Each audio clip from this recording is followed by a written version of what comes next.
This is Audible.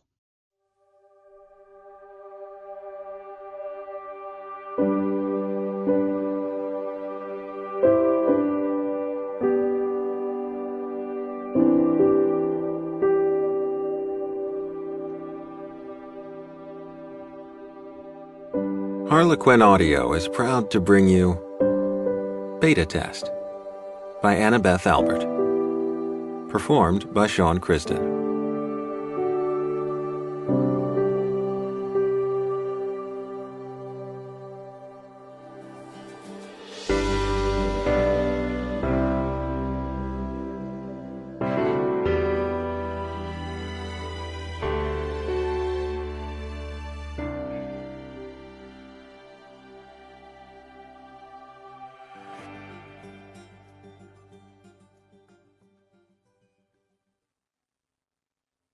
Chapter 1. Tristan read the manual. Actually, to be precise, he read the Christopher Exploration Industries Employee Handbook for the second time, as he sat in the conference room the receptionist had shown him to. The manual had a big space volcano logo on it, along with a small subheading proclaiming Home of Space Villager, the flagship online role-playing game the company developed here at its Santa Monica headquarters.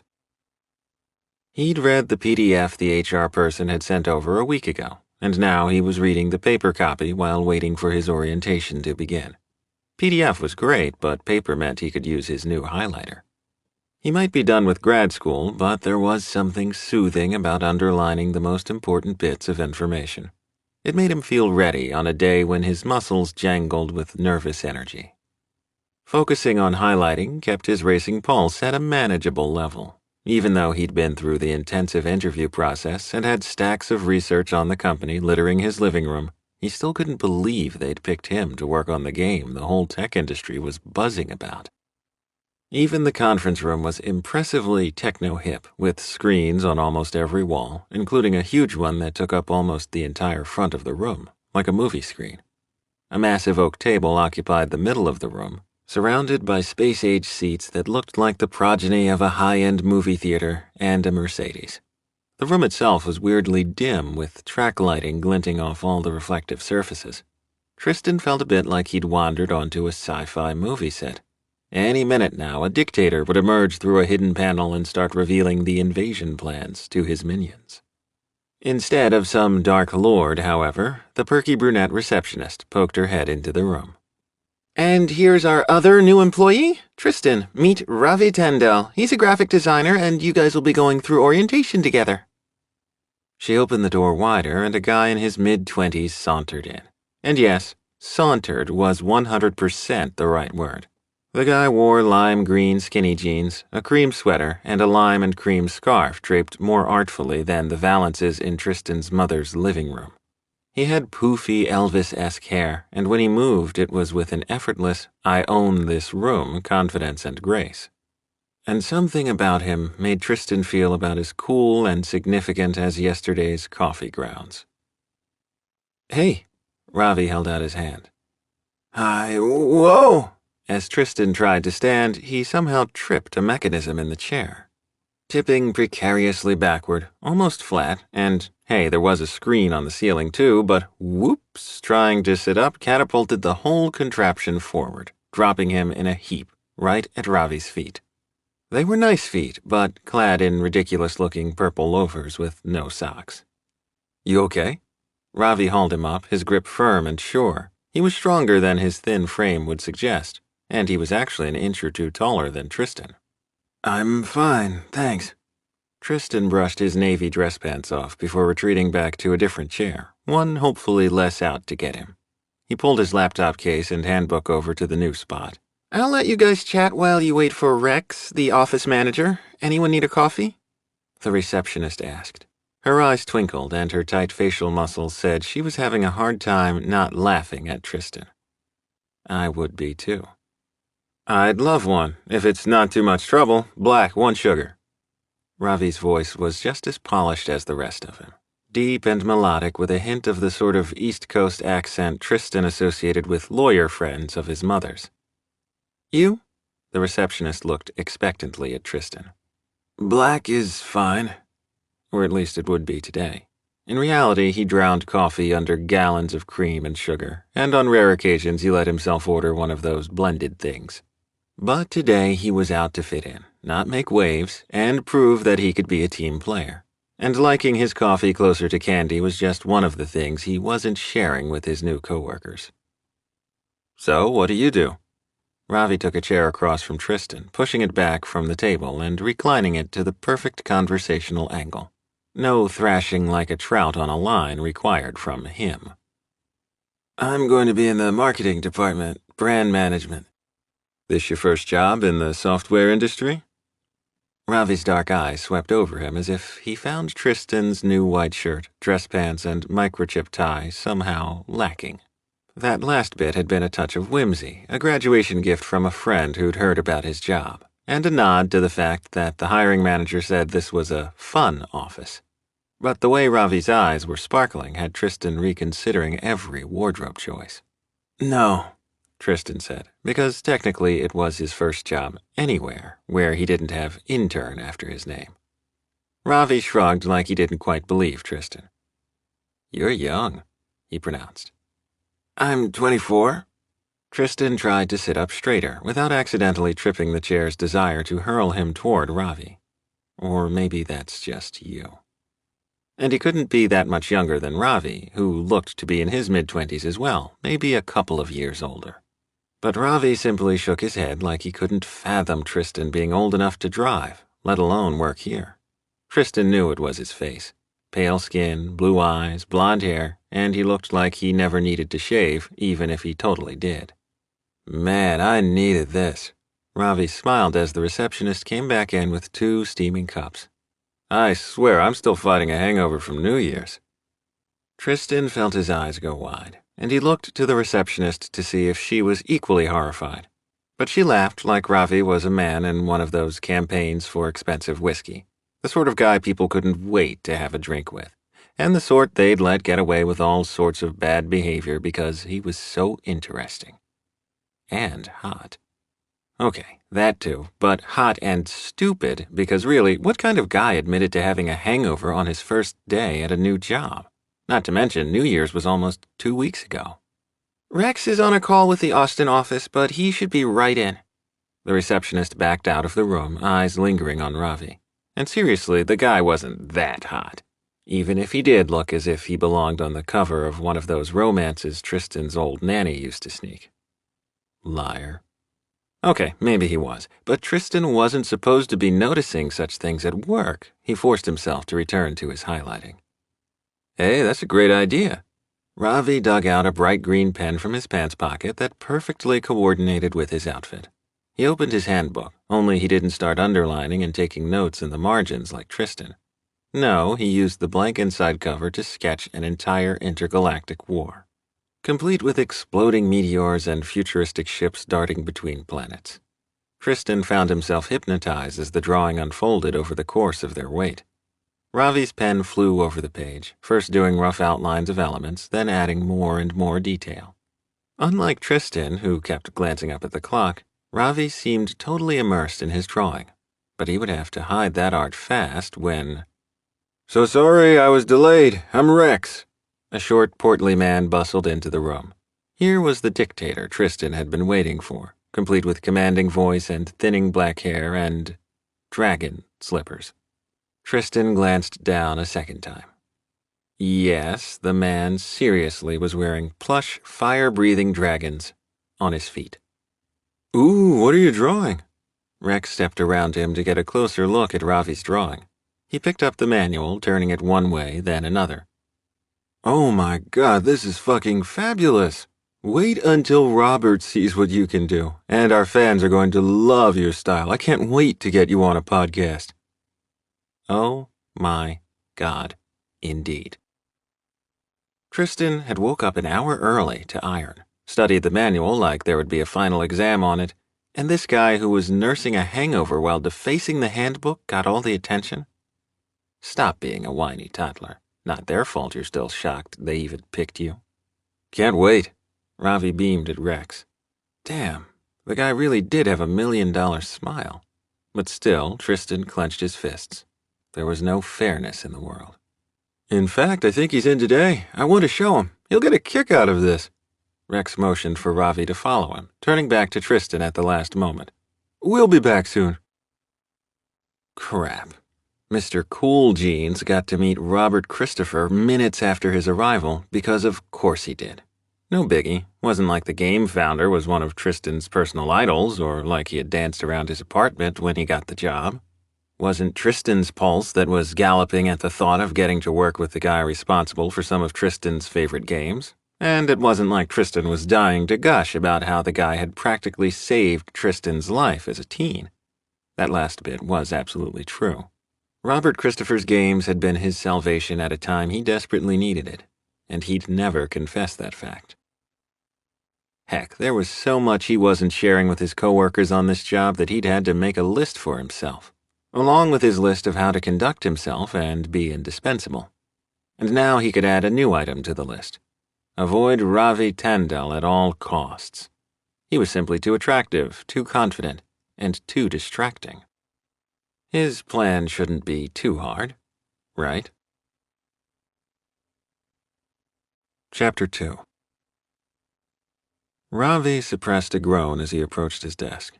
Captain America, a.k.a. Tristan Jones, was at it again, stalking Ravi's cube like he'd been waiting for him to return from lunch. Which he probably had, because Captain Perfect brought his lunch in a cute little plaid insulated bag and worked through every lunch hour like he was allergic to socializing. Also, Tristan undoubtedly spent the time dreaming up new action items for Ravi to address. Because every freaking day since this project started 3 months ago, he was there promptly at 1 o'clock with a list of questions. Like seriously, a written list of questions. Ones that could be just as easily emailed, but no, Tristan had to personally walk them over and stand there waiting for him. It was as if he didn't trust Ravi to answer his email or respond to chat messages. And okay, he could be a bit lax in that department when he got deep into a design project, but hello, work. As in what he was supposed to be doing. It wasn't his fault that when he got really sucked into one of his drawings, the outside world faded away. And even so, despite all Tristan's worries, Ravi still managed to address the action items and meet his deadlines. Hey Tris, what's up? Ravi deliberately used the nickname to irritate Tristan, who was nothing if not formal. Hell, Ravi was surprised the dude didn't have a double first name and hyphenated last name like some of the country club guys Ravi had gone to high school and college with. Ravi supposed Tristan was attractive in the same way as those guys. Every blonde hair on his head neatly tamed, and his wide shoulders and square jaw suggesting he'd be good at whatever he attempted in his life, including managing Ravi. I'm double-checking that the order went to the printing press on schedule, and I have questions. Of course you do. Ravi tried not to sound irritated, but failed miserably. They had been put on the same team for a top-secret project that would be unveiled at a huge gaming convention in Seattle. Really, it was a huge honor to be selected to work on the project after only a few months with the company. And the rest of the 6-person combined marketing and graphics team were pretty cool, laid-back people who were content to let the new guys do the brunt of the work. But where Ravi saw creative freedom, Tristan saw fiefdom, ripe for seizing. And spreadsheeting. Ravi wasn't entirely sure that was a verb, but if it was, Tristan was the master of it. Here's my checklist of last-minute items. Tristan held out a color-coded spreadsheet. His tone was efficient, but even though Tristan put the P in professional behavior, he never seemed completely able to hide his frustration with Ravi's methods of getting things done. And these are the 6 items I need you to double-check. I made your items navy. We need to introduce you to the rest of the color spectrum, man. Ravi took the spreadsheet. Tristan saw the world in navy, tan, white, and gray. Hardly worth the effort of color printing. Even the guy's highlighters were a nice classic subdued yellow. No neon colors were slipping in on Tristan's watch. Are you making fun of my tie again?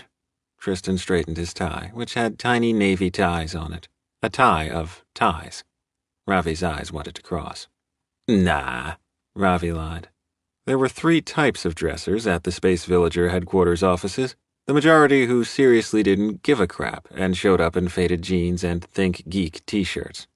The couple of people like Ravi and his friend Adrian, who had an actual personal style, and Tristan, who owned an alarming amount of polyester and who seemed incapable of letting go of his starched shirts and ties, even after Robert Christopher himself told Tristan it was okay to go casual.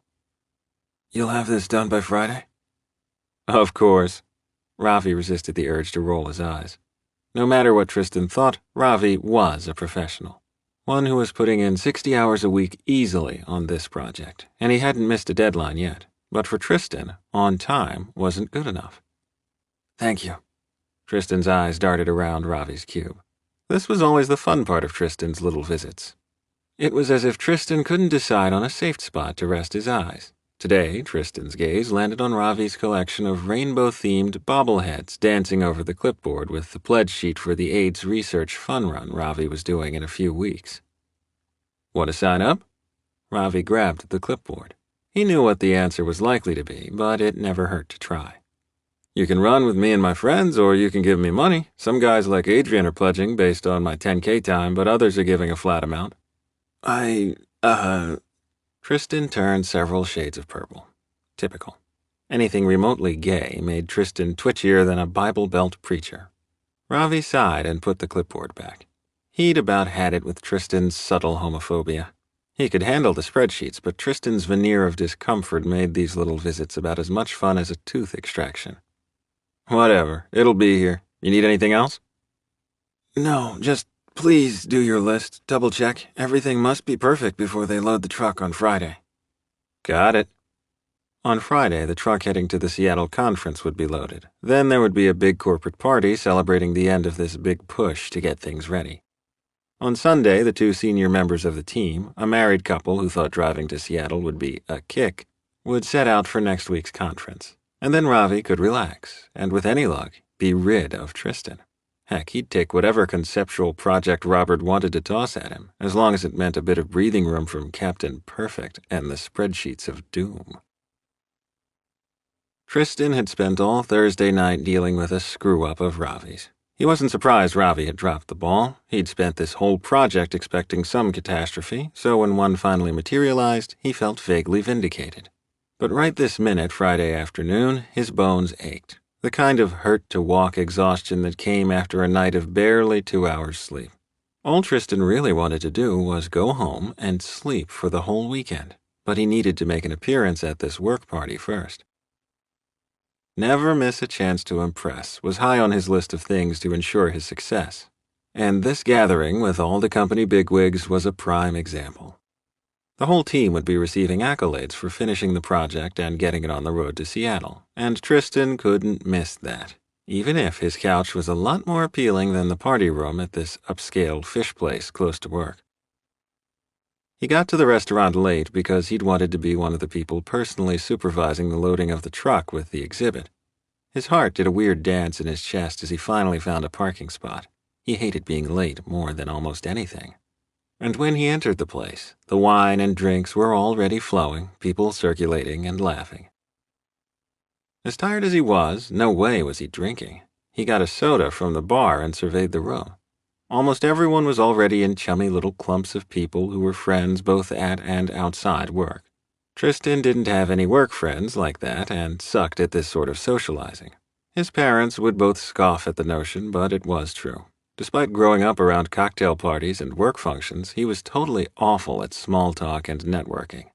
But that wasn't going to stop him from trying. He carefully made his way toward the far side of the room where Robert and Rex were talking to Ted from the Austin office and 2 other senior-level managers. "Tristan!" Before he could reach the management group, one of his team members, Katya, grabbed his arm. "We've got a table for the team over here. Come join us!" There wasn't really a polite way to say no, so he followed her to the table where her husband and a few other people were already seated. Nearby, Ravi was surrounded by what Tristan liked to think of as his fan club. His predominantly gay fan club because, of course, it wasn't enough to have rainbows all over his cube. No, Ravi had to be friends with all the other out-gays in the office and get them all on board whatever LGBTQ cause he was shilling for that week. When the marketing manager had told him the office would be cool with different types of people, Tristan had figured that was a euphemism for no one's getting fired or harassed. He'd appreciated the heads-up, not that he had a single intention of testing said tolerance. But what he hadn't expected was that Space Villager wasn't merely tolerant. No, it was filled with the sort of diversity that gave people like Tristan's parents hives. And Tristan himself had no real idea how to cope with it either. He'd vaguely suspected that Ravi could be gay when they first met. His gaydar might have a weak signal, but it still functioned. But he was still thrown when Ravi adorned his cube with rainbow items his first week on the job. No, not thrown. Shocked. Intrigued. Fascinated. Mainly that last one. For a long time, Tristan very carefully avoided that area of the office, because fascination was not what he needed to be feeling. But then they were thrown together on this project. "Hey, Tristan!" one of the guys with Ravi called out. Josiah was around Tristan's age and the youngest guy on the lead software development team. And he had a huge freaking crush on Ravi, something he didn't even try to hide. Stopping by their area of the office far more often than necessary, usually knocking something over or spilling a drink and leaving general chaos in his wake, Josiah needed a leash. Not that Josiah was alone in his crushing. It seemed like over half the office, male and female, had a thing for Ravi. The guy got enough coffee and baked goods brought to him to open his own bakery, and never, ever ate lunch alone. And no matter how attractive he was and how much charisma the man exuded, Tristan refused to join the crush line. Katya had immediately fallen into conversation with her husband, and no one at the table seemed inclined to look up to greet Tristan, so he went to stand next to Josiah, which unfortunately put him also next to Ravi, whom Tristan was still very much pissed at. "Hey, Josiah, Ravi." He gave Ravi a quick nod and Josiah what he hoped passed for a smile. "I was just telling Ravi that my folks are going out of town next month and I'm having a big LAN party. You up for it?" Tristan worried the corner of his lip with his tongue. "Oh, Tristan's not a gamer." Ravi laughed, ice cubes tinkling in his mixed drink. His eyes sparkled and he had the definite vibe of a guy with a buzz. "Especially not the FPS mod you guys are working on." "I game." Tristan's voice was far more defiant than he wanted, and he had plenty of experience with first-person shooter games, thank you very much.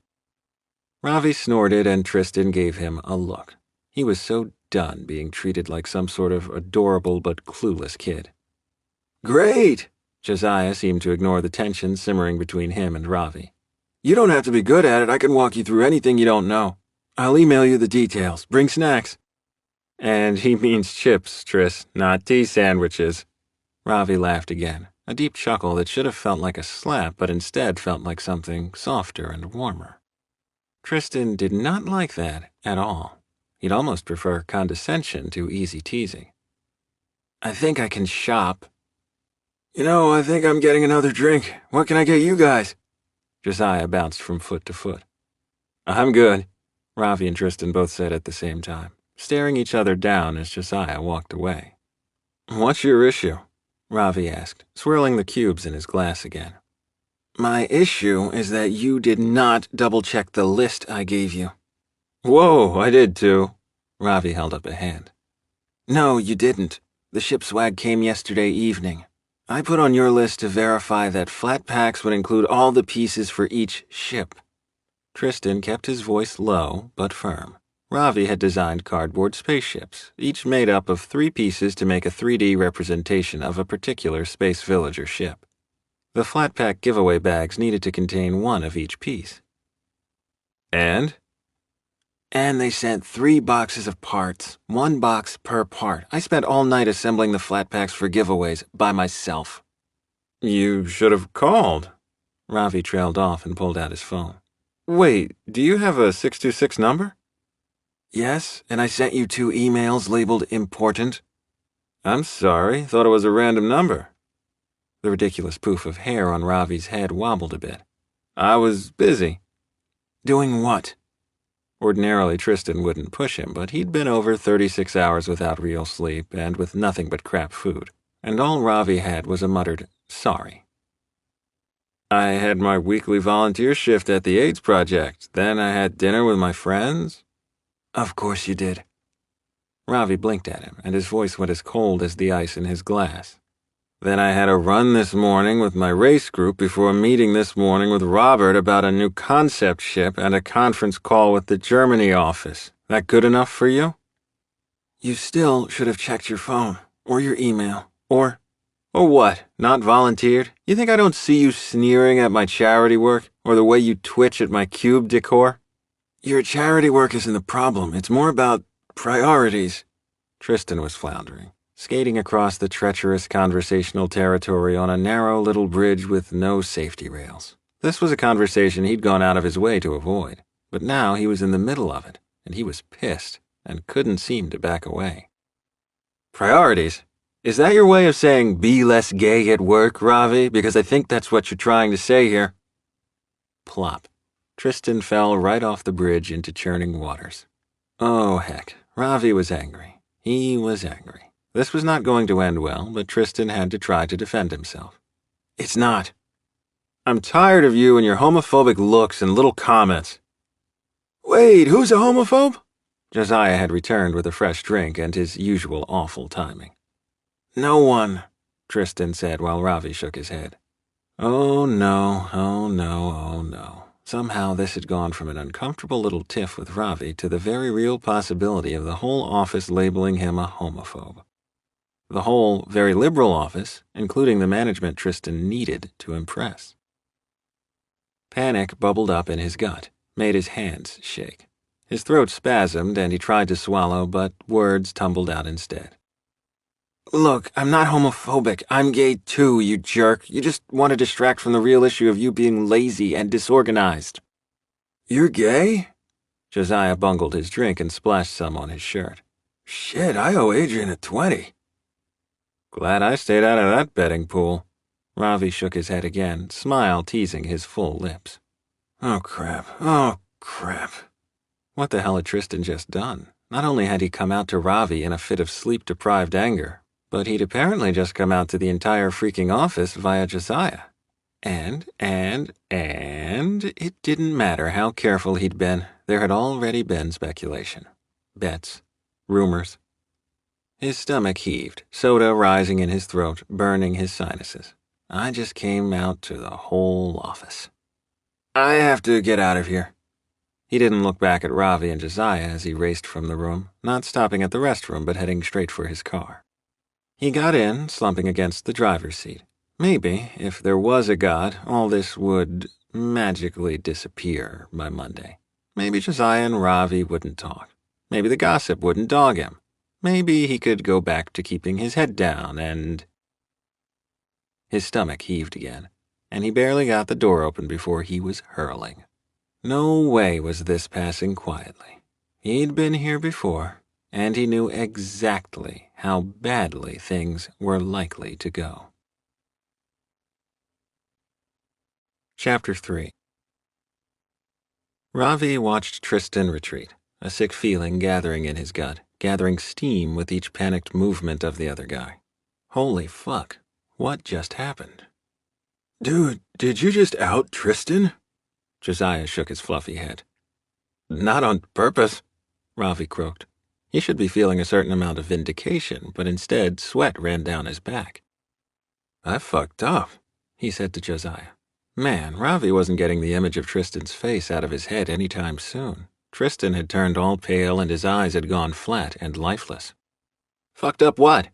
Adrian, who worked in software development with Josiah, showed up at the worst possible moment. Well, okay, second worst moment. No one had worse timing than Josiah, who was a nice enough coworker, but about as subtle and empathetic as a ferret on crack. You were right, Tristan's gay, Josiah all but crowed, bouncing on his feet the way he always did when he was worked up about something. Ravi moved before he got accidentally elbowed in the stomach as Josiah dug out his wallet and offered Adrian a 20. Whoa, did he bring someone to the party? Adrian pocketed the money with a smile. No, Ravi and he were arguing and he just blurted it out, then ran off. Adrian's smile faded and he handed the money back to Josiah. Not cool, guys, not cool at all. I know. Ravi scrubbed at his hair, not caring that he was destroying his careful style. And I screwed up a thing at work, so he was right to be pissed at me. Might as well be honest about that, even though it made him more than a little nauseated to let the words out. That was why he'd needled Tristan to begin with. He'd been pissed at himself for fucking up and not answering his phone or checking his email. Fuck, I should go after him, shouldn't I? He said to no one in particular. Yup. Adrian still looked concerned, with his forehead all crinkled and his eyes darting around like he was considering going after Tristan himself. Ravi hated seeing that look on his friend's face, hated knowing he'd let him down, lowered Adrian's opinion of him. He worked damn hard to keep people's opinion of him high. Fuck, what a mess. I'm going to fix this, Ravi said with far more conviction than he felt. And in the meantime, how about we don't spread this around? He knew that was largely a futile request. Adrian could keep his mouth shut, no problem, but Josiah had no filter between his brain and his mouth and had the uncanny ability to blurt the worst thing at the worst moment. Ravi headed for the doors, head swimming with remorse. He, of all people, knew how awful an unintentional outing could be, and he'd been so firmly in the Tristan is simply a giant dork camp of office speculation that it hadn't occurred to him until it was too late what he was doing.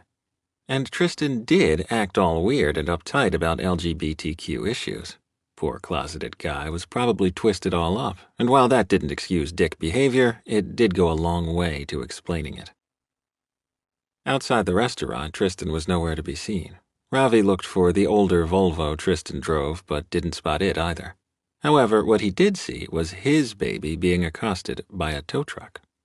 Hey! He yelled, running toward his Mini Cooper. Electric blue with a sassy white roof. It was easily his most favorite purchase ever. And now a big burly guy was trying to attach it to his ugly black tow truck. What are you doing? That's my car! 15-minute zone. The guy pointed at a sign that, Ravi should have noticed earlier and hadn't because he'd been too pressed for time. Then the guy swung up into his truck and the fucker drove off down the street, pulling Ravi's baby behind him. Fuck. Looking at the number of the tow place on the sign, Ravi pulled out his phone. There went the rest of his night. Karma's a bitch. Oh well, wasn't like he'd been dying to go back into the party and face Josiah's curiosity and Adrian's censure. And maybe some time apart was exactly what he and Tristan needed. Time for Ravi to figure out how to make this right. If you asked Tristan's parents, there was plenty he wasn't very good at. But the one thing he was spectacular at was vegetating and hiding, which was what he did all Saturday, sleeping and rewatching Firefly and eating macaroni and cheese straight from the pot. In fact, he was in front of his stove in his little L-shaped kitchen when his phone rang very late on Saturday night.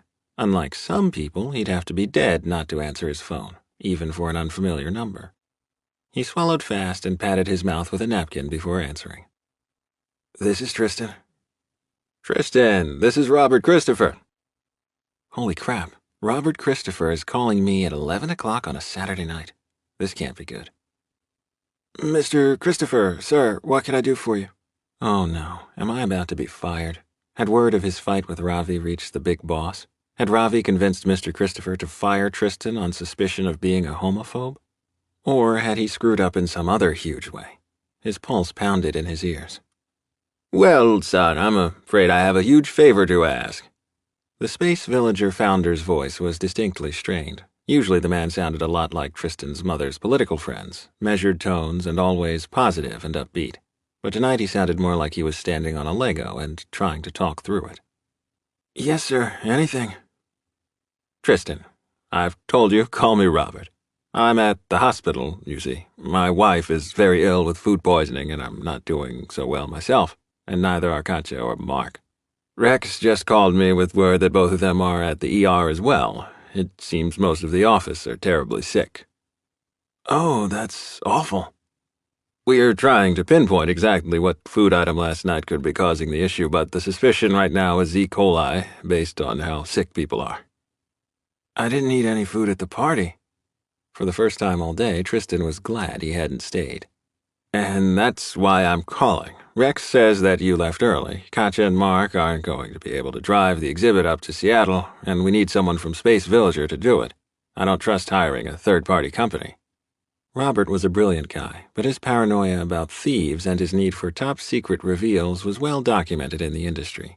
Sane bosses of a company this size would probably have hired a shipping company for the exhibit, but Robert had an eccentric control freak side. You want me to drive the presentation and set it up?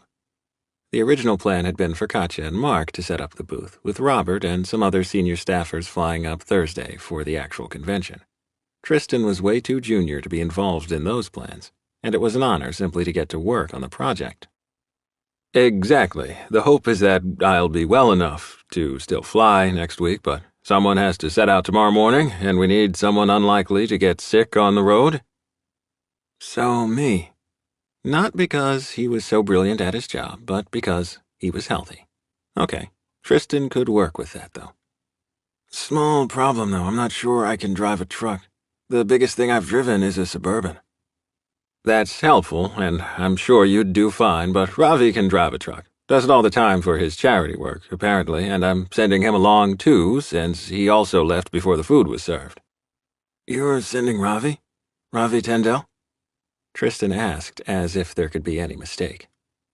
Yes, the two of you know the project and presentation better than anyone else who's still healthy. Oh. Whatever brief elation Tristan had felt at being selected for this trip was gone, replaced by a crushing dread that made the back of his neck sweat. Rex also shared that he thought the two of you had some sort of disagreement, which is why I'm calling you personally. Is there a problem? Something I should know about? Oh, nothing major. Just he thought I'm a homophobe, and I outed myself to the whole team, and he's possibly the most annoying guy on the planet and will probably get us lost before we even leave LA, and he can't be trusted to charge his phone, much less operate a GPS, and... Tristan took a deep breath. No reason. Just a minor thing. I can count on you, then. Always. That was what was really at issue here, and that was why Tristan wouldn't be turning down the trip. He'd wanted to be indispensable to Space Villager, and this was his big chance. If it meant dealing with Ravi freaking Tendell and all his BS, then Tristan was just going to have to suffer, because no way was he blowing an opportunity like this. An hour later, Tristan had a color-coded packing list and was working on a spreadsheet for the trip, altering a similar one he'd put together for Mark and Katja, when his phone rang. His phone knew this number, however, and Tristan was seriously tempted to not answer. It would serve Ravi right to have to go to voicemail, but Tristan picked up, more out of long-standing compulsion than any real desire to talk to the man. Tris, how do you take your coffee for real, man? My coffee? Tristan was totally lost. This was not the opening he'd expected. Yeah, coffee. I was sitting here thinking how I really owe you something for last night and how I should get you a coffee on my way to pick you up with the truck. You don't owe me anything, Tristan said stiffly. And I can meet you at the office. No, you can't. You don't want to leave your car there for a week. I've got a friend dropping me off to get the truck. I'll pick you up afterward. You still don't owe me anything. Tristan wasn't sure he liked this new, super nice version of Ravi. Oh, the man was always charming, but this Ravi actively trying to do what? Tristan still wasn't sure. I do, I really do, but I was thinking how it'd work. You take your coffee black, but then never take more than a sip or two. But every once in a while, I see you with a Starbucks cup, so I know you do drink some coffee. You pay that close attention to my beverages? Ravi laughed. You'd be surprised what an artist notices, Tris. But anyway, what gives? What drink should I order for you tomorrow? And don't say nothing. I really do feel bad for last night. You got stuck with a lot of work, and instead of manning up and admitting that I fucked up, I got all defensive. Okay, this could be cool. They could just focus on the fact that Tristan got left with all the work and not talk about how he doubted himself. Tristan could live with this very cautious dance around the facts of last night, could tiptoe around the big gay elephant in the room. Any drink? Something in Tristan still wanted to order an Americano or triple espresso. Anything manly and refined, but the other part of him, the petty part of him, kind of liked the idea of making Ravi order what his dad always called his frou-frou drink. Absolutely. Fresh start, right? We've got to make this trip work. Rex lit into me for arguing with you. I can't lose my job. I don't want you to lose your job either. Tristan really didn't. Ravi might be the most annoying nice guy on the planet, and his charisma was irritating as all get out, but he was incredibly good at the design part of his job. He didn't deserve to get fired just because Tristan was uncomfortable around him. Good. Ravi sounded genuinely relieved. Now, what'll it be? I want a cinnamon roll frappuccino with whip. Awesome, I love those. Don't usually let myself have them when I'm training for a race, but what the hell, I'll get two. See you tomorrow? Yeah, see you tomorrow, Tristan said weakly as the call ended. So much for his bold plan of making Ravi all uncomfortable with the drink order. Of course, Mr. Smooth wasn't intimidated by a coffee order. Hell, the guy could be drinking a Cosmo while wearing a pink glitter shirt and still be the most masculine guy in the room. And the coolest. Not only could Ravi drink and eat and wear whatever the hell he wanted, he had the innate gift of making everyone else want those same things. Tristan had only ever known two other guys with that kind of talent, and both had screwed up his life in spectacular fashion. There was no way that this trip wasn't going to end awfully. Him, Ravi, tiny truck cab, 3 days on the road, and then setting up the booth to reveal their employer's top secret new features. So much room for disaster. He looked down at his laptop again, added another few columns to his spreadsheet, and started a new list in a separate document.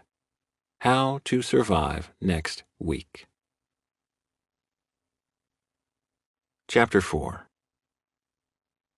The rental truck only had one cup holder in the cab, so Ravi had to balance his drink on his lap as he navigated to Tristan's neighborhood. He almost never drank something this sweet and was probably going to end up ditching half his drink, but he was down with whatever it took to apologize effectively to Tristan. He had sounded so uncomfortable about his drink choice that Ravi had felt weirdly compelled to put him at ease.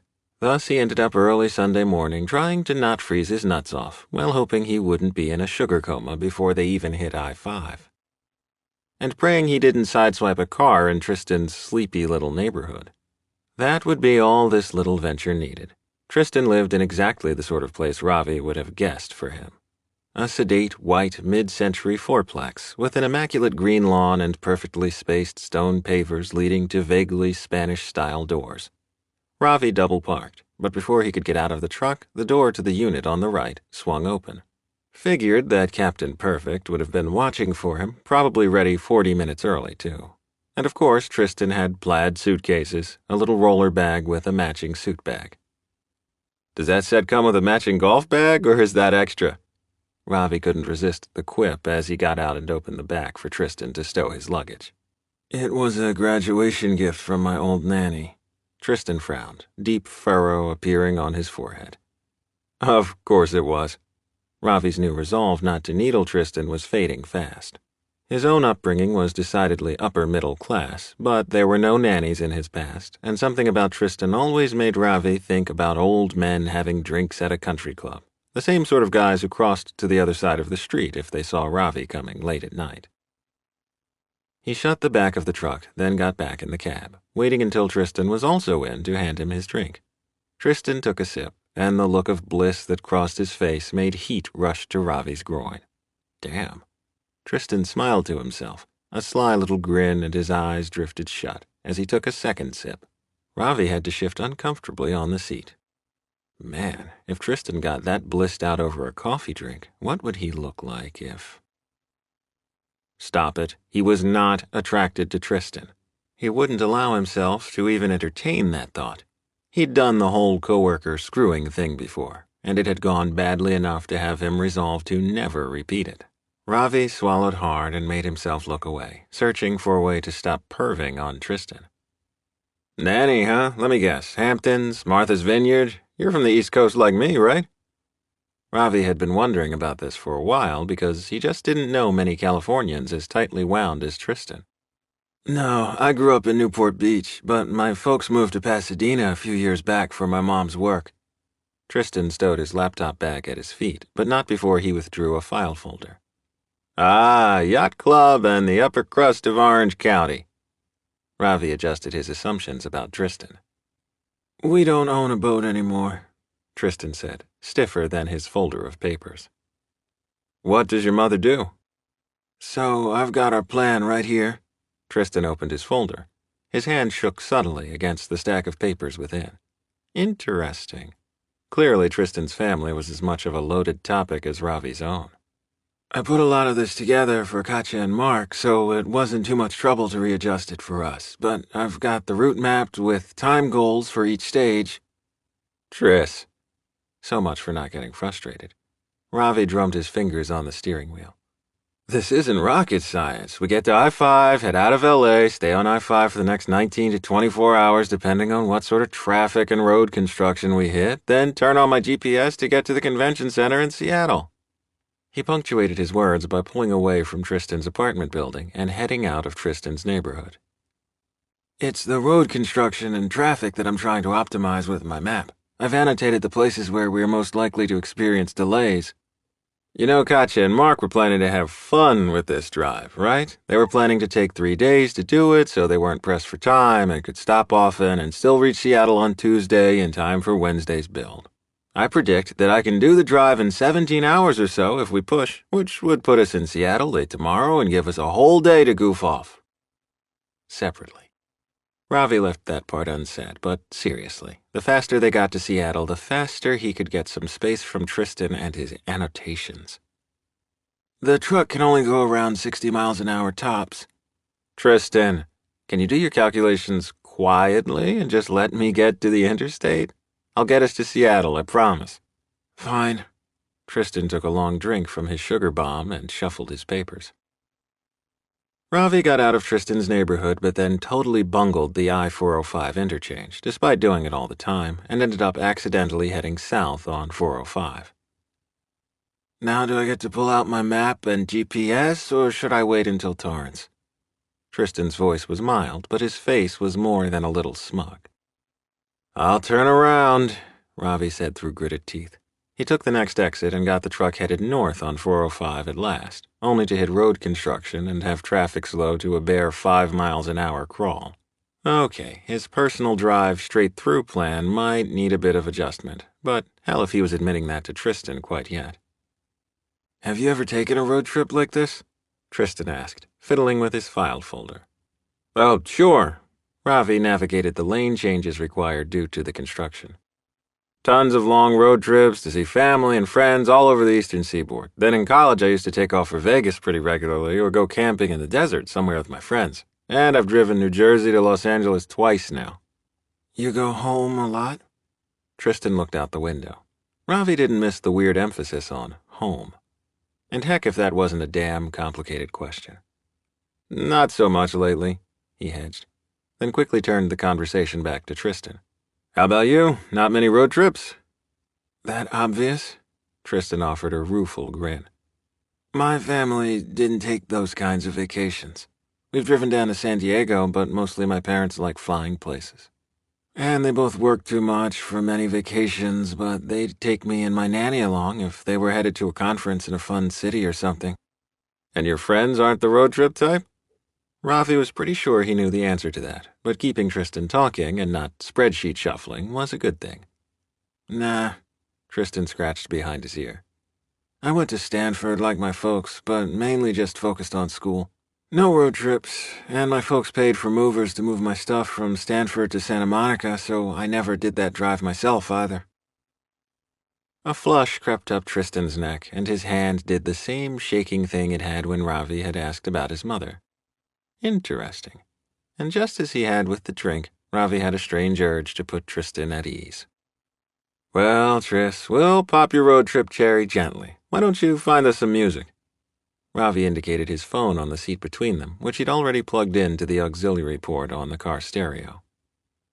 Oh, I did queue up a few podcasts on my phone. Industry updates. Tristan, Ravi groaned. This was going to be a long drive. You don't want me falling asleep, right?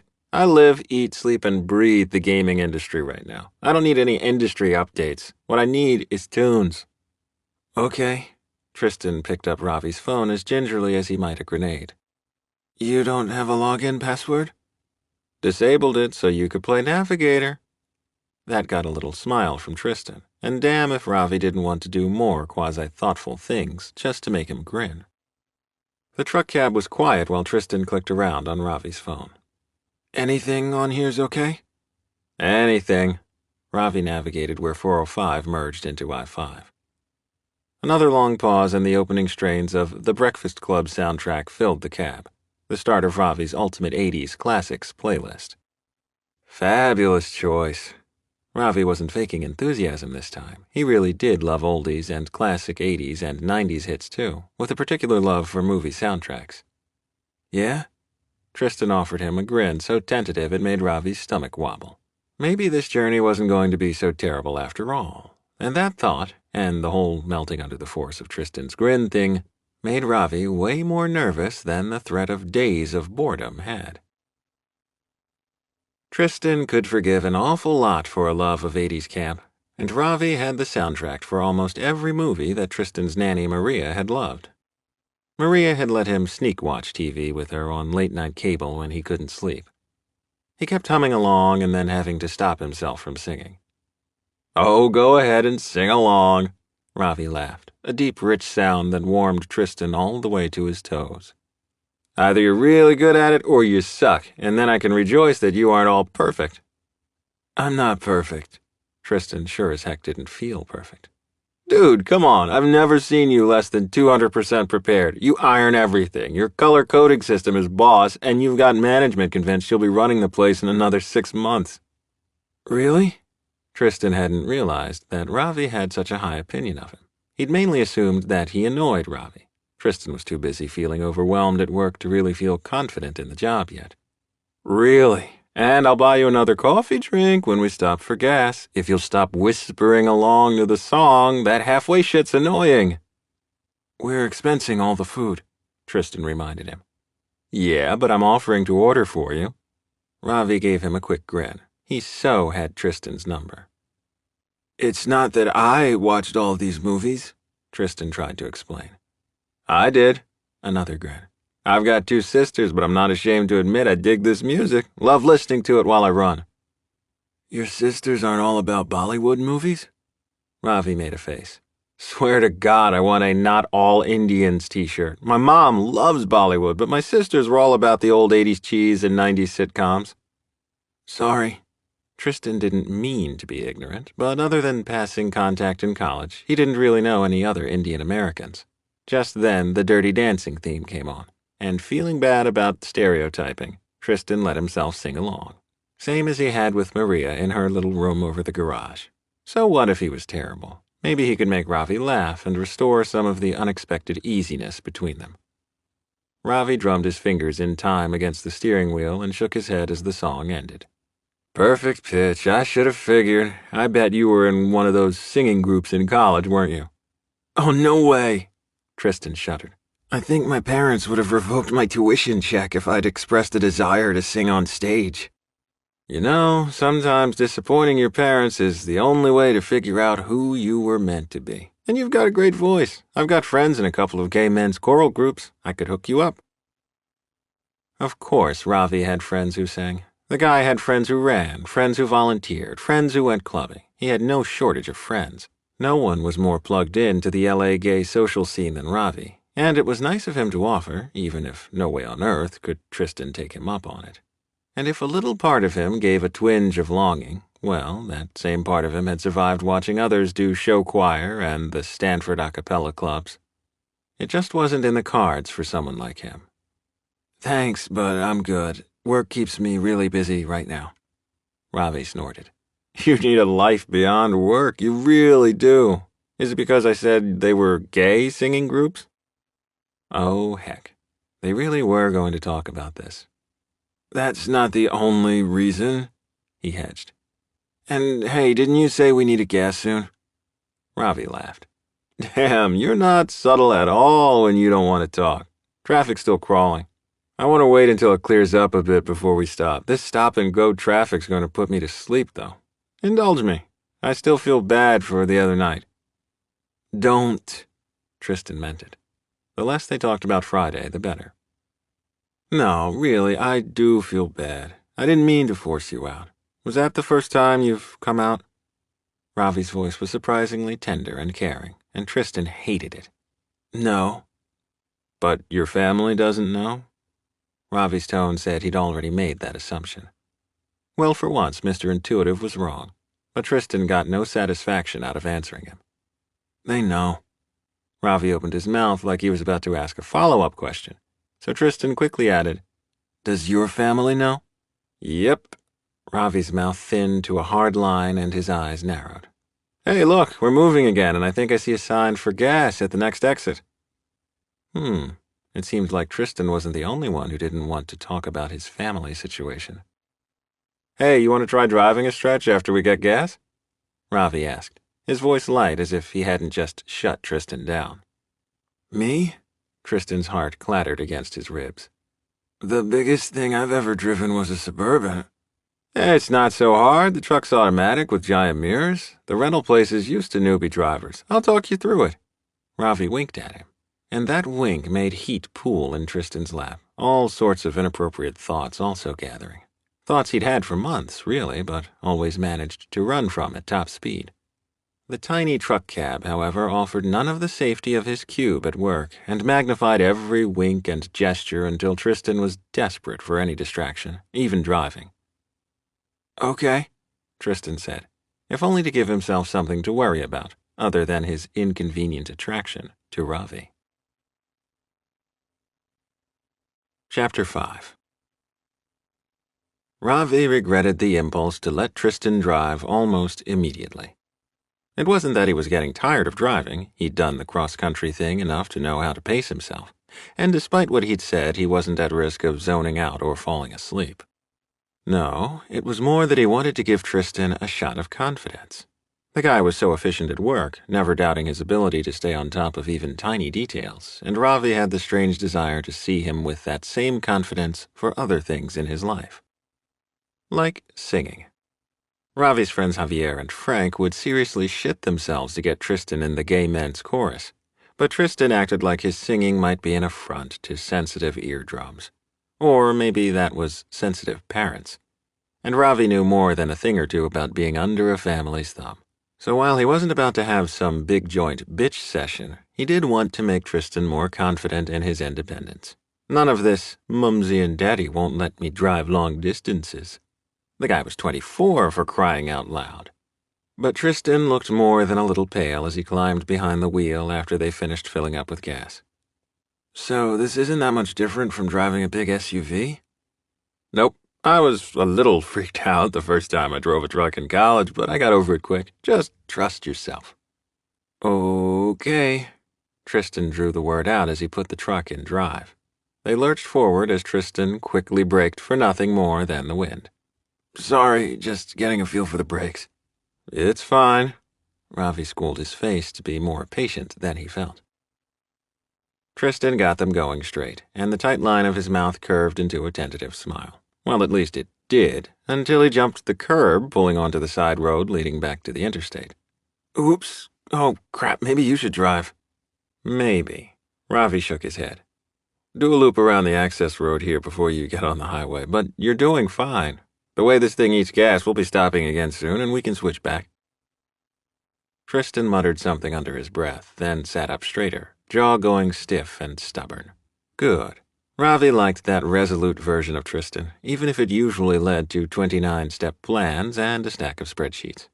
Tristan made his painstaking loop of all the gas stations and fast food joints clumped together on the access road, then cautiously took the on-ramp to the highway. He got them merged into the slow lane and finally smiled for real. I did it. Yep, we're not dead yet. Ravi's fingers drummed restlessly against his thigh. Bending forward, he dug his sketchbook out of his messenger bag, which was next to Tristan's. Tristan would make a great fussy junior officer on a spaceship. An old, plodding ship with a disinterested captain. So that's what he drew. You're evil, Tristan said after a bit. I'm dying to know what you're drawing, but I'm not taking my eyes off the road. Oh, just some random doodles, Ravi lied. I'll probably scratch them out and start something different. You're lucky my driving tutor taught me to never, ever glance at the passenger. And to go 15 miles under the limit? Tristan's neck turned dark pink. That's more just me. You and my older sister Lakshmi would get along so well. She's a nervous driver, too. Took driver's ed 3 times. I can drive. Tristan's voice was all defensive. I passed my test on the first try and everything. It's just... Yeah? Ravi prodded him as he added some horns to the spaceship captain on his drawing. My older brother died in a DUI when he was 19. The words rushed out of Tristan as if he hadn't quite meant to say that. Oh, man. Ravi wasn't sure exactly what to say to that. Even with all his issues with his family, he couldn't imagine a world without them. I get why driving would be hard for you. How old were you when it happened? 11. I swore I didn't want to drive, but my parents got me the driving tutor anyway. Still, they've always encouraged me to be a bit cautious. More like swaddled in gauze. Ravi kept that thought to himself. You're doing great here, he said instead. Yeah? Tristan smiled, a self-satisfied smile that did weird things to Ravi's insides. You can turn the music back on if you want. It shouldn't distract me too much. You totally sing along at stoplights when you're alone, don't you? Ravi gave the Tristan in his drawing dimples, like Tristan's, in contrast to his haunted eyes. No. Tristan's denial was a bit too sharp and his blush a bit too quick for Ravi to buy it. Ravi switched the playlist back on. How about you pretend I'm not here? Impossible, Tristan laughed, but it sounded a bit forced. However, they did manage to settle into something of a companionable silence for the next stretch of miles. Ravi working on the junior officer comic and Tristan driving through yet another long millimeter-an-hour road construction zone. The slow pace seemed to settle him down a bit, so Ravi tried not to complain too much about the terrible time they were making. If you open my travel folder, you'll find that I marked exits likely to have vegetarian lunch offerings. I didn't want to have to rely on crappy cell phone service on this stretch of highway to Google something. You're a vegetarian? Ravi blinked as he pulled the folder up from the floor. Seriously, Tristan's organization made his head swim. No, you are, Tristan sighed. I'm fairly easy to feed unless it's fish, but I wanted to make sure we'd be able to find you something to eat. Gee, Tris, Ravi hadn't even realized Tristan had figured out that he was vegetarian, let alone cared enough to make sure he wouldn't starve on this trip.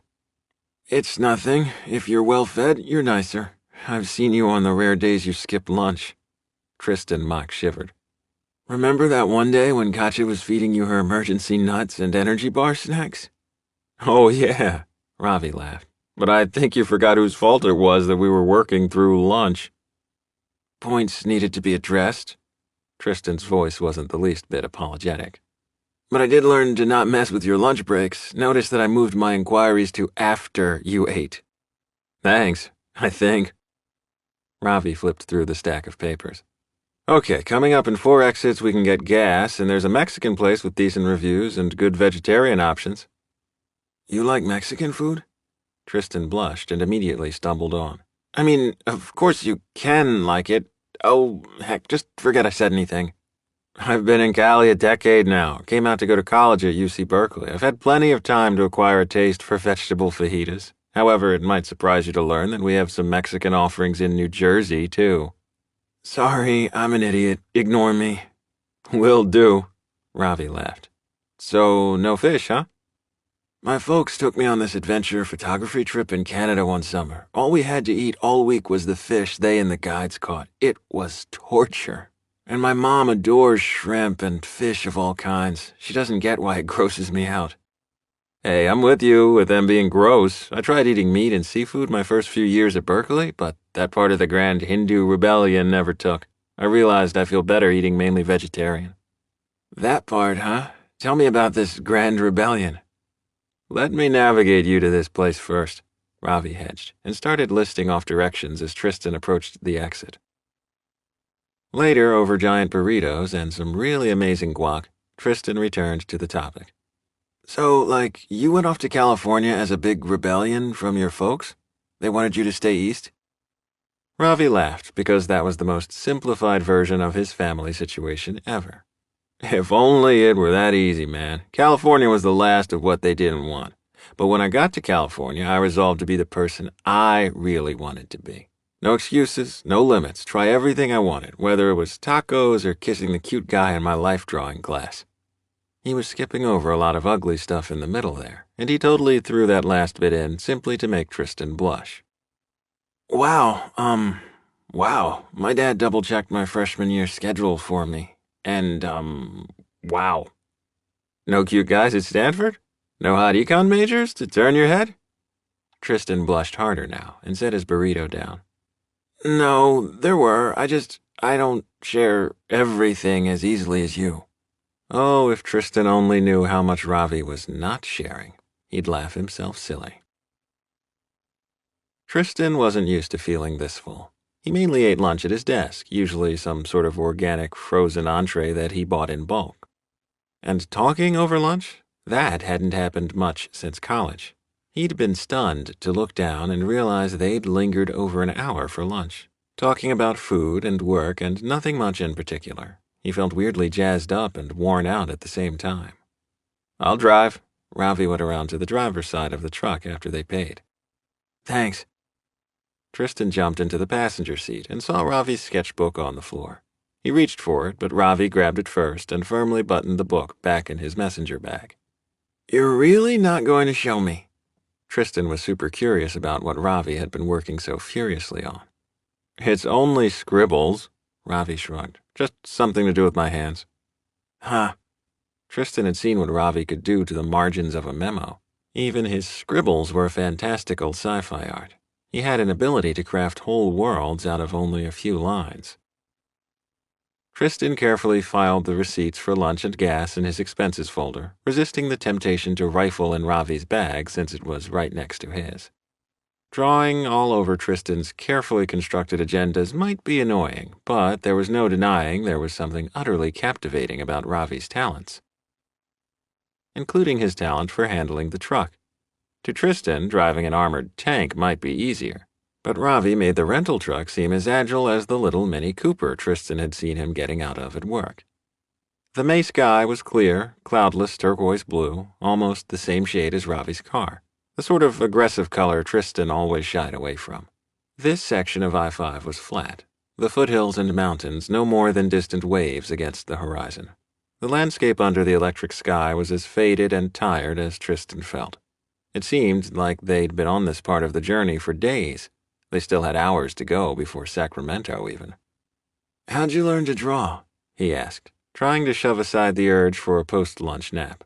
He did not sleep in the middle of the day. "Cartoons." Ravi gave him a winning smile. "That, and I had an awesome art teacher in middle school, but mainly I blame the fact that my mother had very strict limits on the amount of TV we could watch. So I'd watch my favorite cartoons, then when she flipped off the set, I'd draw my own stories. It kept my little sister happy, so I kept doing it." "And you just knew you wanted to be an artist when you grew up?" High school art club is where I met most of my friends. It made me want to keep taking art classes, and yeah, I kind of did know that I wanted to keep creating stuff, whatever form that took. How about you? Did you start spreadsheeting in preschool? I wanted to be an astronaut when I was little. It was only after Derek died that I got really into computers and organizing stuff. I know it's a bit weird, but my spreadsheet software keeps me sane. It relaxes me even as it provides this framework for my life. Tristan almost never talked about Derek. The subject was strictly off limits with his parents and made Maria all weepy when he visited her. But somehow it felt natural and right working him into conversation with Ravi. "I get it," Ravi nodded. "I feel the same way about my design tools, but, and don't take this the wrong way, why the computer gaming industry? With an MBA from Stanford, I imagine you could have gotten a job at any Fortune 500 company you wanted." The job market's tighter than you think. Come on, dude, you've got mad skills. You can't tell me Wall Street wouldn't welcome you with open arms. Heck, my sister Ivani works for a big entertainment law firm. You'd fit right in with that crowd. Are you saying I don't fit in at Space Villager? I didn't say that. Ravi's dark eyebrows made twin V's of disbelief, but Tristan didn't buy it. It's okay. I know I don't. I'm not a hipster like you or Adrian. I'm not a techie like most of the other people there. But you keep the place running. Even the big bosses have taken notice, Ravi said, more kindly than he needed to. His words felt like how Tristan's dad would pat him on the head after he obliterated Tristan at tennis. My parents are horrified I took this job, he volunteered. They said I'd never fit in. Maybe they were right. Ravi snorted. Somehow I doubt you fitting in here was their big worry. And hey, go you for doing your own thing and not going along with what they wanted for you. It wasn't easy, Tristan admitted. You talked about college being your big rebellion.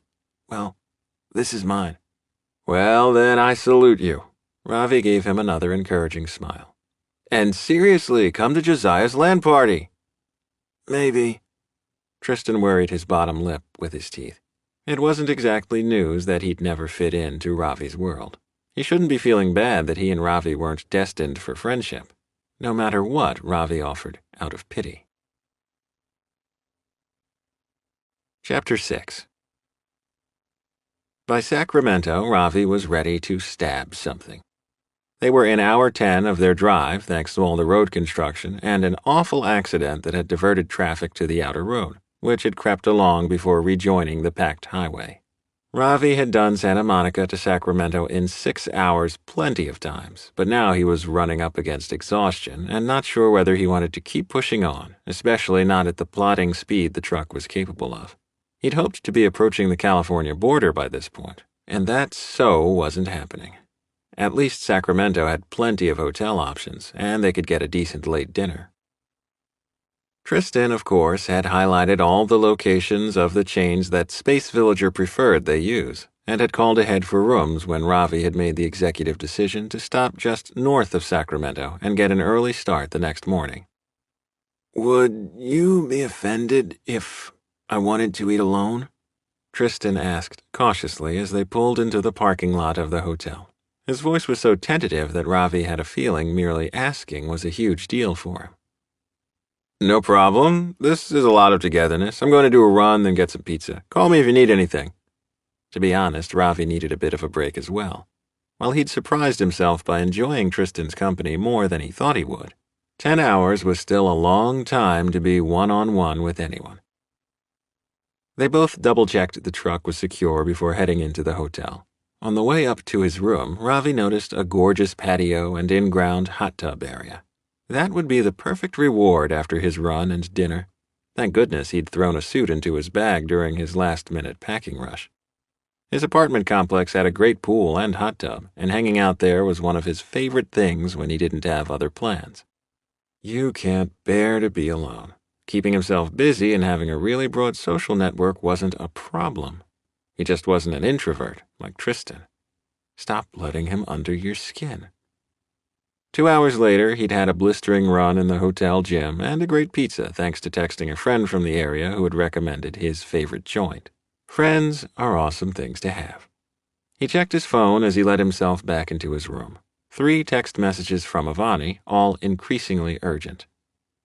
Sorting reply cards from the wedding invitations today. Why don't I have yours? Then a while later, another message. Ravikar, why does Lakshmi say you're not coming to the wedding? What does she know that I don't? Finally, the third message took on a more commanding tone. You will come to my wedding. You will do all the tasks of my bai. You will not leave me alone to deal with the family. Call me. Instead of immediately calling her, Ravi rubbed his temples. Avani's impending wedding gave him an ache right behind his sternum every time he even thought of it. He typed out a quick reply. I'm on a work trip. Will call when I'm able. Calm down and focus on the parts of the wedding that make you happy. Dinner when I'm back in L.A.? There, that sounded moderately upbeat and supportive. They'd do one of their dinners, something they'd made a tradition of since she'd taken her job with an L.A. entertainment law firm. He still wouldn't commit to the wedding, but he'd managed to hold her off a bit more. That would have to be enough. He thought about turning on a movie, but the hotel room seemed oppressively quiet and empty. Putting on his swim trunks, he headed to the hot tub. 2 couples sat talking at the picnic tables on the patio area, while another couple and a guy were in the hot tub. Wait a sec. That wasn't some random guy. Tristan lounged on the far side of the tub, away from the cozy couple, his head tipped back, eyes shut. Fuck. Should Ravi head back upstairs? Leave him to his alone time? Not perv on him? That last bit should be a given, but Tristan contented was becoming a bit of a turn-on. The way the tension and lines in Tristan's face softened and his lips curved in a hint of a secret smile. It was enough to make anyone want to be the one to put that look there, or see if they could make him even more content. Surely he wasn't alone in his curiosity over what Tristan's orgasm face would look like. No, that's just you. Fine, maybe he was a bit obsessed. but it was hard not to be, especially seeing Tristan shirtless for the first time. He was way more muscular than he looked in his usual preppy clothes, with wide shoulders and a solid chest. A smattering of freckles over his shoulders made Ravi lick his lips and... Fuck this. Go back upstairs before you embarrass yourself. Right as Ravi had decided to back away from the patio, Tristan's eyes popped open. Hey, Ravi said lamely. Didn't know you were here. Want me to... He made a vague gesture of leaving with his hand. Nah, Tristan scooted over, making room for Ravi at that end of the hot tub. Sorry if I was rude earlier. I just really needed time to decompress a bit. You used up all your socialization power pellets, I get it. Ravi lowered himself into the churning water, letting the warmth invade his tired muscles. How was your run? Tristan asked. Felt awesome to move my legs after all that time in the truck. Did you eat? I ended up just getting a burger from the restaurant next door. I was too exhausted to do much else. I never realized how tiring simply riding can be. Oh, yeah, it can. Some people can do more than 10 hours straight, but I find I hit a wall around that many hours every trip. You have to pace yourself. Yeah, Tristan laughed. Of course, that's funny coming from you. Most days you seem to have one speed, and that's hyperdrive. Nah, I've always believed in work hard, play hard. Life needs balance. He gave Tristan a pointed look. He'd been serious earlier about finding Tristan more work friends because he had all the signs of a workaholic with no outside life. Hey, I have balance. Look at me relaxing. Tristan gestured, indicating the hot tub. So you are. It was a gorgeous, clear evening, the air just chilly enough to make the warm water welcome. A light breeze ruffled the scrubby plants ringing the patio. Does your little apartment building have a hot tub? Tristan shook his head. No, and I'm not even sure I know the upstairs tenants' names. But my parents had a hot tub and a pool in Newport Beach. The hot tub was kind of tucked away on the far side of the backyard and a great place to hide out and think. My spot to do that was our attic. My daddy, that's Grandma, hated to do the stairs to the third floor, so I'd hang out and draw and eat junk food. Ravi kept his voice light, but Daddy and her iron-fisted insistence on things being a certain way was a huge reason he kept his distance from his family. She lives with your parents? Yeah, she's my dad's mother, and my dad brought her over from Surat before I was born, after my grandfather died. That's really cool. My parents were older when they had me, and both sets of grandparents died when I was little. That's why they had to get the nanny. There weren't any relatives to help out. It's not cool. Ravi let out a pained laugh. Daddy has opinions and rules about everything. My mom's totally scared of her and never crosses her, so Daddy kind of controls the whole house. Now most of the extended family is also in the U.S., and the aunts and uncles are always over asking Daddy her advice. I know I'm an extrovert, but sometimes our house gets a bit loud, even for me. Hence the attic. Tristan nodded, eyes full of understanding. And holy cow, how had Ravi never noticed before what an ethereal blue-gray shade Tristan's eyes were, or how they were ringed with thick lashes, or how full his pale pink lips were. Ravi had to scoot away before he did something stupid. Somehow the couples had drifted away, leaving only him and Tristan on the patio. Dangerous. Ravi added another few inches of personal space. Like that could help this strange reaction to Tristan. What junk food did you sneak? Tristan asked with a smile, seemingly oblivious to Ravi's struggle. Let me live vicariously. Between my parents and the nanny, we didn't get away with much. But Derek used to sneak me Snickers bars. Still can't eat one without thinking of him. Tristan's smile slipped to something more vulnerable, something that made Ravi want to put an arm around him, put him at ease, keep him talking. So Ravi told him about his obsession with all the Entenmann's baked goods lines, and just as they had with lunch, they fell into an easy conversation about food and nothing much in particular. It was funny how, when he wasn't obsessed with handing out agendas, Tristan was so easy to talk to. Ravi liked how they both loved food, but neither of them really cooked. What he didn't like was his strange impulse to drag Tristan to all his favorite Santa Monica and LA haunts and watch to see which foods gave him that blissed-out look. Eventually, the water stopped churning. Heck, how long have we been in? Tristan hefted himself to the hot tub edge.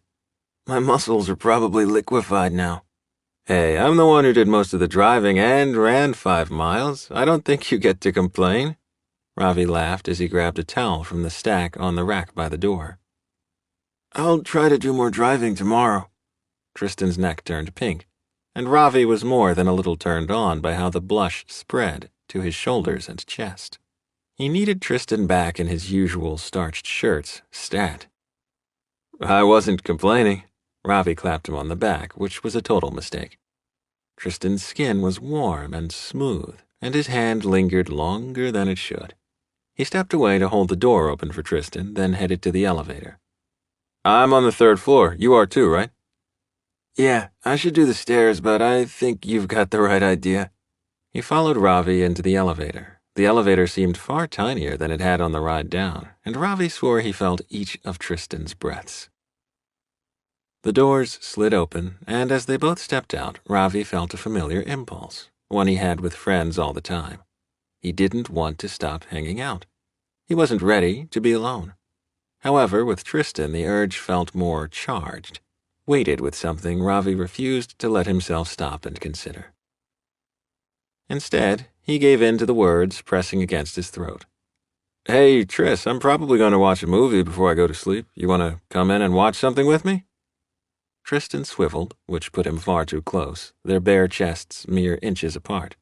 Their eyes met, and in Tristan's icy morning blue eyes, Ravi saw the next few hours unfold, stumbling into his room, kissing those surprisingly plump lips, never even locating the remote control for the TV, undressing. Tristan blinked and looked away, and all that heat and potential went up in a puff of logic that they absolutely could not do that, and that even being alone in a hotel room together would be a very bad thing.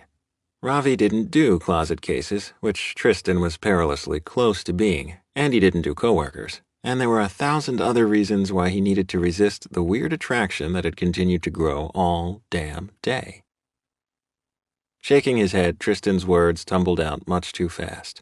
Thanks, but I better get to sleep so we can get an early start. I saw a coffee place a couple of buildings over. Want me to grab the coffee in the morning? Americano with 1 sugar for you, right? Yeah, the largest size they've got, thanks. Ravi's voice sounded distant to his own ears, and he barely registered saying goodnight and unlocking his hotel room. He headed right for the shower, turning it as warm as it would go, like that would help him wash away what had almost happened. Tristan flopped on the bed in his hotel room. Holy flying monkeys, what had just almost happened with Ravi? First, there had been a moment in the hot tub when Ravi had stared at his lips and Tristan had been almost sure he was thinking about kissing. Tristan's social life the past few years might be non-existent, but he did know what a man looked like when he had more than a movie on his mind. And Ravi had definitely not been thinking of which crappy comedy or action movie they could watch. Neither were you.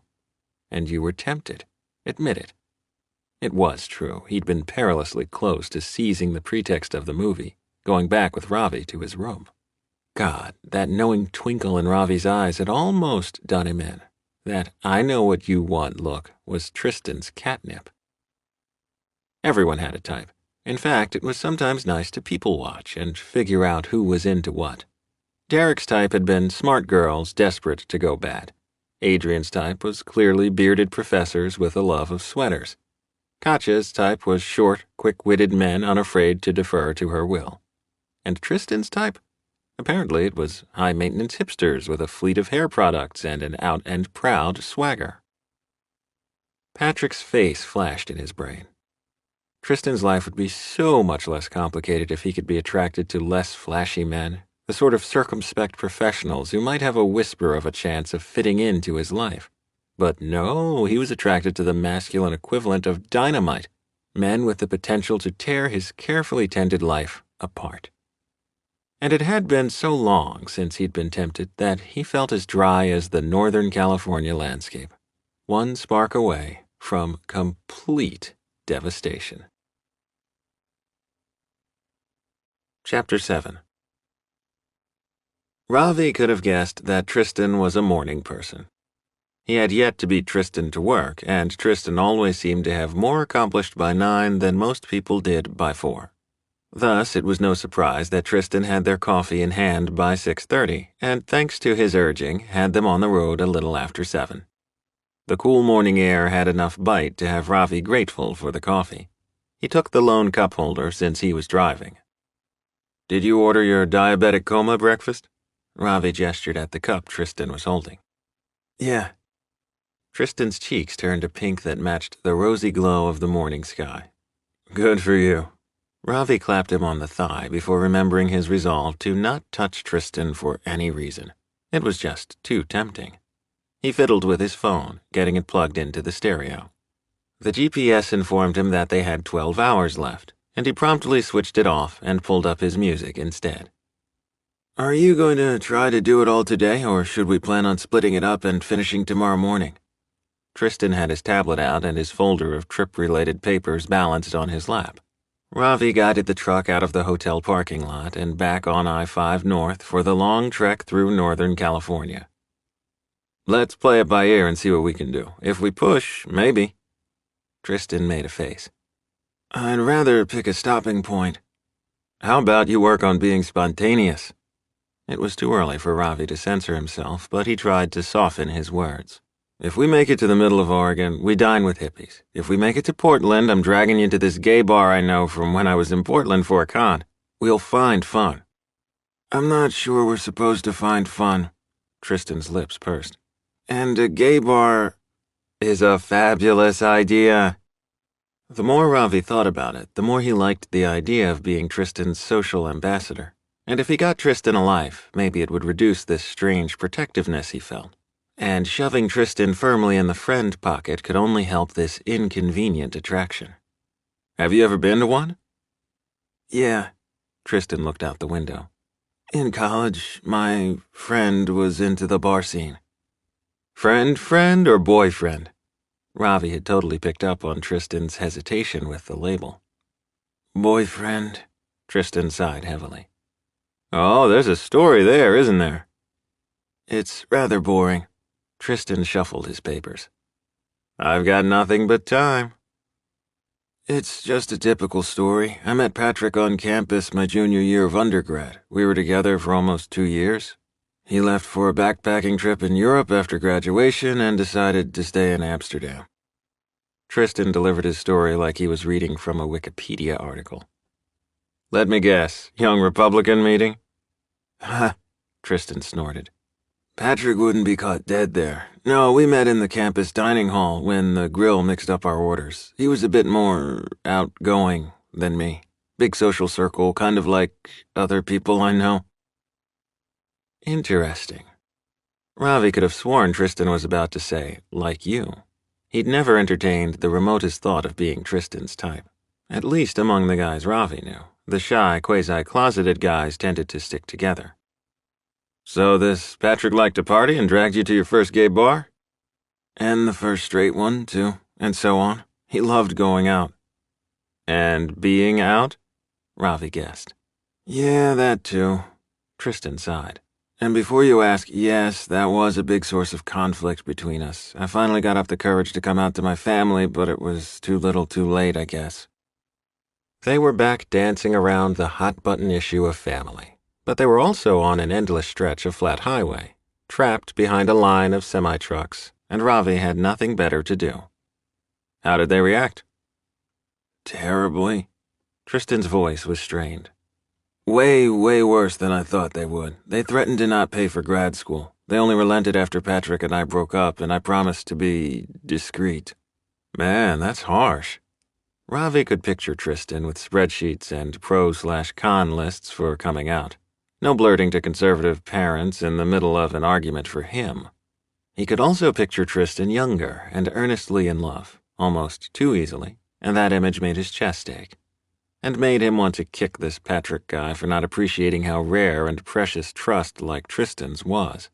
"And you are a sappy fool. Better put on that emo 80s songs because that's totally what you are today, a teen anthem waiting to happen." 2.5 hours later, they stopped for gas to switch drivers in Redding, a picturesque small town nestled in the shadow of Mount Shasta. The landscape had shifted from scrubby brown to greens and blues. crisp sky mingling with pine trees and gleaming rivers and lakes. Ravi's fingers itched to hold his pen again, maybe send his Tristan Jr. space officer character to a verdant planet. This is probably our last chance for decent food before Oregon, Tristan warned. It's just tiny towns until we hit Ashland. Does your mountain of data tell us where to eat that's not all eggs and bacon this time of morning? Of course. Tristan sounded mildly put out that Ravi would question his powers of Google Foo. Can you do vegetarian biscuits and gravy? Or maybe scrambled tofu? This one place has both, and it's all local and organic stuff. But will you be offended if I have bacon or eggs? I mean, I don't have to. Tris, eat all the bacon, just don't force it on me. Ravi laughed. Now guide us to the food and help me find a place to park this monster. Ravi tried to focus on Tristan's directions and not the weird fluttery sensation in his stomach. He should not be looking forward this much to sharing another meal with Tristan, and definitely should not be plotting how he was going to goad Kristen until he ordered exactly what he wanted without caring what anyone thought. Yep, such was Ravi's life, plotting how he might get that blissed-out expression on Tristan's face without anyone losing clothing. Still a perv, man. Tristan was a bit more confident behind the wheel the second time. That and a seriously awesome stack of chocolate chip pancakes from the place in Reading had him in a great mood. Be sure to tell me when you get the sugar crash. We don't need you falling asleep behind the wheel, Ravi lectured as they headed back to the interstate. I would never. Somehow Tristan had managed to triumph over the sheer terror he'd felt driving at 16. But he still never relaxed enough to even understand what others meant when they said they zoned out when driving. And really, Ravi shouldn't be ribbing him about the sugar because ordering them was his fault. Ravi had made him a stupid bet about being able to guess his favorite order with Tristan having to order it if he was right. And now Tristan was hyped on sugar and feeling far more relaxed than usual. He and Ravi settled into companionable silence for the next hour with Ravi's music playing and Ravi making happy little noises as he sketched. You ever gonna let me see what you're working on? It's nothing. Come on, people pin your doodles to their cubicle walls. I want one too. After spending 5 months carefully avoiding even a hint of begging for one of Ravi's sketches, Tristan found he couldn't contain the impulse any longer. You want a drawing for your hotel room tonight? Ravi's voice was pitched low with mock seduction. Something to warm you up? Tristan coughed and schooled himself to keep his eyes on the road. Even when Ravi was pretending, his sexy voice raised goosebumps on the skin of Tristan's lower back. He had never even thought about Ravi doing X-rated drawings before, and now he wasn't going to be able to get the idea out of his brain. And no way could he actually put the doodle up in his cubicle. Might as well announce his membership in the Ravi fan club on the employee listserv. I was thinking more one of your aliens, one of the retro-looking ones. I'll send it along with whatever souvenir I get from Maria, my old nanny. You're close to her, aren't you? Ravi asked. Yeah. Kaplunk rumple? A weird, loud rattling sound jarred him out of further reply. Heck, what was that? He asked. Not sure. You might have hit a piece of tire or a cardboard box. I wasn't watching the road. Rumple, rumple. The truck shook again, the rattle louder this time. That wasn't a box, and the steering feels all off now. The truck tried to pull sharply left, but Tristan kept it straight through Herculean effort. Keep it steady, put the flashers on if you need to slow down. Ravi kept his voice low and soothing. Heck, I couldn't accelerate even if I wanted to. Tristan flipped the hazards on as the truck seemed to decide that 30 miles per hour was its top speed. Okay, we're going to need to find out which small town around here might be likely to have a rental franchise. Weed. The address is on the spreadsheet labeled emergency information. You can use my phone to call if you don't want to disconnect yours from the stereo. Damn, you really are something. The awe in Ravi's voice would be really cool if Tristan wasn't freaking out about the truck, which was continuing to make strange rattling noises intermittently. Ravi called the franchise, which, judging from his end of the conversation, really didn't want to hear that they had a truck with problems, and really didn't want them bringing it to them. They want us to head back to Reading, but I told them I didn't think the truck would make it, Ravi said as he disconnected the call. This location is apparently housed inside a mini-mart according to your phone, but take the exit here and I'll turn on the GPS to guide us there. We're going to have to switch trucks, aren't we? Tristan groaned as he looked out at the blazing midday sun. He'd been all happy with the unseasonably warm temperatures when they stopped in Reading, but he cursed them now. True, it was May, not August, but this still wasn't going to be fun. I'd say that's the best-case scenario. Worst case is that the idiot on the phone keeps giving us the runaround and we're stuck in weed for hours. They passed a giant "We'd like to welcome you" sign as they got off the interstate and headed into town. The GPS led them downtown under a metal weed arch and past several tourist trap places looking to capitalize on the name and the town's proximity to the mountains. Finally, they arrived at a decrepit mini-mart and gas station. The place had probably had a brick facade once upon a time, but now it seemed mainly held together with dust and loneliness. Ravi, is this the right place? Tristan parked as carefully as the out-of-whack steering would allow him, but he didn't move to unbuckle or get out, instead looking around the deserted parking lot. Says so. Ravi checked Tristan's phone while Tristan grabbed his folder of emergency information. Yeah, this was the right address. Where are the other rental trucks? Shouldn't they have a fleet of them?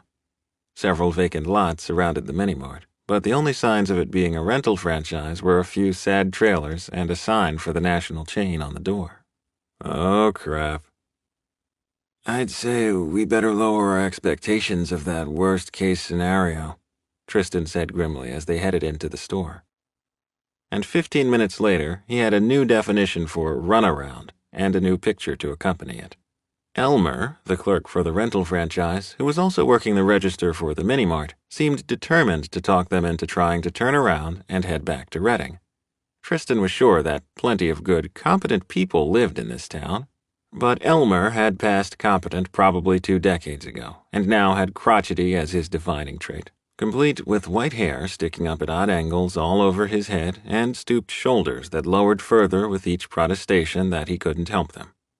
See if it's all that busted, then they're going to have to drive a truck up from Shasta or Reading for you. Faster thing is for you to go there yourself, talk to... But we're talking to you. Look, this thing is barely steering right now. Do you want to assume the risk of death or injury for us if we try and take this thing back on the highway? Tristan demanded, channeling his father's commanding tone. Elmer opened his mouth, then shut it before finally releasing a garlic-laced sigh. Well, I guess it wouldn't hurt to have a look-see at the truck. Elmer stuck a back-in-5 minutes sign up in front of the register, then, jingling a huge wad of keys, followed them out to the truck. How about you turn it on? He said to Tristan. Elmer had already shown a marked preference for speaking directly to Tristan and ignoring Ravi, which was noteworthy, because so far on the journey, Ravi had charmed everyone the same way he did their co-workers back in L.A. Baristas and waitresses and hotel clerks all loved the guy. Tristan handed the keys to Ravi. Here, you try. You're way better with the truck than me. Ravi swung up into the cab of the truck while Tristan and Elmer stood to the side. Vroom, carumple, crunk, crunk. Even just revving the engine caused the sound. Thank God it wasn't only me, Tristan said under his breath. Yep, it's busted. Elmer nodded like he'd predicted this all along, instead of fighting them for the past 20 minutes. Now listen, boy. You with him willingly? You been abducted by one of them terror cells? Just raise 2 fingers. I'll have the law here right quick. What the hell? Tristan almost never cursed, especially not to another person, but this was beyond bizarre. You and that Muslim, you using the rental truck for no good? Maybe I need to have a look in the back. You listen here, he's Hindu, not Muslim, not that it makes a bit of difference, and he's my co-worker. We work for a software company, a huge one which is not going to be happy at this delay, so you can get on the phone and arrange for a new truck, or you can expect a call from our company's attorney in the next 20 minutes. And I'm sure there are plenty of news outlets which would love to run with the news story of your franchise being discriminatory. Now, don't be hasty, I was just covering all my bases, see? The news says the terrorist groups could be targeting small towns next. But I'll go call Reading, get a new truck here within the next hour or so. You do that. Tristan kept his voice firm even as his hands started to shake. He hated being demanding, hated making a fuss, even when it was clearly warranted, Like here. Don't gotta be getting all rude, Elmer muttered as he lumbered his way back to the store. Go, Tristan. Ravi gave a round of mock applause as he got out of the truck. You heard all that? Oh yeah, and I've heard way worse, trust me. But thanks for sticking up for me. He clapped Tristan on the shoulder, and their eyes met. Something more than gratitude passed between them, something deeper than the spark of attraction Tristan kept feeling at the wrong moments. No, this was deep and potent, and not what he should be feeling in the middle of the day with the sun beating down on them in this tiny town, with the world's rudest clerk undoubtedly watching. Chapter 8. Tristan I Need a Bigger Spreadsheet Jones was about the last person Ravi would have expected to stick up for. And just as he'd suspected, a more confident Tristan was also weirdly sexy. It wasn't the commanding tone or the legalese he'd spouted effortlessly. It was more that in that moment, Tristan seemed like a guy who knew what he wanted, and deserved, and wasn't afraid to stand up for it. And that was way more appealing than the guy who had a hard time ordering his favorite pancakes. And okay, maybe that trait was a bit endearing too. Is there anything about him you don't like? Hell, Ravi was developing some serious blinders where Tristan was concerned, and that was not good at all. What should we do for the next hour? Tristan asked Ravi, swallowing hard. I don't want to hang around Elmer any longer than absolutely necessary. Agreed. Ravi looked around. Killing time in the truck cab for that long sounded like torture. The smart thing would be to suggest they go their own ways and meet back up in an hour, but Ravi's brain cells were overridden by impulsiveness yet again. Want to play tourist? Walk back toward downtown and poke around in some of the shops? You could find a souvenir for your nanny like you were talking about. Yeah, a slow smile spread across Tristan's face. I'd like that. Let's check the lock on the back of the truck and give Elmer my cell number. A few minutes later, they had Elmer's grudging assurance that the replacement truck was on the way and his promise to call if the truck got there before they came back. Ravi wasn't sure he trusted promises from a conspiracy theorist, but he wasn't left with a whole lot of choices. The curving main street led them back to the heart of the small town, a collection of brick and concrete block buildings with storefronts far older than him or Tristan. While he'd passed through a lot of small towns in his travels, this sort of quaint Americana was a far cry from his suburban New Jersey upbringing, and it always put him a bit on edge. He was aware that Elmer was far from the only person who wanted to read his ethnicity as Middle Eastern, and there were still plenty of people uncomfortable with any racial diversity, regardless of precise origin. Man, this is all so low and open, Tristan marveled, looking around. And so quiet. I am totally all antsy without traffic and close-in buildings. Ravi laughed because it was kind of comforting knowing he wasn't the only one feeling a bit out of place. Hey, look, it's the Weed Store on Weed Boulevard. I think we're, honor-bound to go in. Wait. Tristan stopped him with a hand on his sleeve and lowered his voice. What do you think they sell in there? This time, Ravi's laugh came from deep in his gut. What, you nervous they might try to sell you some weed chips or weed gummy bears? Tristan scratched behind his ear. Maybe. I don't exactly imbibe or see the humor. Tris, we're trapped in a tiny town called Weed. It's all about the humor. Come on, let's go in. The store proudly proclaimed its world-famous T-shirts on a sign in the front window, and the contents of the crowded store did not disappoint. There were wordplays everywhere he looked. Weed High is the best high, a mock football jersey advertised, while ashtrays, flasks, and lighters overflowed from a nearby display. Dozens of shirts lined the walls advertising everything from Weed Police to Weed University to Weed Makes Me Happy. Do you see that one? Tristan asked, his eyes darting in the direction of a Weed Brownie Company shirt. Ravi didn't bother to stifle his laugh. The whole place was designed to make people chuckle, and the smiling woman behind the counter looked a whole lot more welcoming than Elmer. I'm totally getting that one for the guys I volunteer with. I'm not sure there's anything I could get Maria, Tristan hissed, but not quite low enough. The clerk glided over in worn sandals, long gray hair flowing behind her. You need something for a girlfriend? We've got shirts in pink or maybe a water bottle. Or if you don't want something with the town name, I've got earrings and necklaces over there. Tristan's blush started at his neck and worked its way upward as he stammered. Ravi took pity on him and steered him away from the clerk. I think his auntie will love the necklaces. Thanks. Auntie? Tristan whispered when they were out of earshot of the clerk. Figured you might not want the whole nanny thing advertised, or anything else. Ravi gave him a pointed look. He might have unintentionally outed Tristan once, but he sure as heck wasn't doing it again. Yeah. Tristan looked away and fingered a necklace. This might work. I always suck at presents for Maria or my mom.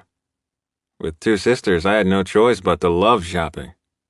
I know, Tristan colored again. You've, got great personal style. Now that was an unexpected compliment, but Ravi preened anyway. Being noticed by Tristan shouldn't make him this warm inside or make him smile wider. He had to resist the urge to fluff his hair. Thanks. Haunting vintage shops in L.A. is one of my hobbies. But now, about those souvenirs.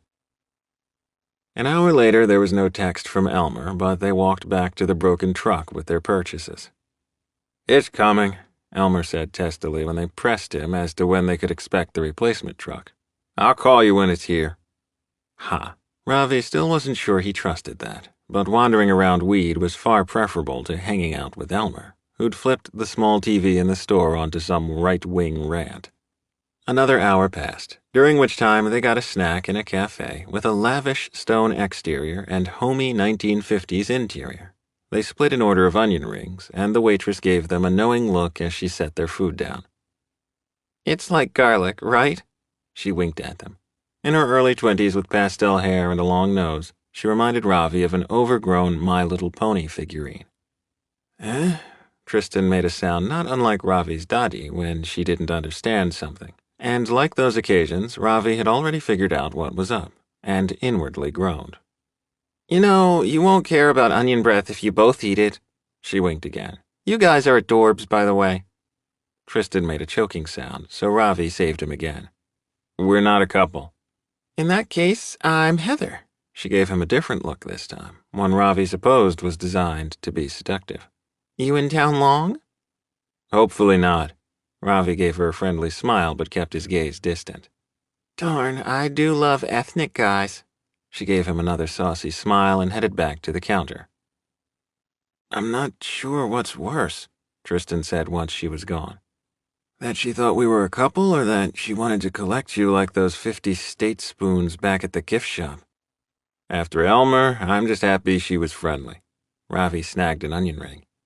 They weren't as good as his mom's onion pakoras, but they were tasty enough. And sadly, the idea of being a couple with Tristan wasn't nearly the turnoff it should have been. Ravi should be chomping at the bit to be free of this tiny town and its colorful residents, and shouldn't be enjoying hanging out with Tristan this much. At least Tristan seemed put off by it, which was good. Tristan being oblivious to the attraction between them was great insurance against Ravi doing something stupid. Life would be so much easier if Tristan wasn't attracted to Ravi. Like, seriously, he should not be aware of how Ravi's eyes crinkled when he told a joke, or how his mouth quirked when he pointed out something interesting. And absolutely, Tristan shouldn't be noticing how Ravi's muscles bunched and flexed as they moved the cargo from the broken truck to the replacement truck, which had finally shown up 3.5 hours after they arrived in Weed. You sure you're not up to no good? Elmer asked. He kept popping out of the convenience store as Tristan and Ravi unloaded the first truck. All elements of the booth were either covered in white draping or hidden in plain brown boxes. Robert Christopher's insistence on top secrecy had to be maintained. But apparently such need for privacy was threatening to Elmer. I'm sure. Tristan kept his end of one of the set pieces aloft while Ravi backed out of the truck. Oof! If he comes out one more time, I'm going to scream, Ravi muttered as they set the background piece down. Wait a second, I've got an idea. Tristan grabbed his laptop case from the front seat. He fished out one of his file folders and pulled some brochures out. Hey, Elmer? Yeah? Elmer's voice was still suspicious, as if Ravi and Tristan were going to take him hostage at any moment. You have any grandkids? Maybe. Elmer's lips pursed. Not sure it's your business. Well, we appreciate your assistance. That was a total lie, but he'd heard his mother utter the line enough that he could deliver it without a hint of irony. Here's some coupons from our employer for a free starter colony for Space Villager. Maybe you have some grandkids who like to do games? I might just have a few. So you were telling the truth about working for one of them high-tech companies? Elmer took the papers Tristan held out. Yep. Pretty impressive. Thank you much. The man's tone was far nicer now. But, Elmer? Yeah? We really need to focus on getting these trucks swapped, without interruptions. Tristan kept his voice light but sincere. I'll let you boys work. Elmer shuffled the coupons in his bony hands before making his way back into the store. Yup, pretty impressive. Ravi nudged Tristan. Did you have those brochures filed under B for bribes? Maybe. Tristan's skin heated, but he grinned despite himself. It was pretty impressive that he worked for Space Villager, and he was the one who'd come up with the free starter colony prize from a previous promotion. Maybe Ravi was right, and he was good at his job. Well, I think it worked. Now let's get back to it. Ravi had lost his overshirt several loads ago, and his thin cotton t-shirt hugged his lean frame. He used the hem to wipe his face, exposing a swath of brown skin with an intriguing smattering of fuzz. Tristan had tried hard not to look at Ravi's bare torso last night in the hot tub, hard being the operative word, since simply their proximity had had him fighting a losing battle to not react physically. Now he couldn't seem to tear his eyes away from Ravi. Even the way sweat beaded up along his hairline was sexy because it had him wondering what Ravi would look like without his ridiculous pop star hair, how he might look after a shower, or in the morning, or... Oh hell, now Ravi was looking at him, and he'd totally caught Tristan checking him out. What? Ravi raised an eyebrow. Oh, nothing. Tristan looked away. I was just thinking what a good team we make. Seriously? Seriously? Could you be a bigger dork? Tristan did a full-body cringe at his own words. We do. Come on, let's get back to it. Ravi laughed, and Tristan had the feeling it was directed at him and his idiocy. They had to completely unload the cargo from the broken truck into the parking lot of the mini-mart before loading the new truck so that everything fit, the biggest pieces going into the new truck first. Wrestling the last large booth set piece, Tristan slipped, crashing into Ravi. The piece tottered before they righted it and got it to the ground, but no amount of quick reflexes could disguise the fact that he was invading Ravi's personal space. Ravi was both warmer and more solid than Tristan had expected, and this time his eyes weren't laughing. In fact, they were deadly serious and linked with Tristan's own. And man, Ravi smelled good. Like good, clean sweat mingled with some sort of expensive herbal shampoo or soap. The muscles in Ravi's neck flexed, and Tristan was almost overcome with the urge to lick right over his Adam's apple. He needed to jump away, apologizing for crashing into him, but instead his feet melted into the asphalt, and his torso leaned in further and... You boys need a cold drink? Fuck. Elmer was back, holding out 2 store-brand waters. A nice gesture, but truly awful timing. Elmer's eyes narrowed. Hell, he might not suspect them of a terrorist conspiracy anymore, but he probably had a whole new set of suspicions. Tristan's feet regained the ability to move in a hurry, and he snatched a water with a mumbled thank you. Yeah, thanks. Ravi took the water, but his eyes were carefully considering Tristan, not Elmer. Oh, shit. Tristan looked away and took a long drink of water. If he hung around Ravi long enough, he was going to become a terrible curse word abuser, because there weren't enough polite words for how jumbled up Ravi made him feel. Chapter 9. Ravi's muscles burned like he'd run a 15K in record time, and he'd sweat through both his shirts. They had hours of driving in front of them, but he was already counting down to a long shower. How is it after 5 already? Tristan pulled out his phone as they got the last of their stuff out of the old truck. Fuck, is that how late it is? Ravi snagged his own phone, making sure he had the audio cable and charger. Yes, and according to my calculations, we're at least 6 hours from Portland still. Probably longer given the road construction advisories I'm seeing around Medford and Eugene. And given the speed these trucks go. Screw calculations. Ravi slammed the door and stalked to the new truck. They'd already received the new keys from Elmer and done the necessary paperwork. Elmer was BFFs with Tristan since he'd handed out the freebies, but he still looked at him with barely guarded hostility. Ravi was done with this town, done with delays, done with Tristan's perfectionism, and really, really done with how much he liked his infuriating co-pilot. I was just trying to help. Tristan's choir boy face with the big blue eyes looked like a wounded puppy as he climbed up into the new truck's cab. I know. Ravi scrubbed at his already ruined hair. Sorry for snapping. I just hate how the day got totally wasted. We haven't eaten in a while. How about I pull up a list of vegetarian options for Ashland? I know you'll feel better if you eat, and if we can at least cross the border.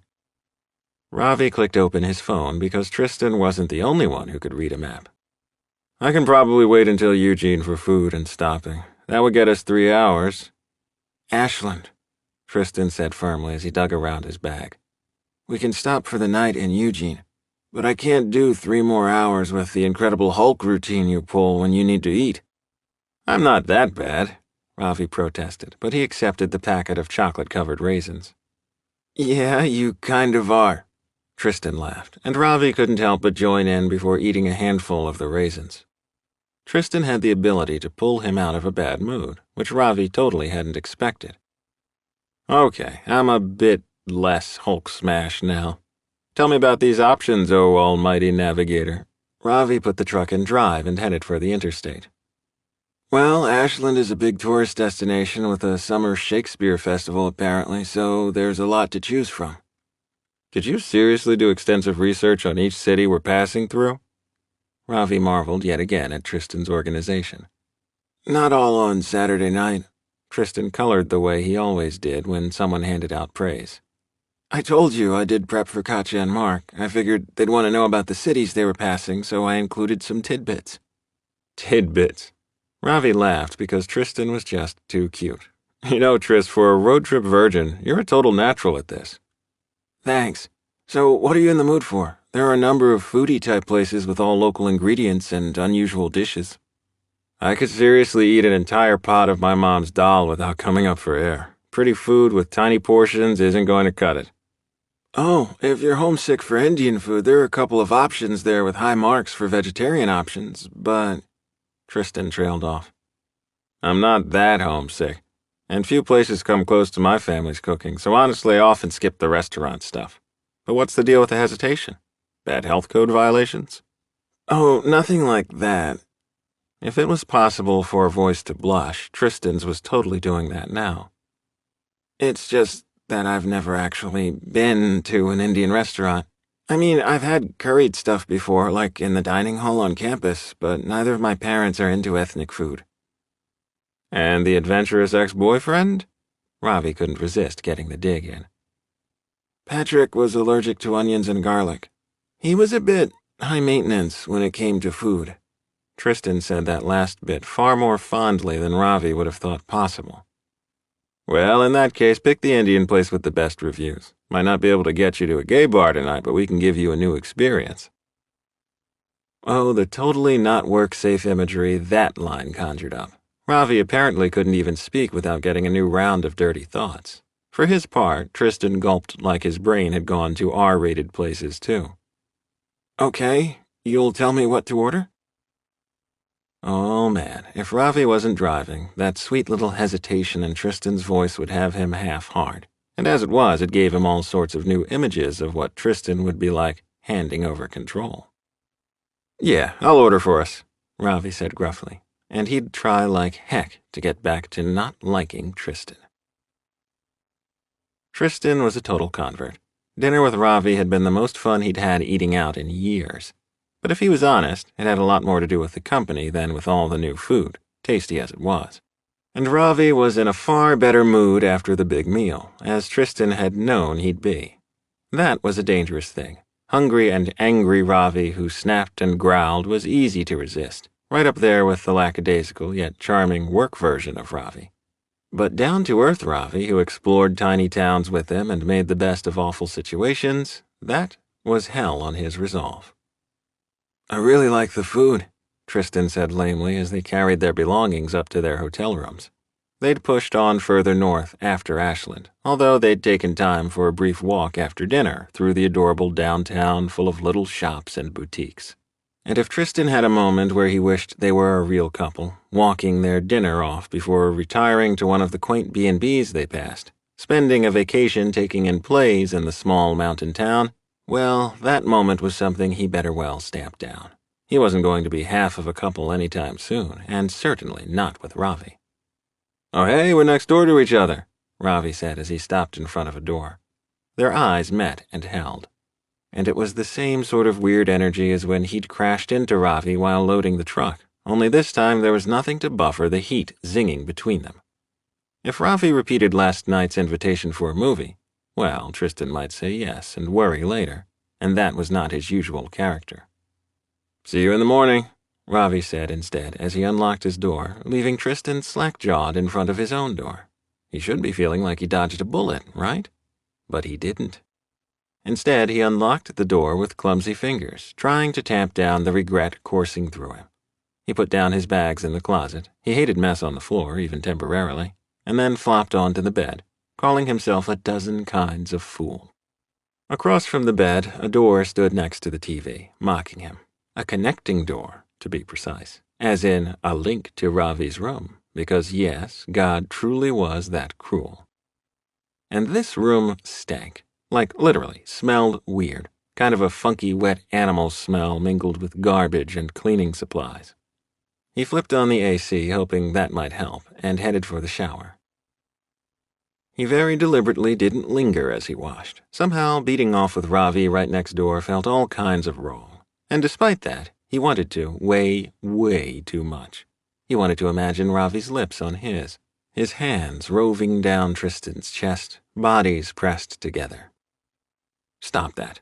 He flipped the shower to cold, which helped not at all as his mental images simply switched to Ravi warming him up. He got out of the shower, half-hard cock still trying to take over his brain cells as he dried off and put on the flannel pajamas he'd packed. Back in the main part of his hotel room, the door still beckoned him and the stench had only gotten worse. His parents would have totally demanded a new room at this point, but Tristan flipped on the TV, trying to distract himself. It didn't work. I want him. I want him so bad my teeth ache with wondering what he'd taste like. And then his inner monologue shifted, becoming more seductive and tempting. No one would have to know. You could get this out of your system. When that failed, his brain shifted to logic. Maybe he's an awful kisser, and you'd be free of this stupid crush in 30 seconds. Tristan snorted to himself. Ha, Ravi was the king of charm. No way was he a bad kisser or bad in bed. Unlike you. Oh, shut the fuck up. Tristan couldn't take any more. He pushed off the bed and stalked to the connecting door. His hand paused right above the white wood. He had no idea what he was doing, only that he needed to do it more than he needed air. He let his hand fall, knocking hard. Ravi had a movie on the TV, but he couldn't have said what it was, even if someone were to wave a $100 bill in his face. Heck, he might not even notice that. He was too caught up in thoughts about Tristan. The way Tristan's eyes had lit up at the little Indian restaurant when they brought out the food. The way he'd gamely tried everything, trusting Ravi's assurances that he'd love it. And why in the hell Ravi's body seemed intent on making that sexual, he couldn't say. But even rubbing one out in the shower hadn't helped. Knock, knock. A knock came from the connecting door, startling Ravi into hopping off the bed. "Tristan?" he called before unlocking the door. "Yeah," came the muffled reply. "What's up?" As he opened the door, he realized that he didn't even have a shirt on. After his shower, he'd pulled on a pair of Star Wars lounge pants that Avani had given him on his last birthday. He wasn't a modest guy, but this was a bit exposed for a late-night encounter. Not much." Tristan stood there in ridiculous blue plaid pajamas and bare feet, hair still damp and sticking up at weird angles. The overall effect should have been one of Tristan escaping from whatever retirement compound Elmer called home, but instead Ravi found it endearing. "You're so screwed, man." "Not much?" Ravi raised an eyebrow. "But you knocked?" Yeah. Tristan scratched his neck and shuffled one foot. My room stinks. Your room stinks. Ravi had to stop himself from laughing. As far as pretexts went, that was pretty darn lame, high school, camp-out-worthy stuff. It really does. Tristan gestured, and Ravi followed him in and took a deep sniff. Yeah, the room did smell pretty funky. Okay. Ravi drew the word out. Why don't you call the front desk? This is a pretty big place, and it's the middle of the week. I'm sure they can find you a different room. Sorry, I didn't mean to bother you. Tristan did the shuffle thing with his foot again. Never mind. Tris. Ravi grabbed Tristan's shoulders when he tried to turn away, forced him to look at him. What's really up? Nothing. I was thinking we could watch a movie in your room, but you're right, I should call for a new room. That's what you want? To hang out with me? Ravi took a step forward, not dropping his hands from Tristan's shoulders. He could feel his warmth even through the soft blue cotton. Their bodies were mere inches apart now. Tristan's gaze went straight to Ravi's mouth before he licked his own lips. Oh, fuck. Killing me, Tris, you really are. I've got a movie on, Ravi said softly, making no move toward his room or to step away from Tristan. There were 1,000 reasons why he needed to step away, get Tristan to call for a new room, and stop the energy arcing between them, yet he couldn't seem to find the one that would get his feet to move. Yeah. Tristan's exhale ghosted across Ravi's face. His eyes continued to look as though they had a tractor beam on Ravi's mouth. That's good. I've got no clue what the movie is. Ravi laughed shakily. That's okay. Tristan moved, subtly leaning forward before retreating a millimeter, like he wasn't quite sure how to close the gap between them. Ravi knew, but there were a whole host of reasons why he should retreat and lock the door behind him, put a hotel's worth of distance between himself and temptation.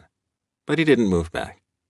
Instead, doing what Tristan was shuffling toward and closed the distance between them, claiming Tristan's mouth like he'd been obsessed about for 2 days now. Okay, perhaps a bit longer than that if he were honest with himself. Tristan was fussy and prissy and so not Ravi's type, except he was cute and endearing and eager to please and… oh, fuck it, they were so doing this thing. Ravi's lips slid softly over Tristan's, hands coming up to cup Tristan's face. His skin was smooth and slightly slippery, as if he'd shaved earlier. Tristan gave a little sigh as their lips collided, a happy noise that went straight to Ravi's dick. Tristan tasted like a minty memory from Ravi's teen years, a simple, classic taste that totally fit with the rest of Tristan's persona. And the way they fit together felt like a different kind of memory, like they'd done this before and yet never before in the same instant. Brand new and achingly familiar, and far, far too sweet for Ravi's blood. I like him too much to do this. The realization slammed into Ravi, made him pull back from exploring the contours of Tristan's mouth. This wasn't some casual fuck he'd picked up in West Hollywood, or even a friend with benefits who totally knew the score. This was Tristan, Mr. Serious, king of the spreadsheets, and his co-worker. Co-worker. Dude, do you really want to fuck this up? We can't do this, he said against Tristan's cheek. Yeah. Tristan breathed out the word but didn't move away. Totally stupid. And then they were kissing again, tongues dueling, nothing sweet about this clawing. Tristan was hard against him, his hands clinging to him as if they were lost in the desert, and Ravi had the last canteen of water. And lost was exactly how Ravi felt. Ravi pulled away, but this time it was to tug Tristan toward the door, toward his bed, and his blissfully stink-free room. You sure? Tristan's tongue worried his kiss-swollen lips as he stumbled after him. Oh, fuck, do not ask me that. Ravi collapsed against the door and dropped Tristan's hand. We really, really can't do this. Yeah. Oh, the world of regret contained in Tristan's exhale. It made Ravi's whole body ache. Go call the front desk, get a new room. Ravi pushed Tristan back into his own room. That's it? Tristan's sigh held a world of regret. Don't tempt me, please. We've got a long day tomorrow. Can't afford to be stupid. I get it. I'll go call. You do that. Ravi shut the door softly and locked it, and double-checked the lock. Not because he didn't trust Tristan, but because he no longer trusted himself. He'd known kissing Tristan was a terrible idea, but he'd let himself get swept along in a haze, and now he had to deal not only with the prospect of a most uncomfortable tomorrow, but also knowing exactly what Tristan tasted like, exactly what he was turning down. He moved away from the door and flopped on the bed, but it was hours before sleep finally found him. Chapter 10. The next morning wasn't a little bit awkward. No, it was an epic masterpiece of awkward. A yacht full of awful. And it started with both of them arriving at the truck with 2 coffees. I thought, Tristan stammered, holding out the Americano he'd ordered for Ravi. Yeah, me too. Ravi held out a blended drink, and then they had to juggle so that they each ended up with 2 identical coffees. I like frappuccinos, but I'm not sure I can drink 2. Gee, they were masters of conversation that morning. Yeah, and there are not enough cup holders in the truck. Ravi looked away, shoulders slumping. He was nothing like his usual self. No jokes, no twinkling eyes, no easy laughter. Tristan hadn't realized how much he liked those things until they were gone. They each ditched the surplus drinks in the trash can near the truck, eyes still not meeting. So, we cool? Tristan asked, even though they clearly weren't. By unspoken agreement, Ravi was driving again, and Tristan buckled up to resist the urge to leap from the truck and get to Seattle via plane, train, or rent-a-mule. Yep. Ravi gave him a searching look before he started the truck, like he too couldn't believe the stupidity that came out of Tristan's mouth. Join the club. Ravi had undoubtedly decided to not even allude to last night. That was smarter. Tristan shouldn't have given in to the flippy-floppy feeling loosening his tongue. It wasn't like he was a virgin. He'd done mornings after before, even kind of stilted ones, but this was different because it was Heck, what was Ravi? Colleague, to be sure, but they were sort of kind of friends now, too, right? Except, weren't they supposed to dislike each other? When had that gone and changed? And if they were friends, they really, really shouldn't be kissing. Except they had, and Tristan would do it again in a heartbeat, even if it was the world's worst idea ever. We've got about 5 hours left. What do you say we grab some snacks when we get gas and just push straight through? We can get real food in Seattle. Yeah, that works, as long as you eat enough to not... He trailed off because no amount of snacks could make this less weird. And honestly, Snappy Ravi might be preferable to the cautious guy who clearly couldn't wait to be rid of him in Seattle. And Tristan, who should be needing alone time like crazy, had no business feeling hurt about that. If they got to Seattle in the early afternoon, he could hole up all evening in his hotel room and somehow figure out how to deal better with Ravi for tomorrow's booth setup. Hours later, Tristan truly hated I-5. Back in Santa Monica, when he'd warned about construction and delays, he hadn't fully understood how I-5 was the only interstate for most of their journey, and how when I-5 got clogged, they were screwed. But now, on day 3 of their journey, he was intimately familiar with the infuriating interstate and its ability to add extra hours onto what should be a straightforward stretch.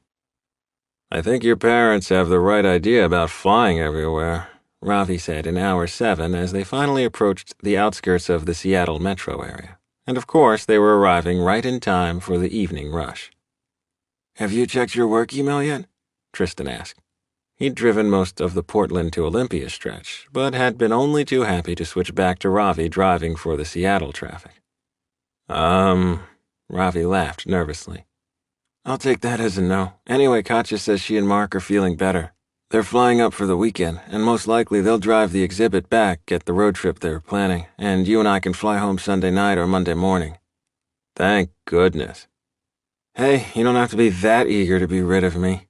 Tristan's voice had an edge to it that he instantly wished he could remove.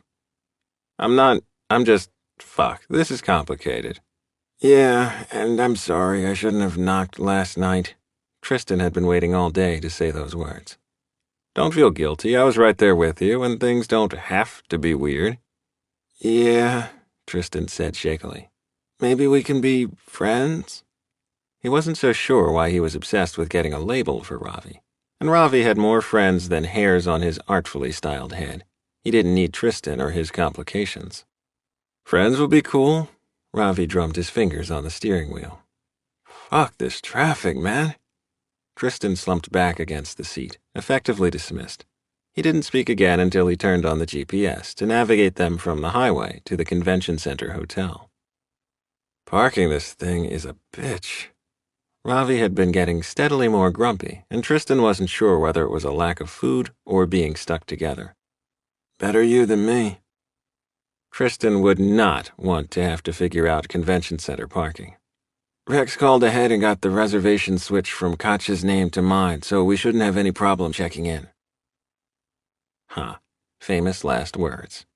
It turned out that the parking was the least of their worries after they met the desk clerk. The hotel adjacent to the convention center was an opulent tower with dark woods and mirrored surfaces amid the muted tones of the lobby. What's that you said about no problems? Ravi hissed as the clerk tapped away at the computer. The desk clerk was every bit as polished as the hotel itself, her jet black hair swept up into a bun and her light pink manicured nails moving quickly across the keyboard. Shh, there must be a glitch, Tristan hissed back. There's no glitch. The clerk put a printout on the marble counter. See, 1 room for 6 nights under your corporate account. But we need 2 rooms. Tristan's voice was just as desperate as the rest of him. Oh man, Katja and Mark are married. Of course they only needed 1 room for the conference. Ravi rubbed his temples. I bet Rex didn't correct it. Or couldn't. We've been fully booked for this week for a while. The con has everything around here booked solid. You could call around, though, see if perhaps you could get something farther away, the clerk suggested. Hell, Ravi's exhale ruffled his hair. I don't have the energy for this. The clerk tapped a few buttons. I'm able to get you a room with 2 beds. If you wanted to share... Want. It was such a tricky, devious word. Of course Tristan wanted. Who wouldn't want to share with Ravi? But to be up close and personal with all that charm and fun for another stretch of days, well, that was a temptation he couldn't afford. Yeah, we could share, Ravi said slowly. What? What? Tristan nodded dumbly before he realized what he was doing. Excellent, the clerk said, and then it was a done deal with room cards and them in an elevator with their stuff, heading to a room, knowing full well one of them should be hiking to another hotel. Screw the distance. Ravi's pulse thrummed like the Chala flute music his father favored. Okay, drop your stuff and let's go find food, Ravi said as Tristan unlocked the door to their room. Their room? What the hell had he been thinking? You weren't. He'd known that the right thing to do would be to offer to be the one to find another hotel, but screw it. He'd been hungry and tired, and he'd just wanted dinner. And Tristan. Oh, fuck. No way they were making it to Saturday without someone getting fucked, either literally or figuratively or both. But if he didn't linger, didn't look at the big cushy beds, maybe, just maybe, he could stave off the inevitable. And above all else, they were not talking about how insane this was. Together? Tristan put his stuff in the closet while Ravi tossed his on the bed. I figured you'd want some time. He made a vague gesture. Go to a bar, maybe? And what? Pick someone up? Ravi snorted. Tristan's pink-stained cheeks were all the answer he needed. I didn't say that. Tristan took out the folder labeled food options from his laptop bag. But if you need some alone time, I'd understand. If that's your very polite way of saying if I need to get laid this week that I should go out cruising the gay bars by myself, need I remind you that we're sharing the room, and you are so not a threesome sort of guy? I'm not. Tristan looked mildly put out as he shuffled papers. How would you know? Tris, you've got a spreadsheet of Seattle dining options. You'll have all your clothes put away before you fall asleep. No way are you a wild and crazy casual sex sort of guy. Sorry. I'm not awful in bed. There was too much pain in Tristan's voice for the joking that Ravi had intended. Hell, this is why we can't talk. I didn't say that. I'm sure you're great. Unconsciously, he had taken a few steps toward Tristan, close enough that he could put his hand on Tristan's arm. Alert, alert, back away. It's okay. I'm sorry if I was a terrible kisser or something last night. Tristan looked down at his shoes. You weren't terrible. Ravi's voice had gone low and soothing, and he was fighting a losing battle with his self-control as memories of last night assaulted his brain. Food and eating and even the ill-advised conversation faded under the memory of what Tristan tasted like, of the little sounds he made. Far from it. Really? The sparkly hope in Tristan's eyes as he looked up almost did Ravi in. Really? Self-control lost the battle as he pulled Tristan toward him. Actually, if he was honest, self-control had left the building the instant the clerk said they could share a room. Then they were kissing again, and he wasn't even sure who had moved first, only that they were devouring each other. He pushed Tristan against the wall next to the closet, kissing him like he knew all Tristan's secrets, that weird familiarity guiding him, telling him how Tristan liked it. Not that he needed too much intuition. Tristan made encouraging noises the more Ravi seized control. He lost all sense of time, moments measured in gasps and moans. Their tongues tangled, and Ravi's whole body shuddered in its effort to get closer to Tristan. His hips rocked and his hands grappled, and if he could have crawled inside Tristan, Ravi would have been all over that option. We should, Tristan gasped as Ravi mouthed a path to his ear. Dinner. Later. Now was all Ravi cared about. Later was for regrets and logic and awkward dining. Right now was for discovering the taste of Tristan's skin, for shivering as the roughness of stubble abraded his tongue, for pulling Tristan's hips flush against his own. Their hard cocks ground together through their jeans, and it wasn't enough, wasn't ever going to be enough. Ravi sneaked a hand between them, got his fly undone, shoved his pants down with shaking hands. Yeah, skin. Tristan followed his lead, pushing his own pants down to mid-thigh before welcoming Ravi back against him with a scorching kiss as their cocks collided for the first time. Tristan's was thick and hot with a slippery head, and the contact still wasn't enough.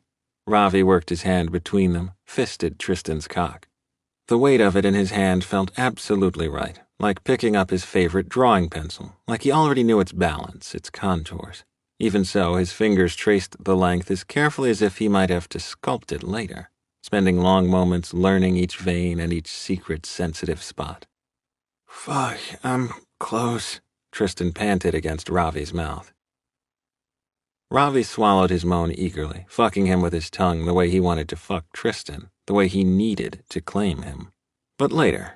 Right now, he needed to get Tristan off more than he needed to breathe. He moved so that he could grasp both their cocks together.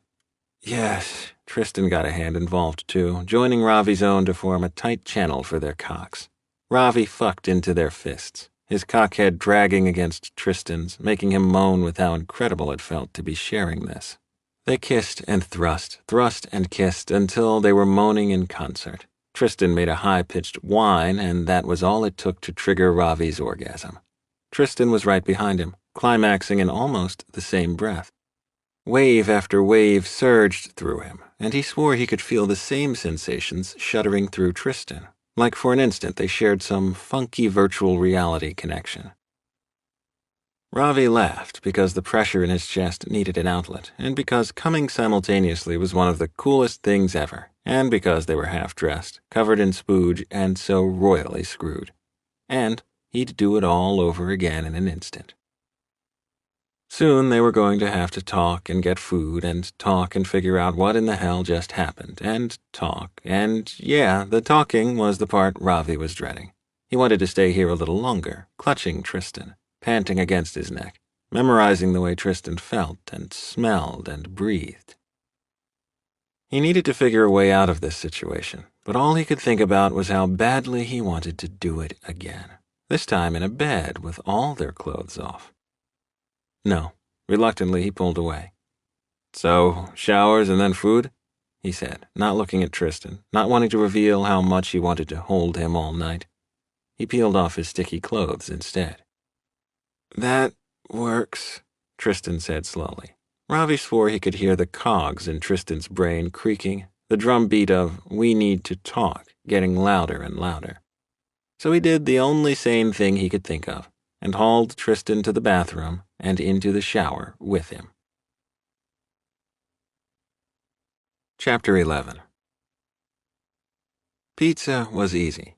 Tristan liked pizza, Ravi liked pizza, and Seattle had a lot of options for good vegetarian pizza delivery. Compared to, say, showering together with the coworker you were supposed to dislike, pizza was ridiculously easy. Showering together had been weird. Weird was really the only word for it. Porn and pop culture said he was supposed to have all sorts of shower sex fantasies and be all over trying them out with Ravi, but he knew from Patrick that the idea of showering together was far better than the reality. One person, usually him, ended up shivering, and the water always went cold before they got to any good stuff.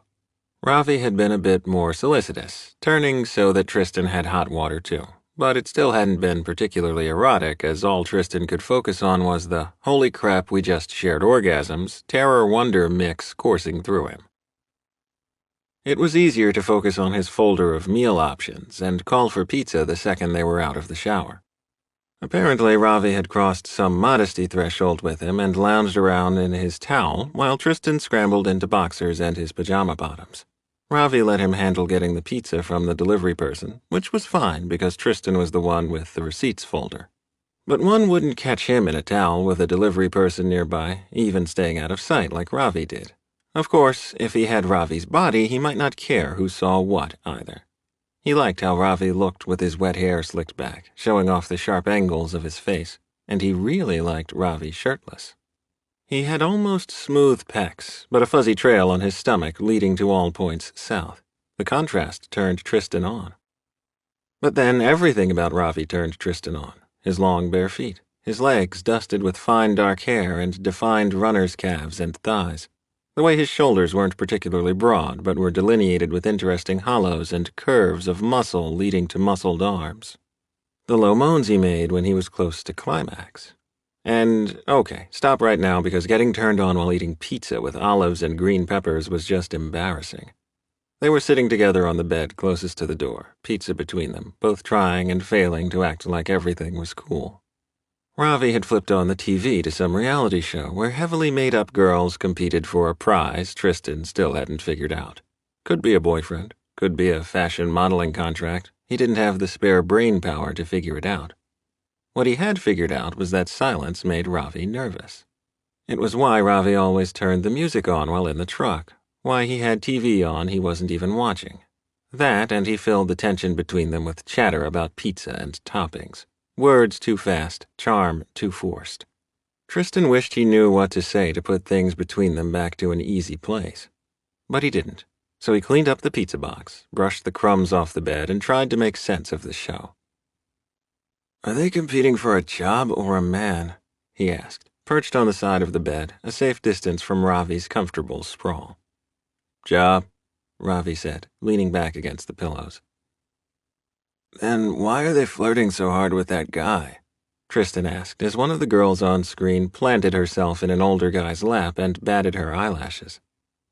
Because they probably think sleeping with him would guarantee a win? But you should never sleep with your boss. That's really bad. Tristan trailed off as he realized what he was saying. Not that. Oh, crap, I'm shutting up now. Ravi laughed and stretched a leg out, kicking Tristan's calf. Dude, I get it. I have slept with coworkers before, and it's always awful. Clearly, I don't learn. Tristan tamped down the hurt and jealousy that threatened to bubble up in his throat. How is it awful? Take your pick. There's the hard time juggling work and what happens after work. I know you think I don't care about professionalism. I never said that. You didn't have to. Ravi shrugged, but his eyes showed a hooded hurt Tristan had never noticed before. But I do care about my work, and I've lost projects I love because of the rumors that swirl through the office. That's the worst. You don't like being the subject of gossip, but you always seem to love talking with people at work. Talking being key. And sure, I gossip. About other people. Ravi laughed at himself, hand moving restlessly as if he knew he had a major double standard going. But I've learned my lesson that it doesn't pay to be rumored to be sleeping with someone, because when it goes south, and it always goes south, everyone is watching to see which of you quits first, and that's the sort of toxic gossip I try to avoid. Like the betting pools about whether someone is straight or not? Tristan twisted the edge of the comforter around and around. Hey, man, I'm sincerely sorry about that, and for the record, I knew about the speculation, but I never joined in. That's not my style. Ravi tapped him again with his foot. And yeah, that's what I'm talking about, actually. The sort of gossip that makes it hard to keep working somewhere because you're so uncomfortable. And I don't want that for you. For either of us, really. Well, you don't have to worry about that from me. I'm not about to start dropping by your cubicle to angle for quickies in the copy room. Darn. Hey, I'm being serious here. There's not going to be any office fallout from this. Whatever. I can't afford those sorts of rumors any more than you can, and it's worse in my case because of my family. Your family would get mad about you banging a coworker? Ravi blinked. Why would, or should, they care? It's complicated. Tristan flopped backward next to Ravi. See, what I told you earlier is exactly what happened. I came out in college and they had a fit. An absolute fit. But what I didn't say is why, and this is something I really don't want getting around the office. You've got my word, Ravi said, finally serious. My mother is a judge and fairly politically active. That was putting a light gloss on things. His mother was on the Federal Court of Appeals for the Ninth Circuit. That's why his folks moved to Pasadena when she got elevated from being a district judge. And saying she was fairly politically active was like calling the sun a bit yellow. Your mom's a judge? That's pretty cool. Yeah, I was a total late-in-life surprise for them. She was 42 and already had Derek and a high-powered prosecutor job. She got appointed to her first judgeship when I was 2. My father's an attorney, too, in trusts and estates private practice. But what does being a judge have to do with you being gay? A lot. Tristan glanced over. Ravi was watching him intently. See, she's well known for her conservative views. Again, Tristan kept to a very broad-level explanation of his mother's ridiculously conservative dissents on things like the marriage equality cases and employment discrimination and religious exemptions and states' rights. Ah, and having a gay kid doesn't fit with that image. Ravi's eyes were kind and understanding.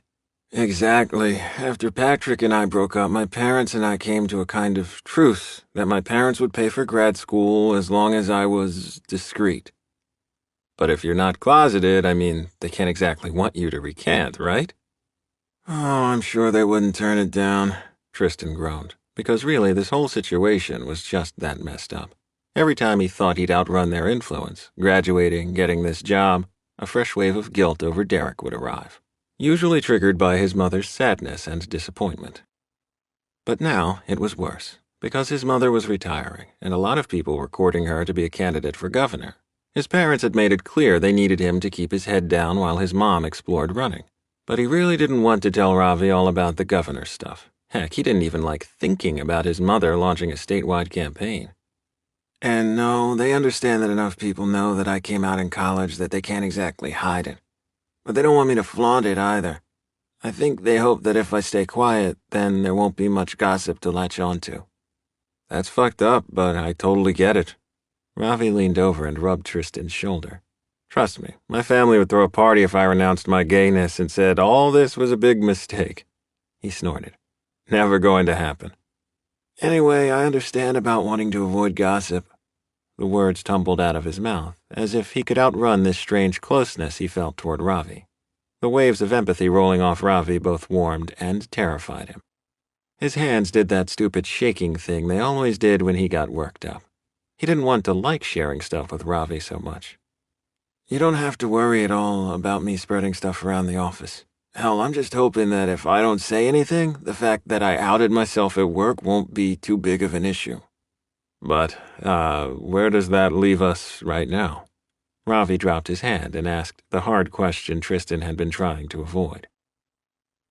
Tristan rolled to face him, which put him much too close to Ravi's face. He had to force his eyes to stop zeroing in on Ravi's lips. Look, I'm not as naive as I look. I'm not some starry-eyed kid with a crush on you. Liar. Tristan's hands started shaking, but he soldiered on. And we're not at the office right now. So, like, what happens in Seattle stays in Seattle? Ravi said slowly. Exactly. We're simply two guys who are maybe a little lonely and a lot horny, so we get it out of our system here. But you don't have to worry about what's going to happen in Santa Monica. I'm not going to start following you around like a puppy. Even if I totally want to. Tristan hoped he sounded more confident than he felt. He was pretty sure his brain was willing to make up whatever logic it needed to justify kissing Ravi again. But he wasn't kidding about lonely and horny. It had been so damn long since someone had held him like Ravi had earlier, since someone had kissed him like he mattered, since someone had smiled at him like they actually cared. He'd had a few anonymous hookups since Patrick, but they were all so deeply unsatisfying that he'd deleted the app from his phone and tried to embrace being alone. Ravi made him feel less alone and less invisible, and damn if he didn't want a second helping before he forced himself back into good son mode. Ravi studied Tristan, trying to see how serious he was. It was kind of hilarious that the guy who pre-planned his restroom breaks was suggesting short-term casual sex. Tristan was high if he thought Ravi could simply forget this happened the second they were back in California, but he did make some really good points. That and Tristan's face was inches from his, and all he could think about was how amazing kissing him had been. A repeat of their earlier orgasms sounded perfect, but first they needed to get some things straight. Absolutely no PDA in front of anyone from Space Villager when they arrive, not even a hint. That's what happened at my last job. Emilio and I tried to keep things on the down low at first, but then we couldn't keep our hands to ourselves and word started getting around. Ravi's stomach clenched at the memory. It had been his dream job, straight out of college, his first job with the gaming industry, and for a few years things had been amazing. And he'd been out just like he had in college. And sure, in college jobs he'd had a few things go south after he got involved with a coworker, but that hadn't stopped him from pursuing Emilio. Right up until he got pulled from his pet project and put on stupid grunt work because his boss hadn't wanted drama on his team. Now he had a second chance in the industry, a second chance to do the sort of art that fed his soul, and he couldn't screw it up. Do I look like someone dying to get my PDA on? Tristan laughed with a self-conscious cough, and there was the dorky guy Ravi had been missing. No, you're too busy handing out agendas and coming up with action plans. That and I totally and completely suck at affection, public and otherwise. What do you mean? Surely you're not still hung up on being a bad kisser. I mean, the fact that we both came like gangbusters should be proof enough. Tristan laughed again. See, this is why it's good to get it out of our systems here. Trust me that you won't want to continue back in Santa Monica. I'm bad in bed and you'll get sick of it. Ravi blinked. Who told you that? Because I seriously don't have any complaints from earlier. My ex complained that I didn't, give good head, and I take too long to come when, it's my turn. Your ex is the same guy who left you to deal with your parental fallout on your own, right? How about you don't take his word for it? Ravi didn't like how protective Tristan's self-confidence issues made him feel. And like with the coffee and food and driving, he had the insane urge to bolster Tristan, see him glow with self-assurance. He's not the only guy I've hooked up with, and the others didn't seem terribly impressed. Random hookups usually suck unless you get super lucky. They're good for orgasms, but you can't judge much by them. Ravi had a feeling he'd had far more of them than Tristan, but he didn't point that out. And he'd also had some go spectacularly right, but sharing that wasn't going to help either. Maybe. Tristan didn't sound convinced. Ravi liked to think of himself as a good friend and a good listener, but he was also better with action than with words. And action was the best way to remove the sad panda expression from Tristan's face. Maybe all you need is more practice. Practice? Tristan's cheeks colored, but he didn't sound uninterested. Yeah, you want lessons? I might. Tristan licked his lips. Then get to practicing. Ravi let his towel fall open. Chapter 12. You're volunteering to be my practice? Tristan's brain was all muddled from Ravi's nudity. Ravi didn't seem to care that he'd put himself on display. His cock wasn't fully hard, but it was still pretty damn impressive, and it made Tristan want to see it change and grow.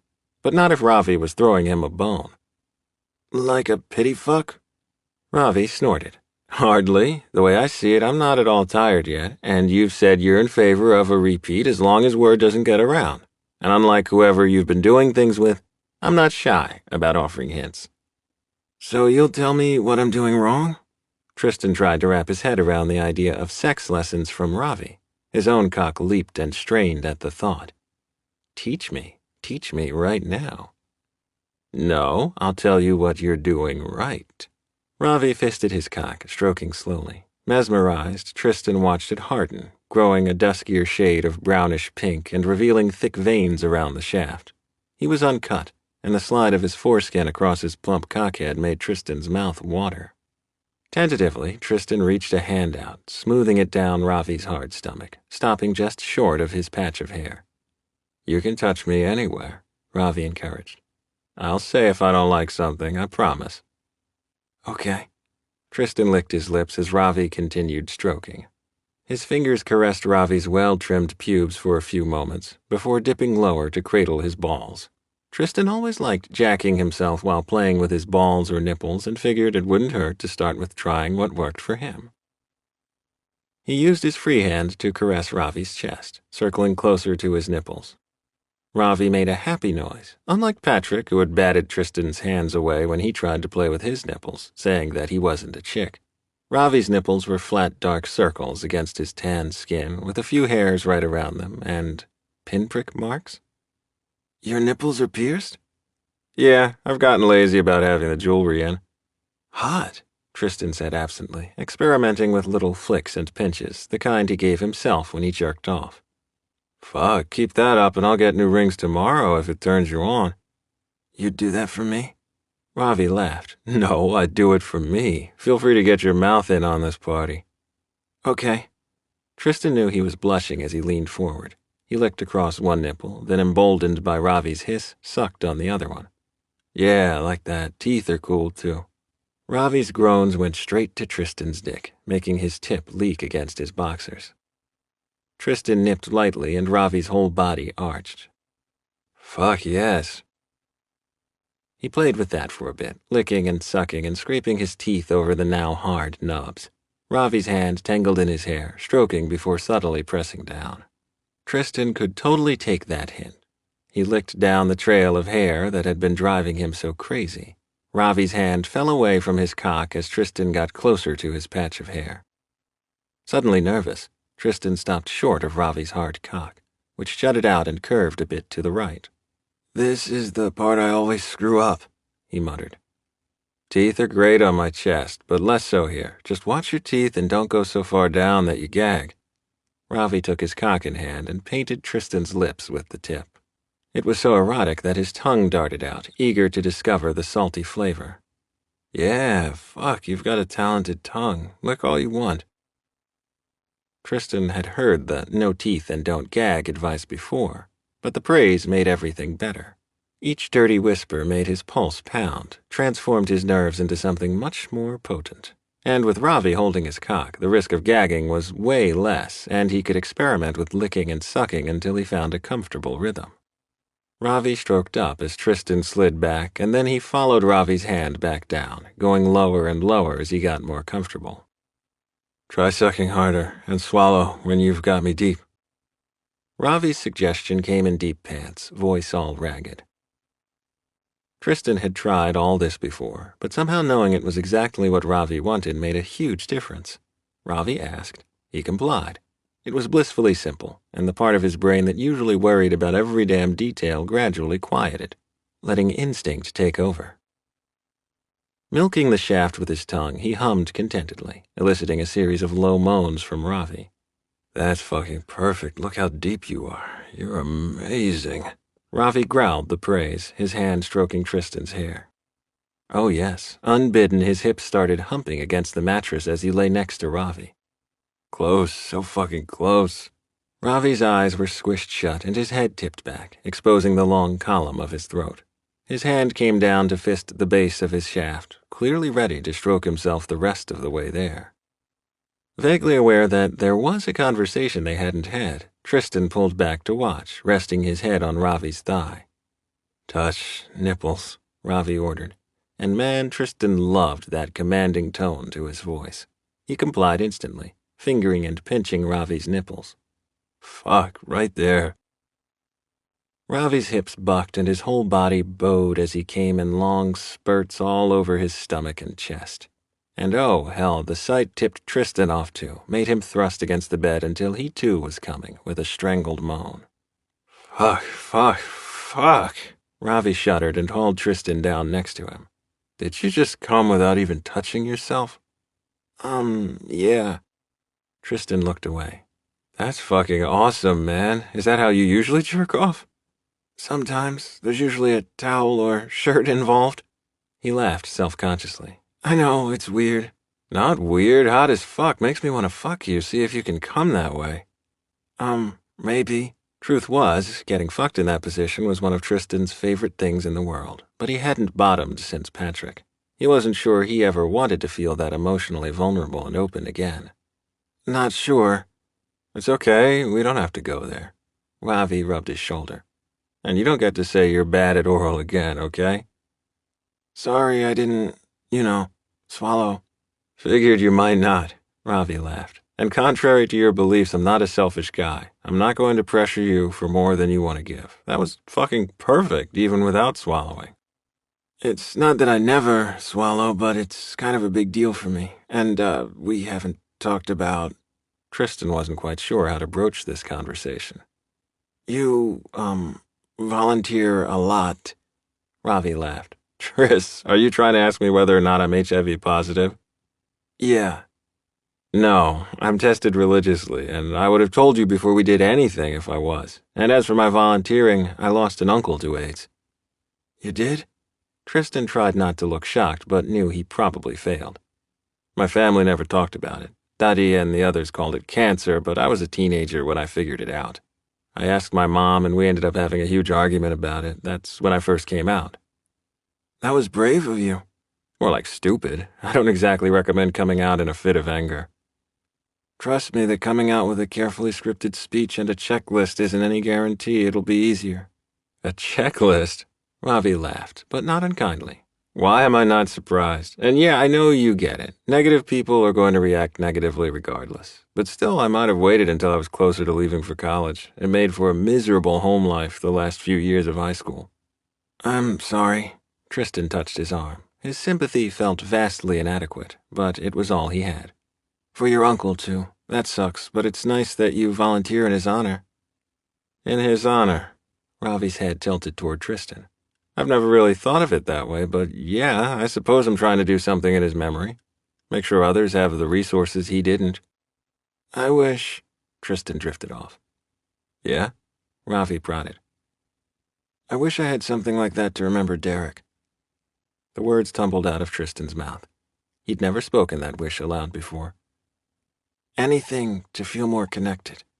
I know what you mean. Ravi's eyes were infinitely understanding. My parents donate to MAD every year, but that's not personal. I thought about getting a memorial tattoo, but it was a stupid idea. It's not stupid, you totally should. And there are charities that go into high schools to educate kids that you could get more involved with. Maybe. I'm not a really big joiner, and I don't like being in front of people. Start. Ravi laughed. And charities always need behind-the-scenes guys, too. But for someone who doesn't like being in front of people, you certainly hand out orders well. That's different. Maybe you simply need something to say, a plan to execute. Tristan's heart gave a little flutter. It was as if Ravi could see all the way through him. Back to the kid he'd been when Derek died, back to who he'd been in high school and college. Watching others join clubs while he hung back to go play video games alone in his room. And instead of seeing a loser, Ravi seemed to find something admirable about him. And that, more than the sex, was the most intoxicating thing about spending time with Ravi. We should move to the non-gross bed for sleep, Ravi said easily. And maybe shower again. Would you be offended? If you want to shower alone? Ravi shoved his shoulder. Go, enjoy. Do you want your own bed tonight, too? This one is kind of done for, though. Nah, sharing would be nice. Tristan knew he was blushing again. It had been so long since he'd slept next to another person. And as much as he craved his space, he wasn't going to deny himself the pleasure of waking up next to Ravi, especially since such things were sure to be temporary. 3 showers in less than 24 hours was excessive, even for Ravi, but he needed wet hair to style it effectively. That, and he'd woken up with absolutely horrid bedhead. No way was he going to set up their booth looking like he'd tangoed with a paper shredder. Not that Tristan seemed to care about Ravi's hair when they'd jerked each other off when they first woke up. That had been sweet and hot, but it was the sweetness that caught Ravi by surprise. Kissing Tristan while they stroked each other had packed a surprisingly emotional wallop, one that sent Ravi scrambling for the shower and his hair products. He needed to not feel so stripped bare in front of Tristan. To that end, he put on a light peach button-down over a t-shirt and black jeans, even though he knew he'd probably lose the shirt as soon as they started moving the big pieces of the booth.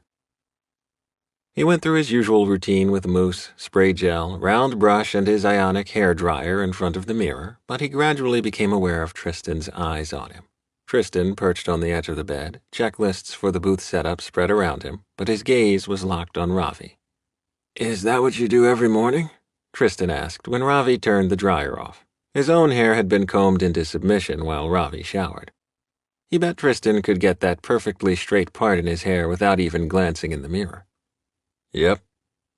"Seems like a lot of work." "Do you iron every morning, preppy boy?" Ravi kept his voice a gentle tease. Tristan was in what Ravi thought of as the casual version of his uniform, ironed khakis and a blue polo shirt. "Yeah, unless I do it the night before." "Seems like a lot of work." Ravi raised an eyebrow. "I send my stuff that needs it to the dry cleaners, but otherwise I like to keep it simple." Tristan snorted. "Simple is so not you. No offense." "None taken," Ravi said, but inside he bristled a bit. This whole scene was a bit too domestic for him. Morning sex, room service oatmeal for him, and eggs for Tristan, and a shared pot of coffee. Getting ready together. This felt perilously close to a relationship. And they'd already agreed that wasn't happening. Besides, Ravi didn't feel in a good position for a relationship with anyone. But despite that, images of last night kept playing in his brain, clouding his logic circuits. Tristan's mouth, hot and eager. Tristan's eyes, so full of hope and wonder. Tristan's hands shaking as they caressed Ravi. Tristan humping the mattress. It didn't matter that he'd had 3 orgasms in the past day. Ravi was totally ready to go again, and that scared him more than a little. He liked this, liked Tristan far too much. "You ready for the setup? I kind of can't wait to see the convention floor." Tristan bounced a bit, like a giddy kid. "You're totally a closet gamer geek, aren't you?" Ravi laughed, some of his annoyance dissipating because Tristan really was that cute when he got excited about work.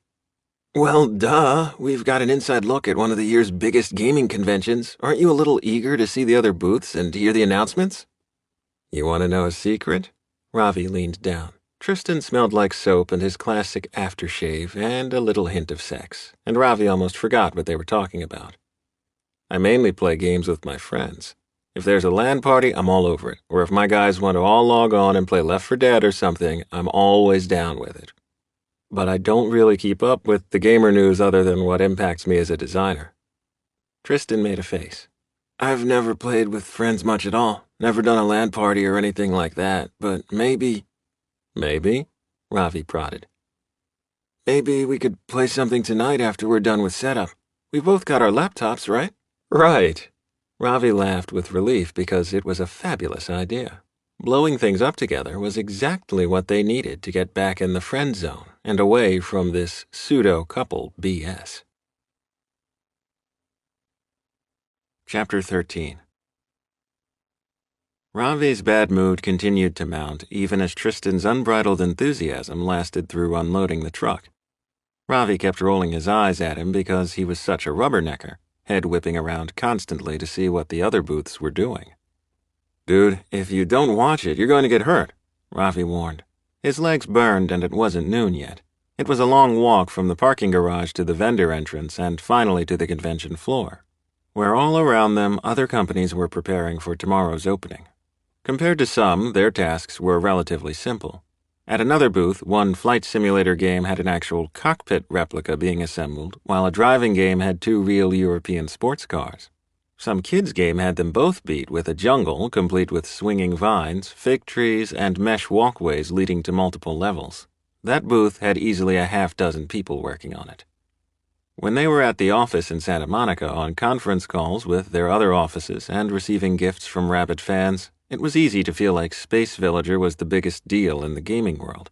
However, this con was a harsh reminder that this was a crowded industry, with dozens of games vying for fans' attention. The display they'd worked months on back in California didn't feel so cutting edge now, which had him in a funk. "Do we need to break to get you food?" Tristan asked. His eyes added the unspoken subtext, because you're being a real bastard right now. Nah. "Is this one of those temperamental artist things?" Tristan asked in a lower voice. "Like, I'm simply marveling at all the talent on display, but maybe you're having some professional jealousy?" Damn, you're good. Ravi didn't bother denying it. Somehow Tristan managed to see everything, even the parts Ravi usually kept well hidden. "Hey, I just made the organizational strategy. You drew the concept pictures, but you need to calm down. Our booth is going to rock." "Here's to hoping," Ravi said as they turned the corner and approached the row of booths that contained their space. They were in the middle of the row, which was another thing to complain about. "This is not the space we signed up for. Our backdrop pieces aren't fitting right." "They fit fine." Tristan's voice was low and soothing. He stuck a hand out like he might be about to touch Ravi's arm, then thought better of it.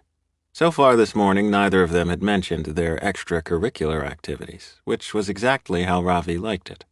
"It's just the covers on the pieces. It will all come together soon." "Still, weren't we supposed to have a large end cap space?" Tristan looked at the ground. "We were. I've got the paperwork showing the confirmation." "Then how about you talk to someone about getting us switched?" "I don't know if it's worth making a fuss over." "Of course it is." Ravi slapped one of the metal poles marking the boundary of the booth for emphasis. The pole gave a loud creak, and the drapery across the back of the booth rippled. "Look out!" Tristan called, but it was too late. The top post rattled loose of its moorings and came swinging toward Ravi. Smack! His vision exploded with little fireworks as the pole caught him right on the temple. "Oh, fuck." Ravi sat down on the concrete floor with a thud, drapery pooling in his lap. "You're bleeding." Tristan knelt next to him. Ravi was vaguely aware of other people coming over and hovering on the edges of their booth. "Can I help? What do you need?" Ravi didn't look up to see who spoke, and he was only vaguely aware of Tristan's response. "Tris, that's what I need. Just Tristan." Tristan lowered his voice and leaned in by Ravi's uninjured side. "I'm going to have to touch you now, and you can just get mad at me later, okay?" he said as he helped Ravi lie back. "Fine, just don't faint." Ravi tried for humor despite his pounding head, because Tristan had gone all pale on him. His hand darted up to his hairline and came away sticky with blood. His stomach heaved, and all of a sudden the pain in his head and shoulder registered, and it hurt like a bitch, and Tristan could touch him all he wanted if he could make the pain stop. "You're going to be okay." Tristan rubbed Ravi's uninjured shoulder. Ravi really didn't like how nice that contact felt, especially as a large blonde woman pushed through the onlookers. She had a walkie-talkie and a no-nonsense frown, and Ravi could already tell he wasn't going to be happy with what happened next. "I've got an ambulance on the way," she announced. "Everyone back to your booths. The medics will need a clear path in." "No need." Ravi tried to wave her concern away, but ended up wincing instead. "There's every need," Tristan said firmly. "And don't worry about the booth. I'll take care of everything." Of that, Ravi had no doubts. Tristan hoped he sounded a lot more confident than he felt. Ravi had an angry gash right next to his ear, and blood was running down his neck. The blonde woman who worked for the convention center had a first aid kit with her and got Tristan to hold a gauze pad against the wound while she spoke into her walkie-talkie. Poor Ravi. He'd been in a bad mood all morning, and now this. He was going to need stitches for sure, and he'd be lucky if it wasn't a concussion, too.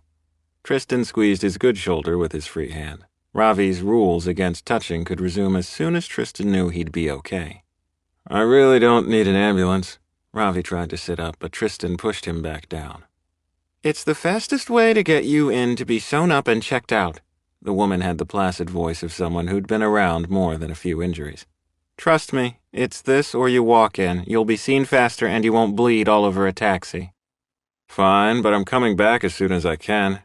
"You are not. Assuming you don't have a concussion, you're going up to the hotel room to rest." Tristan didn't do commanding well, but he tried for a firm tone. "Listen to your boyfriend, honey," the woman said to Ravi. "He's right. You just rest. I'll have one of our volunteers help him out here if needed." "We're not together." Tristan said quickly, and withdrew his hand from Ravi's shoulder, even though he needed the contact to reassure himself every bit as much as Ravi. We just work together. The words seemed so inadequate for everything they'd been through the past few days. Don't be getting sentimental. They were co-workers with a tentative friendship who'd stepped over some boundaries last night. That was all, and it was all they'd ever be. Ravi's eyes met Tristan's, and he nodded almost imperceptibly. And if a little piece inside Tristan died, he tried to push past it quickly. Focus on the paramedics who arrived and who had to deal with Ravi protesting the need for a stretcher. Be quiet and maybe they won't need to shave your hair, Tristan said. Ravi laughed, and it was the best sound in the whole world, because it meant he was going to be okay. And right then, that had to be enough. A while after Ravi departed with the paramedics, and more than a little piece of Tristan's heart, Tristan had to face reality that Ravi was right about the booth's configuration not working with the set pieces they had. Right before Ravi had been injured, Tristan had been intending to make Ravi use his charm and tact and go talk to one of the event organizers about getting them the spot they'd been promised. Now Ravi was out of commission, and if anyone was going to do any sweet-talking, it would have to be Tristan. And he had 2.5 decades beating down on him, telling him not to make a fuss, not to be loud, and above all else, do not make a hassle for someone else. Derek had made fusses, Derek had been a hassle, and his parents had made it very clear that those were not desirable qualities. So Tristan had stuck with crappy class schedules, inadequate dorm rooms, and parental edicts he'd rather ignore. But all his inclination to simply endure was at war with his need to do right by his employer. Strangely enough, it wasn't Robert Christopher's face that flashed in Tristan's mind. Sure, impressing the big boss would be awesome, but it was Ravi's face that Tristan kept picturing. Ravi proud of him for working this out, and Ravi laughing when Tristan told him the story later. And it was thoughts of Ravi that drove Tristan's feet forward, made him go seek out the convention personnel. He could do this for Ravi. Ravi didn't have a concussion, but he did lose some hair around his ear as the ER doctor put in the stitches. The doctor went on and on about how lucky he was, but Ravi wasn't sure that being subjected to the amateur barbering before he could leave qualified as a win. He also hadn't broken his collarbone or shoulder, but he did have a nasty contusion blooming on that side. It took until late afternoon before they released him with some pain meds and strict instructions about his sutures and not washing his hair for a few days. It was a stupid thing to be depressed over, but he totally was. Throughout the afternoon, he'd had a series of text messages with Tristan, who had been eager to know whether Ravi was okay. And that was cute. And okay, it did bolster Ravi's mood more than a little. I'm finally done, Ravi texted. I'll stop by the booth when the taxi drops me off. You will not. You will go rest. Tristan's reply was almost immediate. He'd been rather cryptic about how setup was going, but Ravi's head did throb. By the time the taxi dropped him off at the convention center hotel, he was exhausted enough to comply with Tristan, sending a quick text to let him know he was up in the room. You're so whipped, his brain whispered. I'd do the same for any friend, Ravi tried telling himself. But then he remembered how good Tristan's hands on him had felt when he was hurting, and he knew he was well and truly screwed. Ravi woke up to the buzzing of his phone. Damn, it was after dinner time and Tristan still wasn't back. He answered the phone, prepared for some disaster with the booth, but got hit with the only thing worse than a freaking out Tristan, his mother. Ravikar, finally, why do you not answer your phone for your family? I've been busy with work. Ravi sat up gingerly. He wasn't going to tell his mother about his injury. She'd be on the next plane to come baby him if she thought he was hurt. I'm in Seattle right now on a business trip. Ah, such important things with your new job. The approval in her voice softened his irritation. How are things with you, Ma? He asked, rubbing his sore neck. Avani arrived today for her dress fitting. We go into the city tomorrow, but tonight we work on the placards and the seating arrangements. Why don't we have your RSVP? His mother's careful English got more heavily accented when she got agitated. Ravi took a deep breath. It was time he got this over with. Because I'm not coming. I'm busy with work. You are not. You work so hard. You would miss your baby sister's wedding. I'll make it up to her. There is no make it up. There is only you, hereby doing the tasks required of you.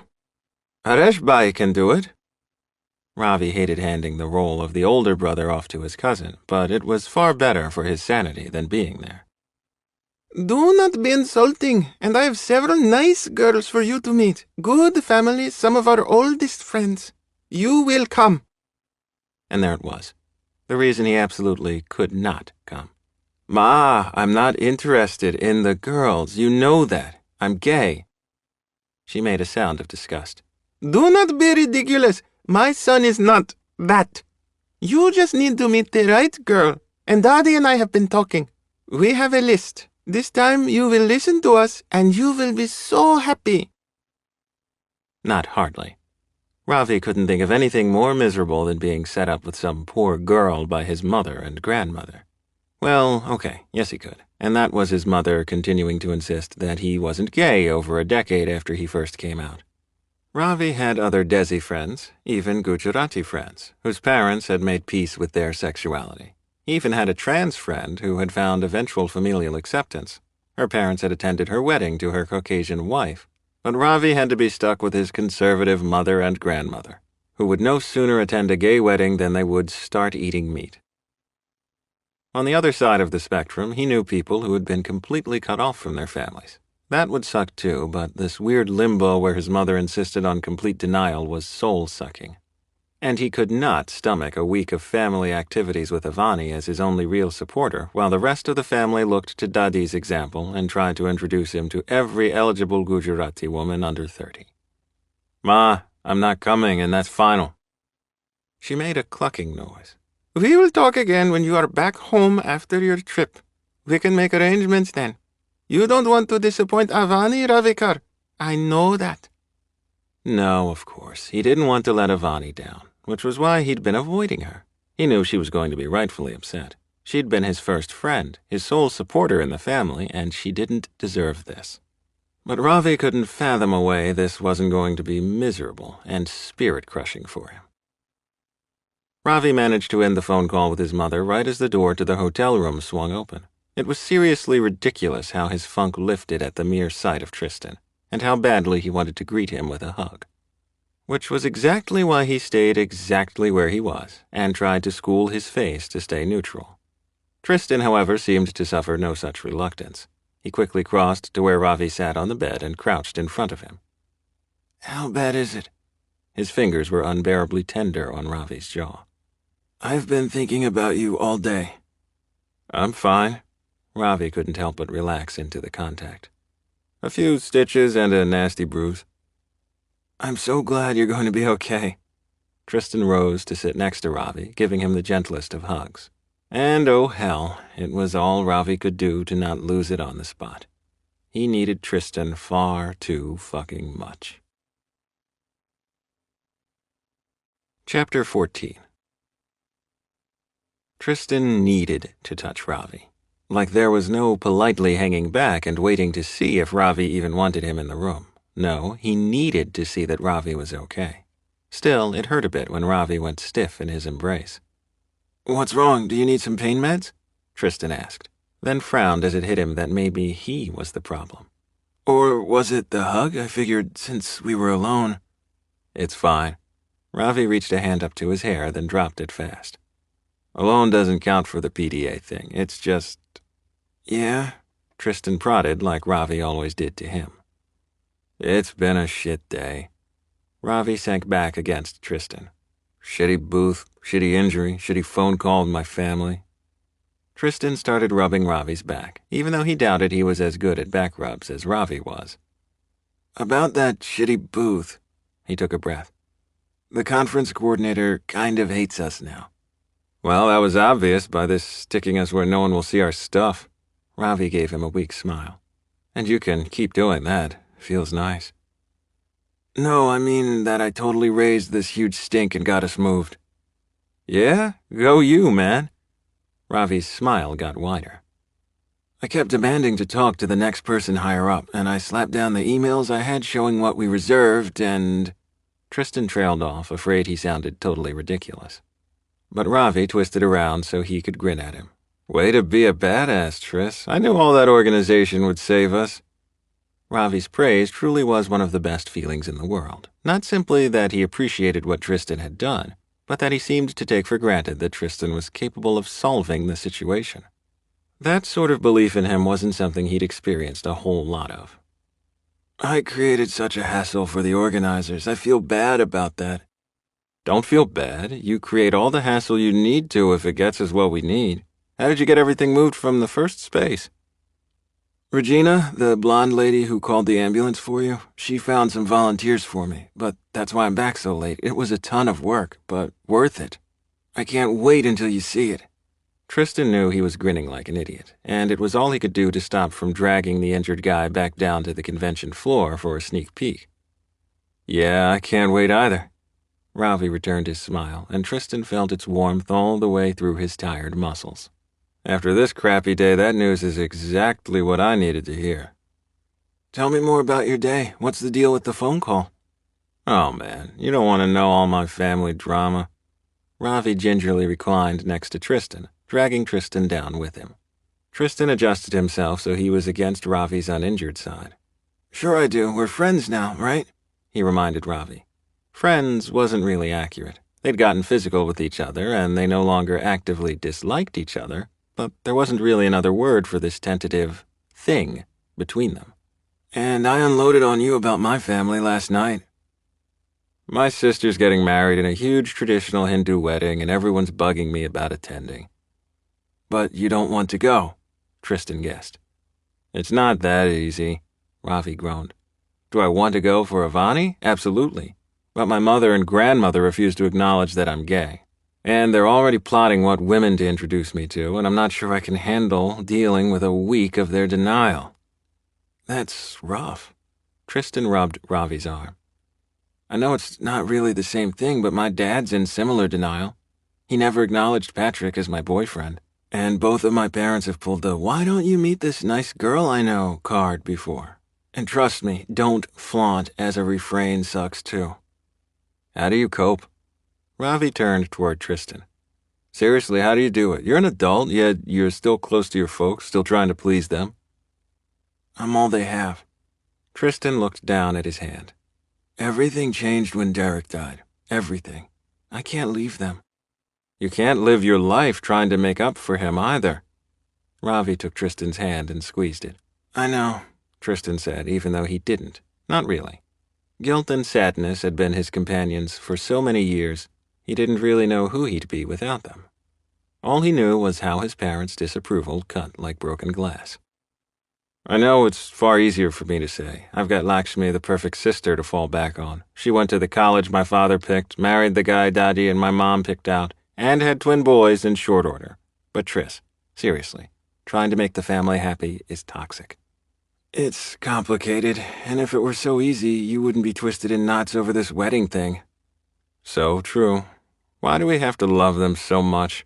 Ravi sighed, and Tristan joined him with a giant exhale. It felt like more than a release of air. It was letting go of feeling so darn alone in trying to please his parents. Sure, Ravi had kind of gone the opposite direction, but he understood, and that understanding was a powerful, almost tangible thing. Because they're all we have. You only get one family. Truth. I have tons of friends, but no one winds me up like my family. Fuck. I hate that one phone call from my mom has me feeling like a stupid kid. And we're here on work and I'm full of pain meds. I can't even go get drunk and pierce something because she pissed me off. Oh. Tristan sat up enough to pat his pocket. I got you something. Technically nothing's for sale until tomorrow, but a tattoo and body art booth is right next to our new location. And I felt bad about you getting hurt. He held out the little packet with 2 rings. You got me nipple rings? Ravi's mouth quirked like he wasn't sure whether or not to smile. Yeah, I'm sorry, it was a dorky idea. Ravi shook the rings out into his hand. They've got little spaceships. Oh, dude, that's so cool. Thank you. You're welcome. Tristan's face heated. Help me get my t-shirt off over my stitches and I'll put them in. I might have to get some more rings tomorrow for my other piercings. You have other piercings? Tristan's voice squeaked. Wouldn't you like to know? Ravi leaned over and kissed Tristan square on the mouth. Yup, I wasn't kidding about doing it to piss my mom off. I've kind of grown out of it lately, but I've had my eyebrow done, both ears, one ear a second time, my nose, and I almost got my tongue done last year when Ivani got engaged, but chickened out at the last moment. Darn. Tristan put a world of regret behind the word, and Ravi laughed. You like that idea, huh? Maybe I'll reconsider. I'm not sure why I find piercings and tats so hot, Tristan mused as he gently helped Ravi out of the t-shirt. Almost as much as flashy dressing. Flashy dressing, huh? Ravi laughed before wincing as they got the t-shirt past the stitches. You like guys with loud personas. I guess it makes sense. Does this mean I can talk you into buying something teal while we're here? No way, my parents... I wouldn't be comfortable, but I do like looking.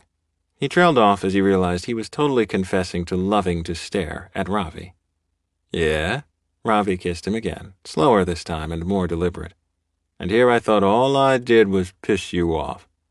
No, Tristan said against his lips, and something zinged between them. The moment felt big and scary and charged with potential, and he wanted to imprint it on his brain. Maybe it was simply that they were solidly friends now, but he wanted to remember this kiss and how it felt to share even his silliest thoughts so easily. Ravi pulled away enough to shake the rings free of the little bag. I like you, I really do, but I'm going to put them in myself if that's okay. It's kind of tricky. Tristan was absolutely fine with watching Ravi fiddle with his nipples. Heck, the sight was enough to get him fully hard, and when Ravi preened with both rings on, he groaned. You like? Ravi wiggled his eyebrows. Yes? Instead of waiting for Ravi like usual, Tristan pulled him forward for a kiss, need clawing at his insides. His hands swept up Ravi's sides, wanting to feel the rings under his fingers. Ravi leaned back, letting Tristan explore. Oh, fuck. Ravi pushed Tristan back on the bed, looming over him. Your injuries aren't to my dick.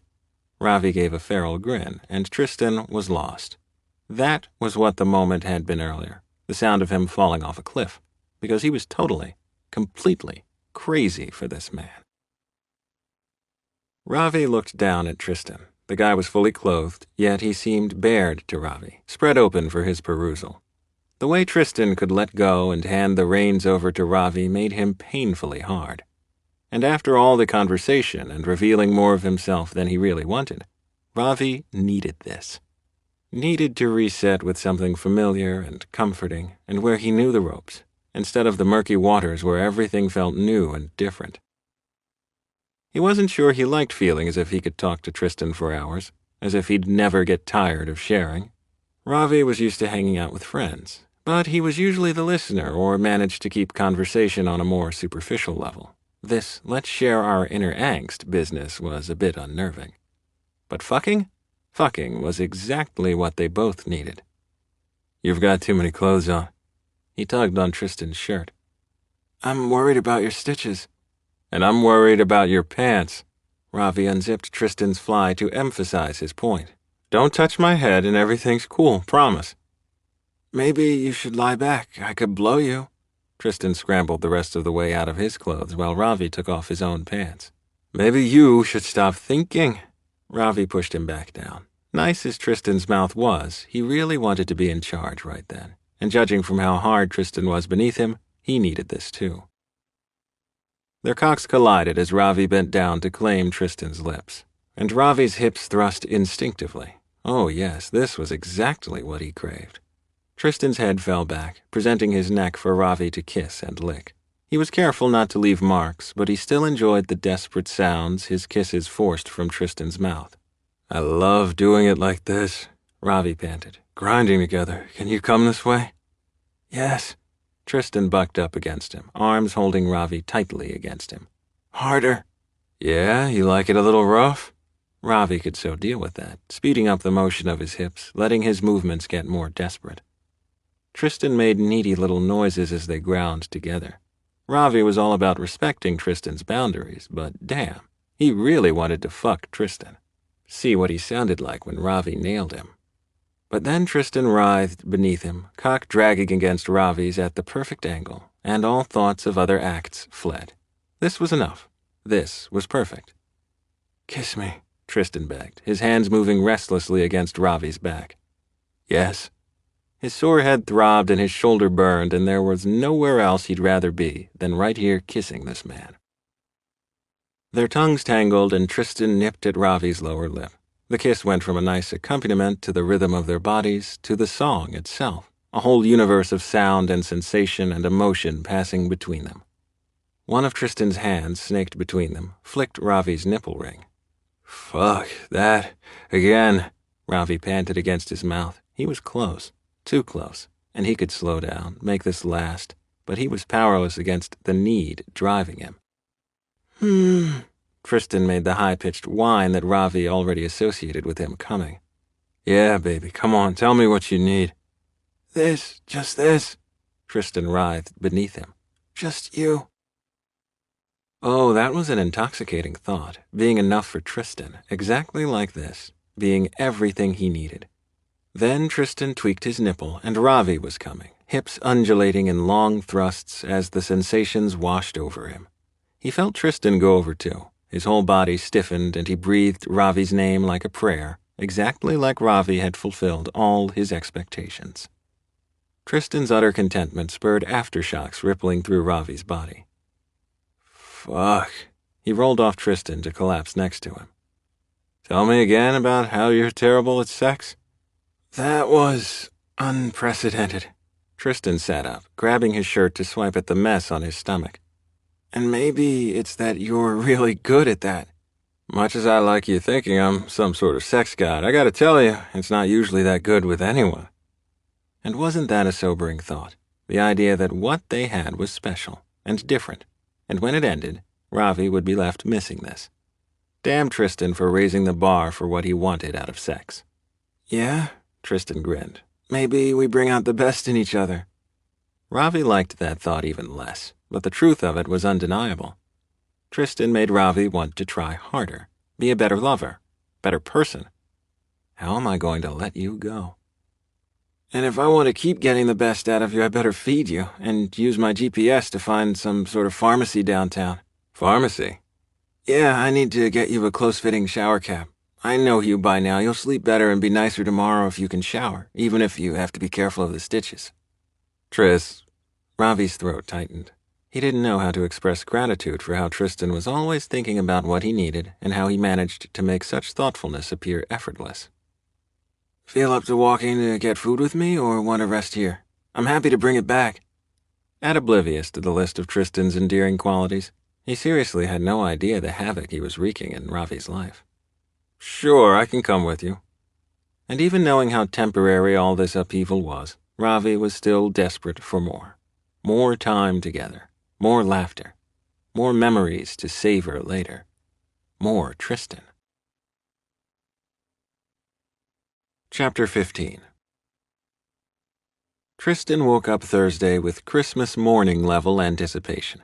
He felt giddy, the way he had when Derek was still alive and had carried him downstairs, the two of them sitting marveling at the tree and presents until their parents joined them. He couldn't wait for Ravi and the rest of the team to see their booth. Robert and the others were scheduled to arrive that morning, which meant a second, competing emotion was at war in Tristan's gut, the sort of deep melancholy at being told to pack away his toys. With the arrival of the team, the easy friendship he shared with Ravi would be gone, replaced with the awkward looks and careful attempts to keep their sleeping arrangements on the down low. What happens in Seattle was about to get a whole lot more complicated. They'd had a make-out session again that morning, and Ravi seemed to share his desperation and urgency, each of them clinging together like it might be their last time together. And even afterward, when he was helping Ravi avoid getting his stitches wet in the shower, his hands had slowed and lingered, wanting to memorize all the dips and angles of Ravi's lean build. However, now they were headed to the convention floor with a respectable distance of space between them, and a crush of other vendors also heading in. The con was headlined by big panels and demos. Space Villagers' session was set for the next day, and the expectation was for a standing-room-only crowd. The demo and panel would feature Robert and the other bigwigs as well as the top developers like Adrian, and that part of the development team was in charge of that presentation. Tristan and Ravi were mainly concerned with the booth on the convention floor, and knowing that in a few short minutes the public would start wandering by was a new kind of thrill. "Aren't you supposed to be the introvert? You're awfully perky this morning," Ravi said as they showed their badges to get into the huge space designated for the vendor booths. For the first time ever, they were in near-identical outfits: black Space Villager t-shirts and black pants. Of course, Tristan's were ironed khakis and Ravi's were expensive-looking tight jeans. "I prefer behind-the-scenes mastermind," Tristan laughed. "And I've never done anything like this before." The giddiness that bubbled up in his chest had as much to do with Ravi as it did with the newness of a con. "It is pretty awesome to see a plan come together." Ravi followed him as he led the way to their booth, the end cap they'd been promised, at the intersection of two of the main thoroughfares funneling visitors through the sprawling landscape of booths, exhibits, and dealers. In addition to the top-tier games like Space Villager, there were vendors offering video game memorabilia of all sorts: prints, jewelry, hats, t-shirts, and toys. There was a large section at the rear of the space designated as a kids area, with interactive activities. But the bulk of the real estate was taken up by the largest game manufacturers and hardware providers. Their booth was adjacent to Animated Ink., a tattooing business specializing in geeky art designs, and across from a huge Sega display. "Oh wow, this all looks terrific." Ravi stopped in front of their booth. His wide eyes and approving smile made Tristan pull himself up taller. "And is it unwrapping time?" "It's unwrapping time. The social media blast is set to go live in 15 minutes. They shared a smile, one that went on a bit too long for collegial enthusiasm. They reached for the heavy canvas slipcovers at the same time. Tristan had made sure that the coverings stayed on the largest set pieces, as the higher-ups had given strict orders that the big reveal of their innovative personalization options for the persistent universe for Space Villager be part of a carefully orchestrated campaign to roll out the next phase of the game. Making quick work of removing the covers, they stowed them under one of the tables and stood back to admire the booth. It was gorgeous. Large, lightweight panels showcasing Ravi's conceptual drawings of the new features of the universe, with three-dimensional space colonies and ships popping out of the panels. The ships were upside down? Ravi frowned and pointed to a panel on the end, and holy crap, he was right. The panel was upside down. The ship's cockpit pointed straight at the floor instead of skyward. "Oh heck, I screwed up." "Don't worry about that right now." Ravi gave him a quick pat on the shoulder. "We've got to fix it. I assume the tools are back in the truck?" "Yeah, but I've got a screwdriver right here." Tristan pulled out the multi-tool he kept on his keychain. "I love your Boy Scout preparedness." Ravi took the tool from him. Tristan moved to brace the panel while Ravi unscrewed it. They worked in quick concert, getting the panel turned. We make a good team. With Patrick, there would have been a lot of finger-pointing and blaming, but with Ravi, there was only a united effort to fix things. "Done." Ravi smiled at him. "Now we can admire it for real." "It's a fabulous display." An unfamiliar feminine voice made them both whip around. A diminutive woman with turquoise streaks in her hair stood at the edge of their booth. "I'm Helen Cho from Gamer Universe, and I spoke to—" She glanced down at a tablet. "Rex, and let him know I'd be stopping by first thing." Whoa, this was the big time. The largest gaming publication and one of the most respected gaming reporters, known for her hard-nosed reporting in an industry that didn't always treat female journalists the best. "Ravi Tandell." Ravi stuck out a hand. "And this is Tristan Jones, and we're not in the PR department, but we'll try our best to answer your questions." Bless Ravi and his ever-present charm. "Well, we want the scoop on these persistent universe changes. How will it affect the user experience?" Ravi glanced at Tristan. "I think Tris has some pamphlets describing the personalization options. Basically, though, you can craft a universe that includes all users, or one that has only you and your friends, or an individualized universe where you can select certain users you don't want to interact with." "And are those changes designed to cut down on cartels taking over certain sectors and harassment?" Ravi gave Tristan a helpless look, and Tristan took the cue to produce the brochures as well as one of his spreadsheets from his project folder. "As you can see here, these are surveys with the most common user complaints, and all the changes we're unveiling this week are designed to address those complaints." It was a bit disconcerting watching her tap on her tablet, knowing that she was live tweeting their answers. Gotta get this right. Helen took the papers and proceeded to ask follow-up questions that he and Ravi handled way better than Tristan would have predicted. They were the last two guys that Space Villager probably wanted as its spokesman, but they weren't embarrassing themselves. "Wow, you really know your stuff," Helen said at one point, making Tristan grin at Ravi. What Tristan liked best was how he and Ravi took turns answering with unspoken signals, never talking to each other, and alternating between Ravi's charm and Tristan's documentation. Ravi made her laugh over the ship swag packs while Tristan explained their significance. Helen got a thoughtful expression on her face. "You guys are such—" "Please, for the love of God, don't say a cute couple. I really want more Ravi kisses tonight, but if he thinks we're being outed as a couple, he won't want to go there anymore." "A great team," Helen finished up, and Tristan couldn't hide his exhale.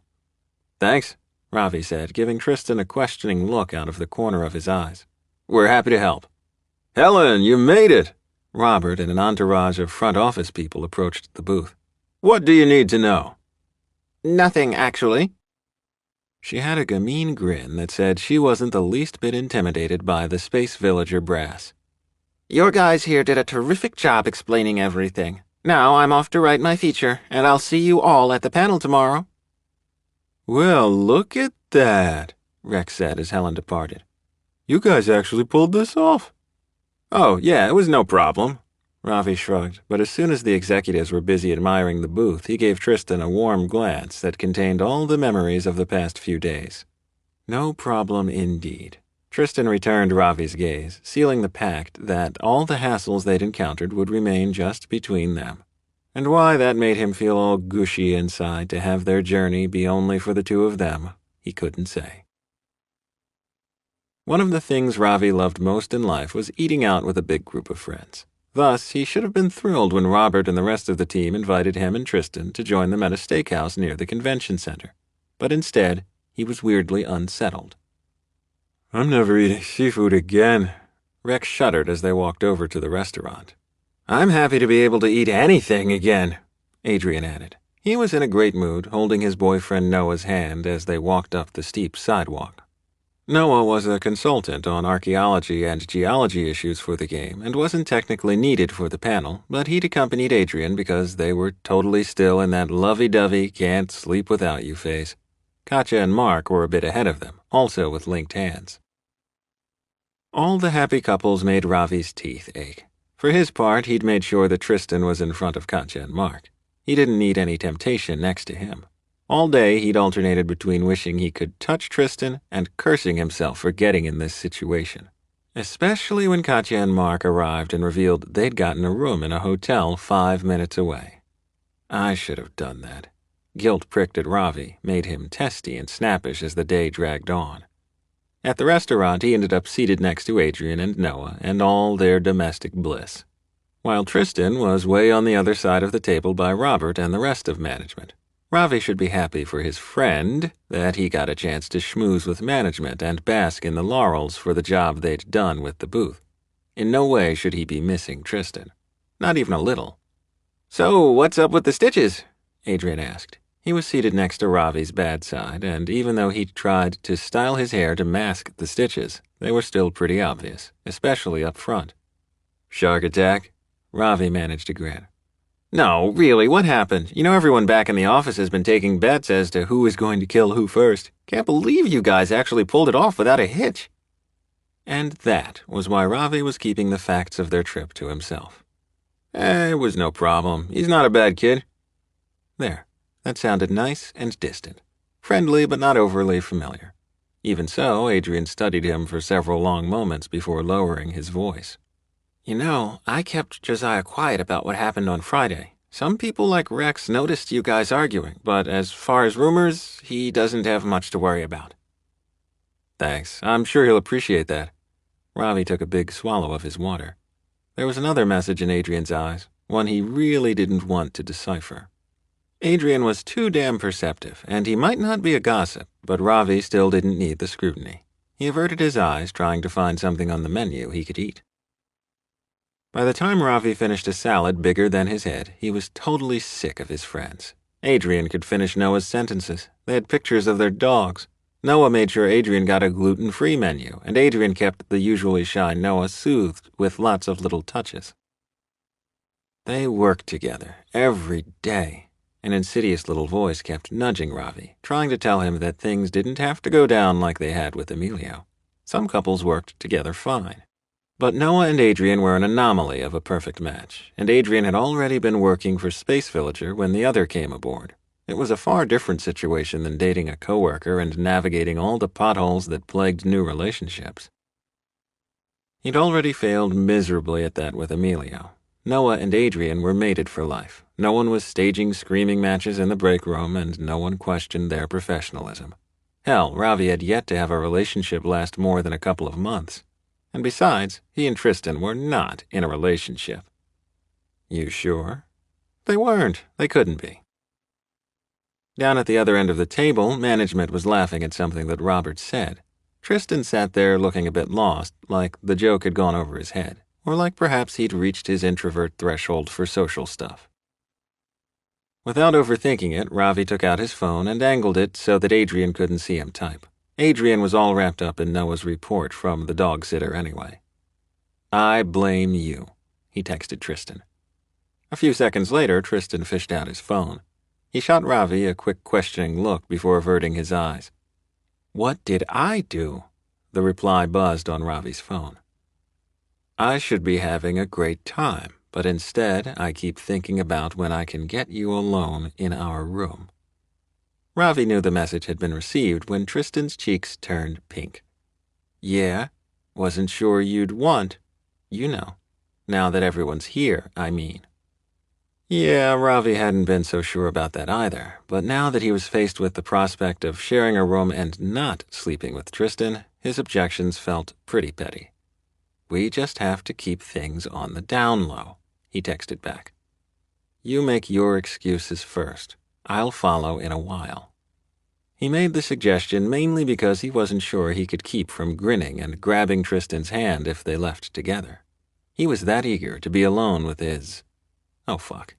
Now he was back to the whole question of what exactly Tristan was. He's the thing you can't quit. Unfortunately, the pesky voice in his head had no problems speaking up. Chapter 16. "Let's start here," Ravi said. There was an instant where Tristan thought he might be about to grab his hand, but it fled even before the thought finished. The convention center was totally packed, but Katja and Mark had shooed them away from their area, saying they deserved to explore the con after 3 solid days manning the Space Villager booth. Exploring was a great idea, especially from a marketing perspective. Tristan needed to take notes on what the other games were doing, and he had his notebook with him in his bag. However, instead of investigating the big game manufacturers, Ravi seemed intent on making Tristan check out the animated ink booth. "Hey, we don't have to stick together," Ravi said mildly.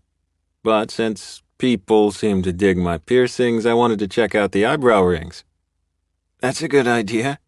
Tristan hoped he wasn't blushing. The image of Ravi with shiny piercings really shouldn't turn him on this much. While Ravi was looking, Tristan idly browsed the catalogs of geeky tattoos. "Anything speak to you for that memorial tattoo idea? You should see if anything says Derek to you." "Maybe." Tristan's throat tightened. In his world, no one said Derek's name, at least not that easily. His parents never spoke about him, and Maria got all weepy. But here was Ravi creating this space where not only could Tristan talk about his brother, but he could also share his crazy ideas like the memorial tattoo, and Ravi took him seriously. Tristan continued flipping pages, mainly to have an excuse to not wander away while Ravi held up different body jewelry. "Hey, why don't you have any ink?" "I'm not sure," Ravi laughed. "Piercing is more instant gratification, I guess, and I'm kind of picky about art. I'd probably want it to be something that I drew, but then I'd have to trust the tattoo place to get it right." "Perfectionist," Tristan bumped shoulders with him. "Says the guy who offered to iron my jeans this morning." "Shh," Tristan hissed as his hand landed on a picture of a Pac-Man tattoo. Back in the home he'd grown up in Newport Beach, they'd had a game room on the lower level with 3 full-size arcade machines. Derek and his friends used to spend hours down there, and Pac-Man was his favorite, the only one his pesky little brother could coax him into playing with him. After Derek died, The machines disappeared one day while Tristan was at school. Later, Tristan discovered role-playing games and spent most of high school sucking down those, but he'd never forgotten the sound of Derek's laughter when he defeated a Pac-Man level. Derek liked Pac-Man, he admitted to Ravi. But that would make a stupid tattoo. No, it would be perfect. Ravi dug his sketch pad and a pen out of his bag. Chewing on his lip, he started sketching. See? He flipped the book so that Tristan could see his design. He'd hidden Derek's name in between the power pellets, linking Pac-Man with a rather sad-looking ghost. It was stupid and silly, and perfect. Hey, what's this? Tristan turned the sketchbook so he could see the facing page. Is that me? Yeah. Ravi, who never ever blushed, was totally blushing, the tips of his ears and nose darkening against his tan skin. You see me as some sort of spaceship captain? Lieutenant. Ravi rubbed the back of his neck. Sorry, I was just having fun. No, it's... Tristan didn't have the right words for how awesome yet disconcerting this was. That was him on the page, in Ravi's signature style, large head, smaller body, crisp lines. And he was commanding things, getting stuff done, making aliens line up in one scene, ordering other space military personnel around in another frame. This was a guy with aspirations, making them happen. Ravi saw him as a leader of sorts, and that was totally humbling in a way he wouldn't have expected. It's cool, he said, unable to find a better word. Chair's free.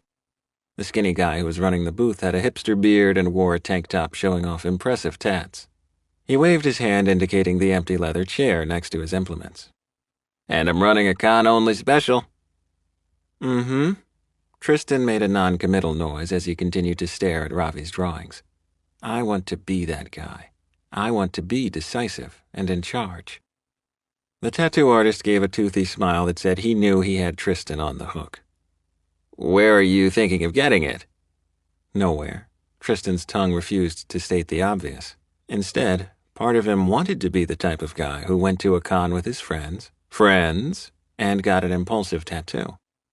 My back? He squeaked. Nah. The skinny hipster shook his head. First ink, right? Yeah. Tristan figured he had a big glowing tattoo virgin sign over his head. His pulse sped up. He wanted to do this, wanted it for himself, for Derek, for all the risks he'd never once taken. Well, you're going to want to admire it a lot. You don't want to have to twist yourself like a pretzel to see it in the mirror. If you're thinking of doing the drawing your friend made, the biceps would be best. Least painful for you and a nice canvas for me. And then all your friends can see it after without you removing your shirt. That's good, Tristan said quickly. No way was Tristan parting with his Space Villager shirt until he was back in his hotel room with Ravi, door firmly locked. So you're going to do it? Ravi asked, raising both eyebrows. He expects me to chicken out. And undoubtedly Ravi would be okay with that outcome. But for once, Tristan was going to be the other guy, the bold guy leading the troops into the vast unknown. Yup. Ravi woke up before Tristan Sunday morning. Instead of the drizzle they'd had much of the week, sunlight streamed in between the gap and the curtains, glinting off his blonde hair, making Tristan look even more angelic than usual.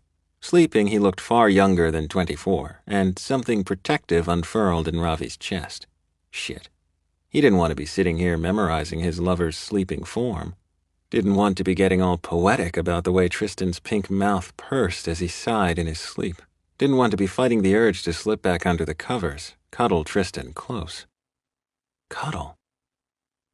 Damn, he really was getting soft. Ravi was a great friend, great in bed. He didn't exactly lack for ego in either department, but he wasn't a cuddler.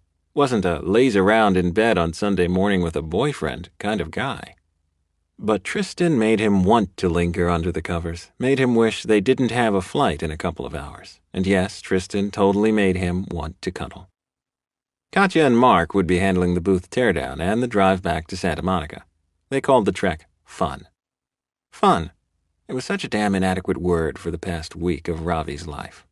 Ugh, how in the hell do I let you go? Ravi looked at Tristan, trying to avoid the lump forming in his throat as he realized that this was it, the last morning they would wake up together. Tristan had one arm thrown over his head, new tattoo gleaming in the sunlight, skin still faintly pink under the design. He'd been damn brave getting the ink, barely making a face as Felix the artist did his thing. Ravi was the one fighting the unwelcome urge to hold Tristan's hand the whole time, tell him how great he was doing. But of course, he couldn't do that. Not his boyfriend, not even close. And afterward, a new sort of confidence seemed to exude from Tristan as he reveled in how everyone crowded around him back at the Space Villager booth to see the design. He'd been far more social as well, agreeing to go out for dinner with Adrian and Noah at a spot Adrian knew in Capitol Hill, even if it had been a special kind of torture for Ravi being around the happiest couple on Earth in one of the most gay-friendly neighborhoods in the country, where even Noah seemed comfortable snuggling up to Adrian as they walked around. More than one passerby gave Tristan an appreciative glance, including their waiter at dinner. But of course, Ravi couldn't say, "Mine, back off." And to make matters worse, he had a strong feeling that Adrian had guessed what was going on between him and Tristan. Ravi had to let this, whatever, stay in Seattle like they'd planned, because what came next were rumors, then, oh hey, maybe Tristan and Ravi shouldn't do this big project together. And then, next thing, Ravi was off in Cubicle, Siberia, designing corporate postcards while someone else did the big concept drawings. Resolved, he crept from the bed, started packing his things as quietly as he could. If he was gone before Tristan woke up, he could avoid an awkward scene. However, Ravi was in the process of penning a "grabbing coffee and food, see you at the airport" note when Tristan sat up and stretched. "You're dressed?" Tristan frowned and rubbed his face. "Yeah, you were really sleepy and I didn't want to wake you," Ravi said lamely, looking away from the disappointment in Tristan's eyes. Yeah, they'd had kind of a thing the past few mornings of getting off together before coffee.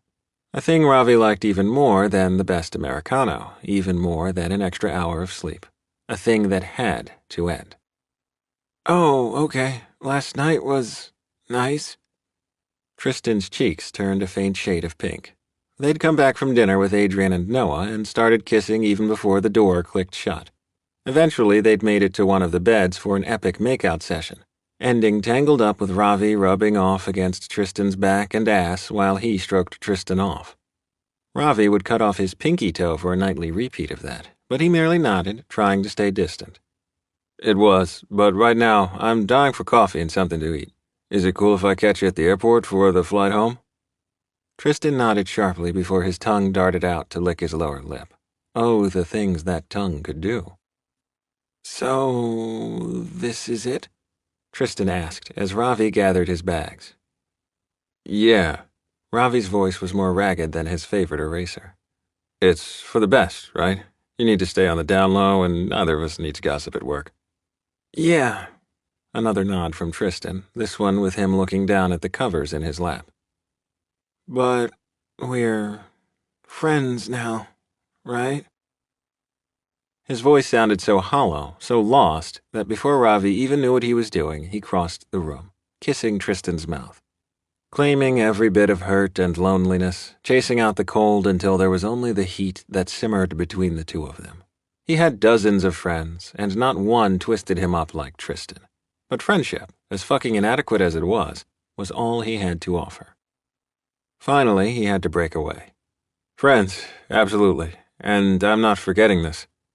He backed away from the bed before he did something stupid like fuck Tristan through the mattress. "Me either." Tristan's voice was more dazed than empty now. And Ravi meant every syllable of that sentiment. He wasn't forgetting what Tristan tasted like, what he sounded like when he came, what he felt like in the middle of the night when he sank into Ravi's embrace. And he wasn't forgetting how Tristan made him want to be a better person, more serious, less flighty, the kind of guy who stuck around. Except he couldn't. Not this time. Chapter 17. For the first time in 5 months, Tristan hated his job. Hated waking up on Monday, knowing that today Ravi was just a friend. That every day from here on out he'd be a friend. Someone he could grab a coffee with, but not touch. Someone who wouldn't laugh at Tristan's love of blended drinks, but who wouldn't share one in bed ever again. And that sucked, and there was no spreadsheet powerful enough to keep him focused on work that morning. "Hey, Tristan, you want lunch with Noah and me?" Adrian stopped by Tristan's cube a little before noon. He seemed to have appointed himself Tristan's gay ambassador while assuring him that he'd talked to Josiah about keeping quiet. It was a bit weird, though, because Adrian, like everyone else, had pretty much ignored Tristan up until now. Would you still like me if I were straight? Tristan couldn't exactly voice that thought, but it made him shake his head. I've got a lot to get caught up on. Okay, but it's a standing invitation, any time. Adrian patted his arm before drifting away. 2 minutes later, Josiah bounded in. Hey, I'm buying you lunch today. You are? Tristan blinked. I am. Josiah looked down at the carpet, shaggy hair falling forward. I kind of owe you, I figure. That bet business, it wasn't well done of me. And I want to hear all about the con. You can fill me in on all the gossip. Oh no, I can't. There was so much that Tristan wasn't sharing that he needed a whole spreadsheet for tidbits of information from the last week, and who he might trust with all these feelings rattling around him. Come on, we're getting sandwiches at the place down the street. You like sandwiches, right? Tristan thought about his freezer meal and slowly nodded. I do, but I kind of just told Adrian I was eating at my desk. That's okay. Josiah gave Tristan his eager, Great Dane-esque grin. I'll bring it back for you. Write down your order. We'll talk right here. Thanks, Tristan said, heart beating fast. Josiah was a total force of nature, impossible to say no to, yet needing constant guarding so he didn't upend Tristan's life. But a nice guy, and maybe another friend? Tristan quickly scribbled his order for a turkey sandwich on wheat. Josiah looked so darn happy that Tristan couldn't resist giving him a scrap of gossip about Seattle. Hey, Jos, want to see the tattoo I got at the con? Absolutely! Josiah bounced on the balls of his feet while Tristan rolled his sleeve up. His eyes went wide, and for the first time Tristan saw the same warmth in his eyes that Josiah usually aimed at Ravi or Adrian. And because it was Josiah, he didn't bother to try to hide his appreciation. Oh, man, that is sick. You have to tell me everything else when I get back, okay? Tristan nodded. Not everything. Not even close. As he returned to his computer, he smiled to himself. Maybe he could do this. He could have more friends at work. He could pretend Ravi didn't exist. He could... Hey, you have lunch plans? The man himself draped his body over the edge of Tristan's cube. Voice casual, but a tightness around his eyes that hadn't been there before. Even his outfit was more subdued than usual. Gray shirt with gray and white striped pants. Yeah, actually, Josiah wanted to buy me a sandwich and he wouldn't take no, and so I told him... Tristan drifted off as he realized he was babbling simply to fill the weird space between them. He's tough to say no to. Ravi gave a wry smile. It's cool, though. I just didn't want you eating alone. Oh, no risk of that.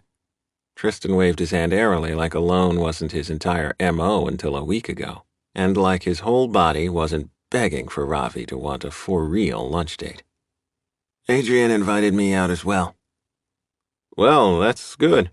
Ravi nodded several times, like he was puzzling something out in his brain. I'll, catch you later, okay? Sure. Tristan tried to keep his voice light, not reveal the needy pit gaping open inside him, wanting far more than a sandwich from Ravi. But this was what they'd agreed to, what they both wanted. Tristan was nothing if not a rules follower, and Ravi had set the terms for their hookup in Seattle, and Tristan would do well to remember that that was exactly what it had been, a series of hookups. Not anything more serious, no matter how muddied his emotions at the moment. 5 days back in the real world. Ravi flopped onto his sofa, ignoring the piles of clean clothes.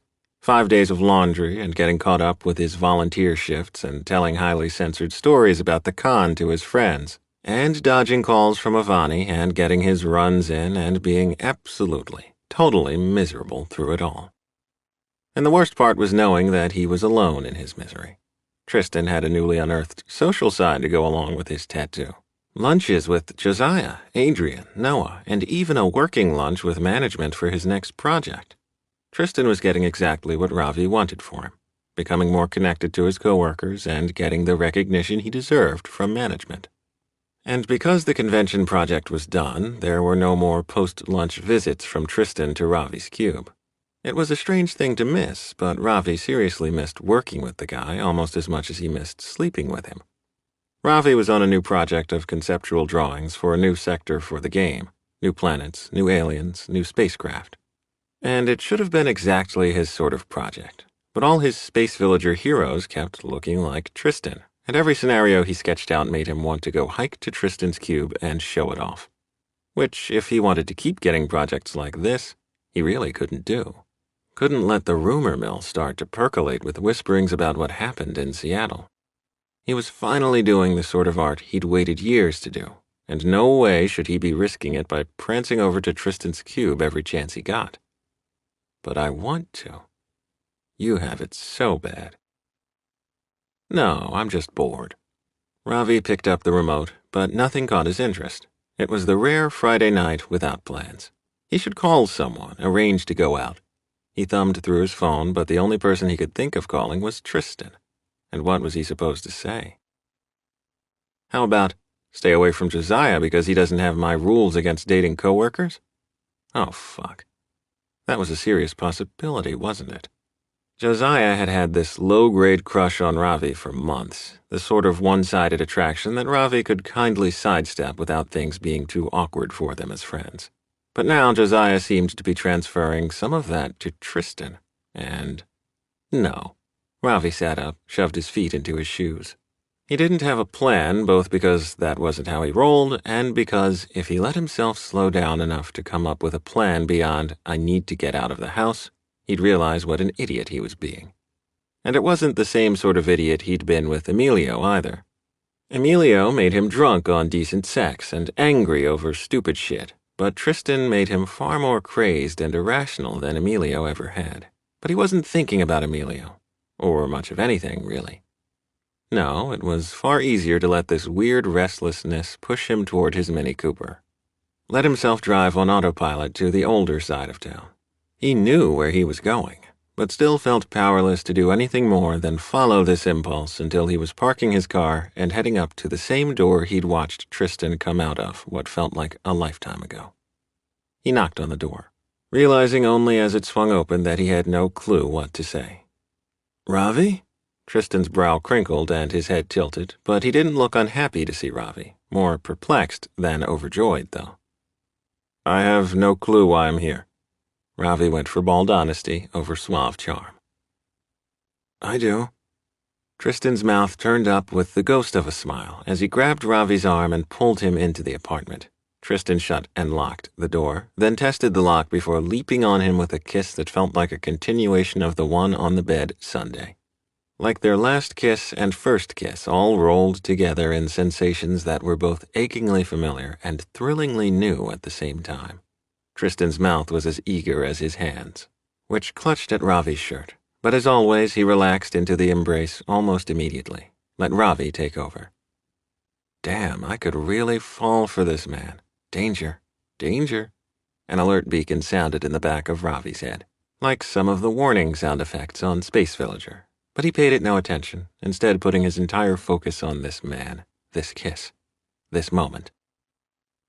Eventually, lips weren't enough. Ravi wanted to memorize all Tristan's many flavors, the sweat along his hairline, the sweet, soft zone behind his ear, the smooth dip where his shoulder met his neck, the secret spot right below the first button on his shirt. Ravi made short work of Tristan's other buttons, kissing his way down Tristan's chest. There was a couch of some kind 4 steps to the left, and Ravi shoved Tristan in that direction, sinking to his knees the second Tristan's ass hit the couch. Hell, the only reason Ravi wasn't blowing Tristan up against his front door was that he knew by now how Tristan's legs buckled with an ordinary orgasm, and Ravi wasn't going for ordinary here. No, he was going for interstellar, out-of-this-world, bone-melting crazy. Because Tristan's pleasure really needed to match the frantic beat of Ravi's pulse and the raw noise roaring through his brain. He got Tristan's fly undone with shaking hands. How had he managed to let Tristan go without knowing this very specific taste? It wasn't that Ravi didn't like giving oral, very much the opposite, in fact. But their hours alone together had been so short and fraught so damn good that they hadn't ventured much further. You don't have to. Tristan gasped as Ravi swiped his tongue across the shiny crown of Tristan's dick. Want to. Ravi licked all around Tristan's cockhead, teasing. Take forever. Tristan's head fell back as Ravi ignored his mutterings and took him deep. He took several long slides up and back with his mouth before releasing Tristan with a lewd plop. So you said, but I'm not doing this for you. You're not? Tristan sounded mildly shocked. I'm doing it for me because I love the way your cock feels in my mouth. But... Ravi made a censoring noise. No more protesting or telling me how bad you are at this. For emphasis, he took Tristan as deep into his mouth as he could. One of these days, Ravi was going to hunt down that ex of Tristan's and give him a piece of his mind. Ravi had a strong feeling that the issue was more that the dude was terrible at giving oral than Tristan being hard to please, because so far, the guy was beautifully responsive to everything Ravi tried. He already knew that Tristan loved intense friction, so he jacked the base of Tristan's cock while setting a fast rhythm with his mouth. He used his tongue to milk it, sucking hard. Oh, fuck, oh, fuck, oh, fuck, Tristan chanted softly, his hips lifting off the couch in little stutters. Each time he moved, he slammed himself back into place until Ravi figured out what the deal was. It's okay. Do it. He grabbed Tristan's hips for emphasis. In this position, Ravi still had the lion's share of control, and it wasn't like Tristan could cut off his air at will. Besides, Ravi always enjoyed watching a guy thoroughly lose control. And watching Mr. Tyen's spreadsheet come apart was the best thing ever, especially since Tristan finally gave in to his urge to move and started rocking his hips up to meet Ravi's mouth. That's it, Ravi hummed with approval before resuming his fast rhythm. He didn't know what Tristan's definition of forever was, but by his measure, he wasn't anywhere close to done with learning Tristan's taste and his reactions. However, from the whines and pleas pouring forth from Tristan's mouth, things weren't going to last nearly long enough for Ravi's taste. So he slowed them down, way down, with long, slow licks and delicate little teases. Oh, fuck, you bastard, Tristan groaned, but didn't grab Ravi or try to force him faster. Please. Because he'd shown so much restraint, and because he asked so nicely, Ravi complied, speeding back up, right up until he backed off a second time. Still think you can't come? Fuck you. Tristan looked thoroughly fucked already, shirt and pants hanging open, sprawled on the couch, head back, hips twitching restlessly. Maybe later. Ravi resumed his efforts. Oh, fuck, I can't, gonna... Tristan drifted off into a series of unintelligible syllables. Ravi finally took pity on him and went deep, sucking hard. Tristan came with a series of gasps that had Ravi throbbing in his jeans. Tristan tasted salty and bitter and vaguely sweet, an odd mix that Ravi couldn't wait to get again. Except he wasn't supposed to be here. And he really wasn't supposed to be contemplating a repeat seconds after making Tristan come hard enough to scare the neighbors. Heart pounding, Ravi squished his eyes shut against the wave of regret. But then Tristan tugged him up next to him on the couch, and Ravi remembered he was supposed to be the smooth one, not afflicted with all these pesky feelings. So, I'm not saying you broke any land speed records, but I think you can cross bad at getting oral off the list, right? Ravi managed a smile and a wink. Right. Tristan gave a happy sigh as he collapsed on Ravi's shoulder. And now that Ravi's brain was a bit less one-track, he got a good look around the apartment. It had the sort of mid-century details Ravi had expected from the well-kept exterior of the building, gleaming hardwoods, built-in cabinetry, and polished tilework. Tristan's furniture taste, however, needed a lot of work. His couch was a lumpy leather number Ravi bet came from his parents' rec room, and the rest of the furniture was high-end, older, mismatched stuff. So, Tristan raised his head up slightly, and Ravi braced himself for the awkward conversation he knew was coming next. What can I do for you? Oh, never had Ravi been so grateful for manners and reciprocation. Anything to put off talking a bit longer. Anything to let himself stay here and bask in togetherness a few moments longer. Chapter 18. Tristan had a whole laundry list of ways he'd like to get Ravi off, but the nervous, flippy part of himself made him phrase it as a question. Actually, no, that wasn't quite honest. Tristan wanted Ravi to ask for fucking, because then he could simply go along with the suggestion and not have to get tripped up by his own brain that both wanted it and feared it at the same time. Am I greedy if I ask for your mouth? Ravi ghosted a kiss across Tristan's lips. Not at all. Heck, now disappointment and relief washed over him in equal measures. Make up your mind, body. But, bedroom? He could sink to his knees in front of the couch, same as Ravi had done, but suggesting his bedroom was a total calculated effort to get Ravi to spend the night. Or at least stay a bit longer than a quick, how you doing, come and run. Tristan, needed to talk. But first he needed Ravi in that blissed-out agreeable state he always got to after orgasm. Sure. Ravi let him tug him to the bedroom, where he promptly laughed. What? As far as Tristan was concerned, it was a nice room, big and sunny in the early morning. He had a rug his mother picked out last time she visited, and the bed was the old queen from their guest room in Newport Beach, before his folks downsized to their luxury condo in Pasadena. Dude, you live alone, right? And you still make your bed every morning? How else can I have it neat for when I go to sleep? Tristan shoved Ravi backward onto his bed, not caring what it did to his carefully tucked gray comforter. His pants and shirt still hung open, so he went ahead and took them the rest of the way off, trying not to blush. Wasn't like Ravi hadn't seen him naked a bunch already. Ravi, for his part, had no such issues stripping off his clothes, sending his AIDS-run t-shirt and jeans raining to the floor. Come here, he ordered, patting the bed next to him. Tristan totally complied, even though he was supposed to be running the show this time. He captured Ravi's mouth in a long kiss, trying to regain control but quickly losing himself in the sensations. He broke away after several long minutes, scooting farther down the bed. Want a condom?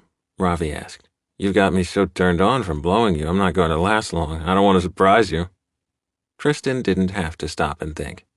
No, I'm okay with swallowing tonight. Or like he was downright eager. He needed a certain amount of trust before swallowing. But he both believed Ravi when he said he was tested religiously and trusted that he wasn't the type to hold Tristan in place, making him choke on spunk. Ravi's eyes softened. He reached out and traced Tristan's lips with his finger. You're sweet, and you're allowed to change your mind. Thanks. Tristan took Ravi's cock in hand before this could become some sort of ooey-gooey emotional moment. His hands automatically strayed to Ravi's nipples, tweaking the rings until Ravi's dick leaked pre-cum and twitched in his hand. Please. Ravi's tone was more command than request. Tristan started licking the tip, teasing the underside, using everything he'd learned about what Ravi liked to make his partner moan. More. Another command, one that made Tristan's dick twitch, forgetting that he had come a few minutes earlier. He swallowed Ravi down, continuing to tease with his tongue. Satisfaction flooded his senses as Ravi moaned.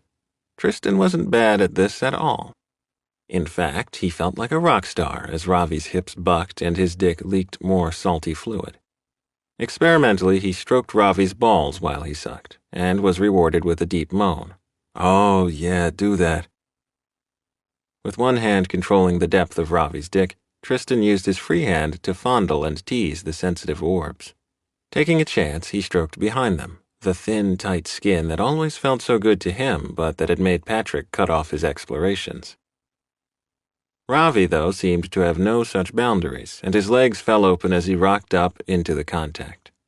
Love that. Got lube? You can finger me while you blow me. Drives me crazy. Oh, my. This was new, and Tristan went from hard to I could come right now. He scrambled to his bedside drawer. He blushed a bit at the size of his lube bottle. No way was Ravi missing that this was a heavy-use item in Tristan's private time. He warmed a big glob up in the palm of his hand before coating 2 fingers. Carefully, he went back to licking and sucking Ravi's dick while his fingers gradually meandered lower and lower. When his fingers finally brushed the tight pucker, he moaned in concert with Ravi. Tease it, Ravi ordered. Don't go straight to finger fucking. Oh, yes. Tristan loved knowing exactly what Ravi wanted. Loved not having to even ask for directions. Loved that Ravi was totally comfortable with this, to the point that he held one leg back to give Tristan better access. And this might all be new to him, but he knew how to coax pleasure without penetration. Fingering like this was one of his favorite things when he masturbated. And he did all his favorite things for Ravi. Running his fingers around and around the rim, he lingered everywhere that got a moan from Ravi, gradually progressing to little flicks and harder rubbing. Coordinating his hand with his mouth was a bit tricky, but he loved the dueling sensations of giving and receiving in the same instant, sucking and fingering and sucking. He could happily do this all night. Now, Ravi panted, give me more. Gently, Tristan eased a finger in, loving how Ravi didn't hold back his moan of satisfaction as Tristan breached the tight ring of muscle.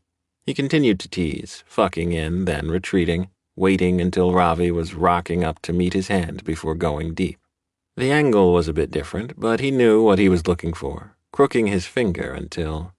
Yes, right there. Oh, fuck. Oh, fuck. Tristan had to laugh, because never, ever had anything felt as good as knowing he was giving this much pleasure to Ravi. Oh, fuck, fuck, fuck. Ravi continued to chant, but he raised his head off the mattress. You're too damn good at that, and I love feeling you rubbing on me.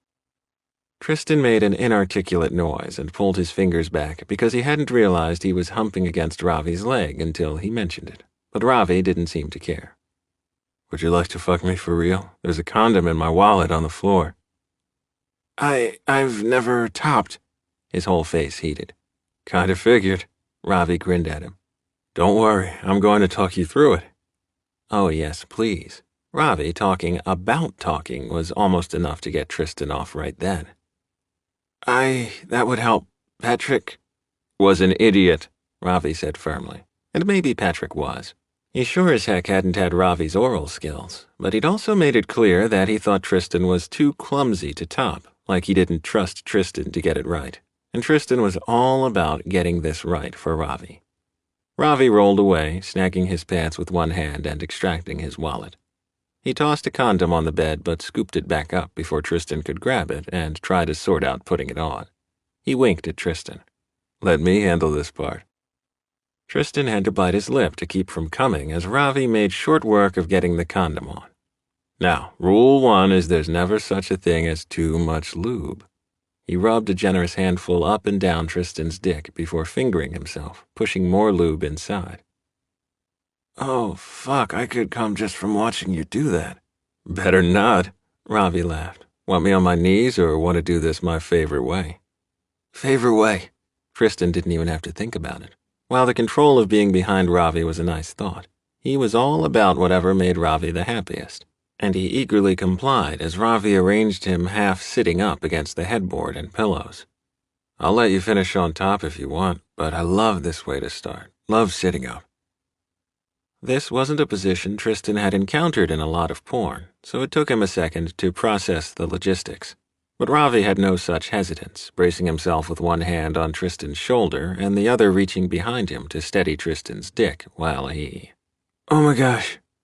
All Tristan's oxygen escaped in a rush as Ravi started to lower himself down. It was tight, it was hot, and it was nothing like his imagination had ever provided.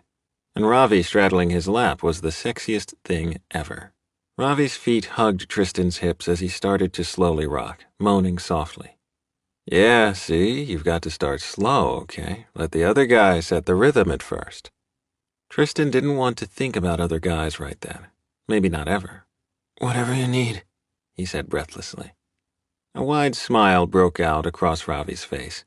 He leaned back, hands landing on Tristan's knees. Gonna hold you to that. Tristan was the sweetest guy Ravi had ever hooked up with. That much was certain. Everything else was rather muddled right then, including Ravi's emotions. But all he could really focus on was Tristan's thick cock and finding the perfect angle where he could both get pressure on his gland and bend down and kiss Tristan. He couldn't quite manage that, but Tristan nuzzling his chest was a nice consolation prize. This position burned Ravi's quads, but he loved it for the control it gave him over the fuck. I'm not gonna have to flip positions for me to come. Tristan gave a self-conscious laugh, even as he got into the motion, getting a hand on Ravi's hip. Tristan's moans sounded like he was the one getting fucked, which was exactly how Ravi liked it. Driving you crazy, baby? Ravi loved knowing he was pushing Tristan to the brink. Don't come yet. Not before you, Tristan said earnestly, but his squished closed eyes and trembling muscles said he might have trouble keeping to that. Flip. Ravi made an executive decision that if this were Tristan's first time topping, he really should get to experience it from both sides, so to speak. He moved to kneel next to Tristan, holding on to the thick wood headboard. Now remember what I said about nice and slow first. Let me push back onto you. Got it. Tristan moved into position, then held his cock and body so steady Ravi wondered if the guy was even breathing. But true to his word, he didn't so much as budge while Ravi gradually pushed back onto his cock. Ravi gave a couple of experimental rocks, riding Tristan's cock until he found almost the right angle. Tilt your hips, he commanded. Tristan instantly complied, aiming right for Ravi's gland. Yeah, exactly like that. You're a natural. How do I make you come? Tristan's voice was strained yet insistent. One hand on my dick, other flicking my nipples. Ravi went for the simple, direct route to getting himself off. Oh, thank you. Tristan managed to make Ravi's orders sound like the best present ever. He followed directions, stroking Ravi's cock with the perfect grip while he fiddled with his nipple rings. Then the perfectionist went for extra credit, bending forward to kiss and lick Ravi's neck. Electricity rained down Ravi's spine, making his neurons glow like rolls of Diwali lights. Going to... Ravi's body tightened, anticipating. Ready to... Me too. Oh God, me too. Boom. That, right there. He tipped over into climaxing with a single moan from Tristan. He swore he could feel Tristan's pulse, feel every ounce of tension in his muscles. For a brief, shiny moment, it felt like their every cell aligned, like they connected on some fundamental, primal level.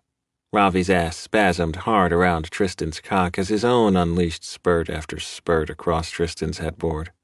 Oops. Ravi couldn't be bothered to care about that right then, though, collapsing backward the second Tristan pulled out. Tristan was breathing like he'd run his first 10K with no prep. Ravi grinned up at him. Nope, still not bad at sex. Gonna have to try harder. Shut up. Tristan used his shirt to wipe off the headboard before flopping next to Ravi. Seriously, though, that was good? Not just first time good, but good? It was most deaf good. Ravi laughed.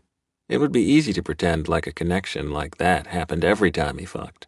Let Tristan believe this was simply average sex, but Ravi couldn't keep his own wonder at bay. Tristan touched Ravi's face, fingers light and gentle. Stay tonight? We can shower, and I've got some t-shirts and flannel pants you could borrow. Ravi cut him off with a kiss. You had me at shower, and I've got a training run tomorrow morning with my race friends, but my workout stuff is in the back seat of my car. Good. There's a coffee place down on the corner. I'll get you a cup in the morning while you get ready. Tristan gave a smile so sweet it gave Ravi an instant toothache. Oh, Tris, what am I going to do with you? This doesn't mean anything, I know. Tristan sat up, smile dimming. But the thing is, we seem to keep doing it. Yeah. Ravi closed his eyes against Tristan's wounded expression. We do. Is it really that much harder to keep things quiet here? No one from work visits me, no one lives near me. Mina lives in my complex, and Noah and Adrian live close. So no sleepovers there, but that doesn't mean we can't find some middle ground. Like friends with secret benefits? Exactly, I want to be your friend, Tristan said in a quiet, earnest voice that hit Ravi like a missile from a space villager gunship. Like, boom, there went the quiet, happy little planet of Ravi's life.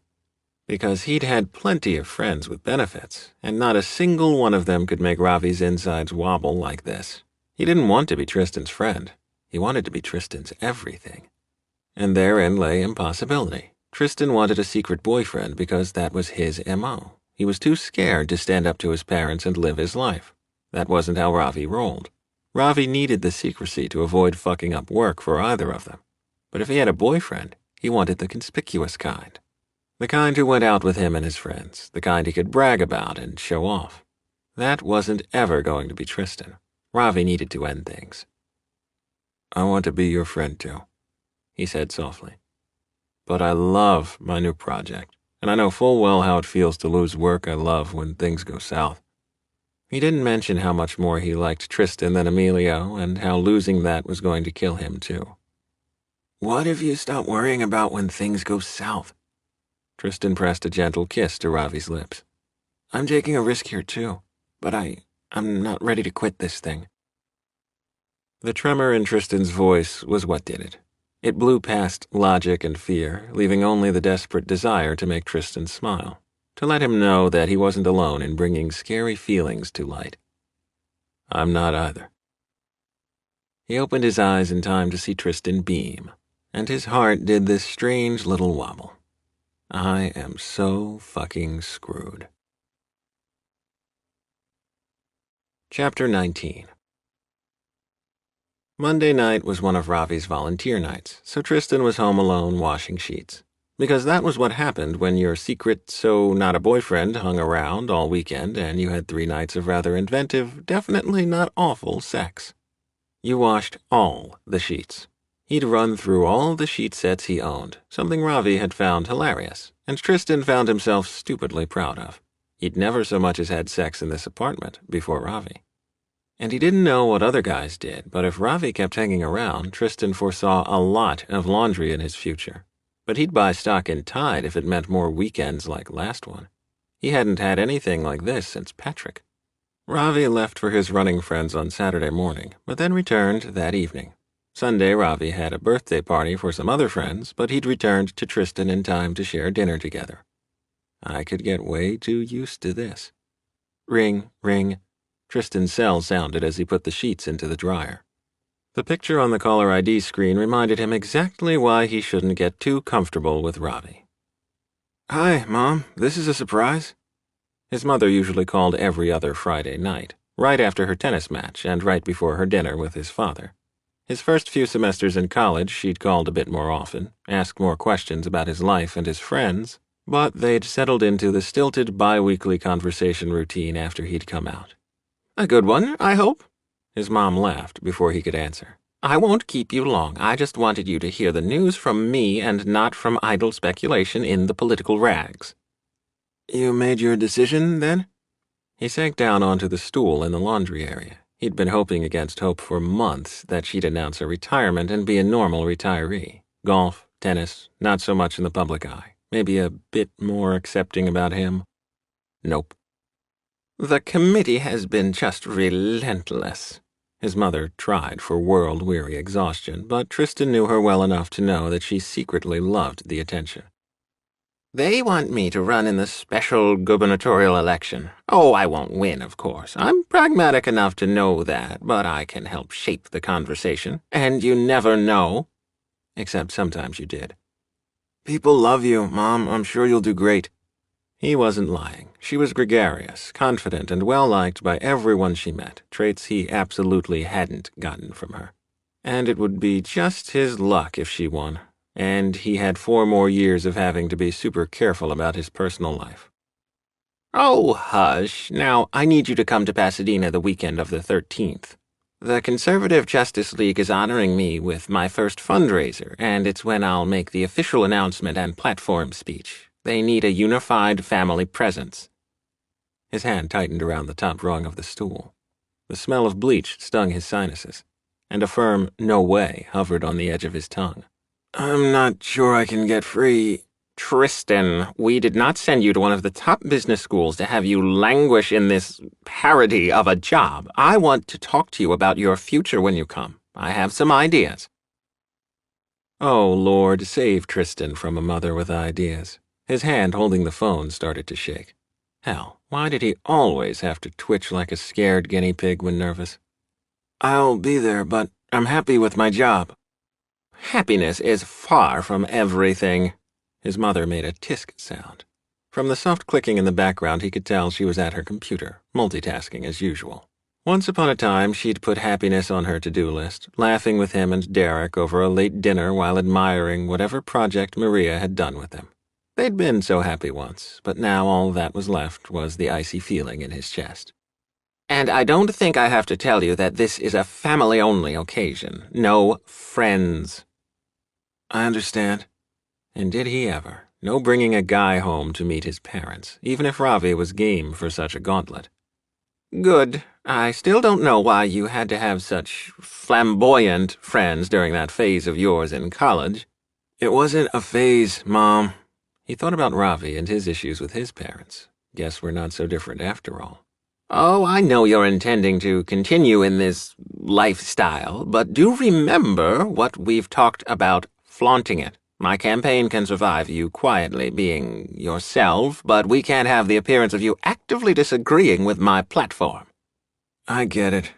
Quietly being yourself. That right there pretty much summed up his entire existence. Ravi's face flashed in his mind. That was what he liked best about the guy.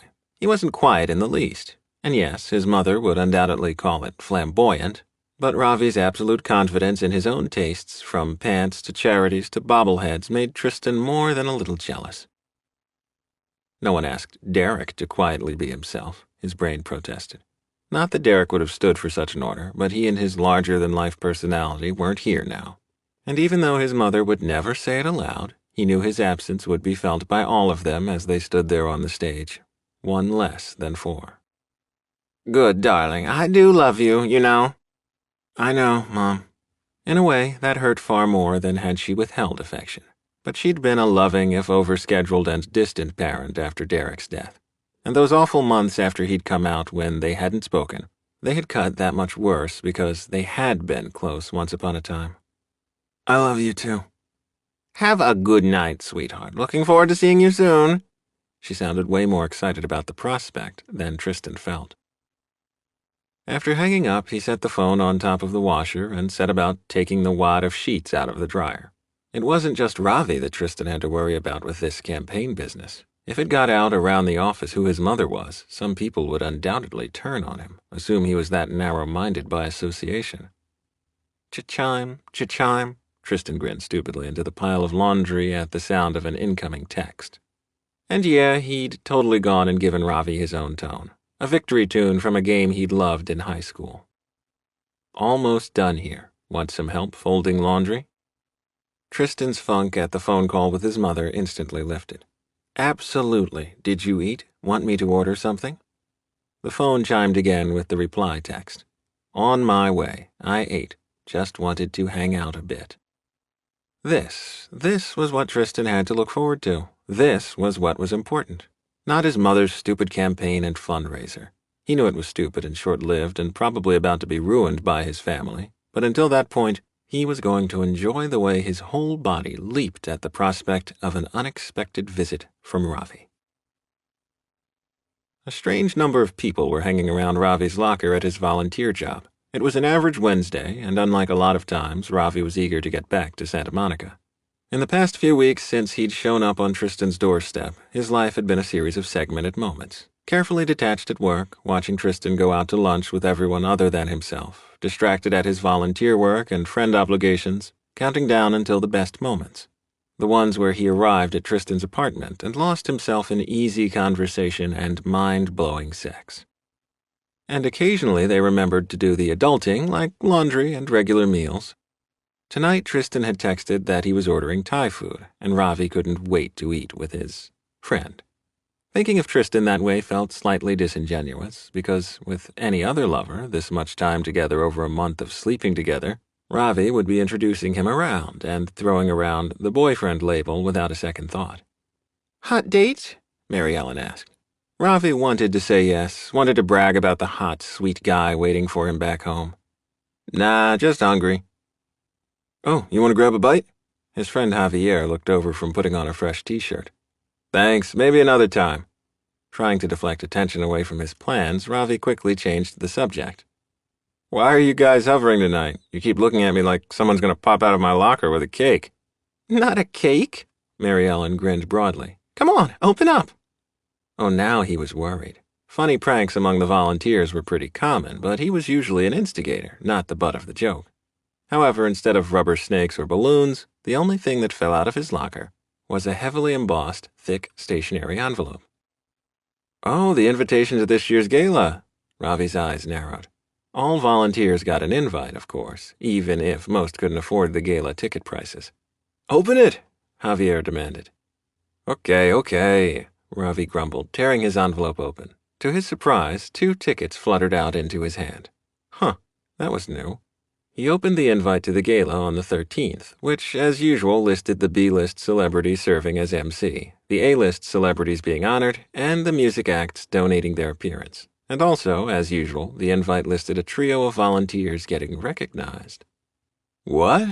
His eyes almost fell out of his head, doing the spring-loaded cartoon bugging out thing as he saw his own name listed. I'm one of the honorees, but a lot of you have been here longer. Few people do as much as you. We're lucky to have you. Marcia, their shift supervisor, poked her head into the break room. And I've already bought my tickets. Can't wait to see who you bring. And your tux. Can't wait to see that, Mary Ellen added. She and Marcia occasionally made him feel like he was an exhibit at a museum that existed for their amusement. You still sure about no food? Javier asked, elbowing him.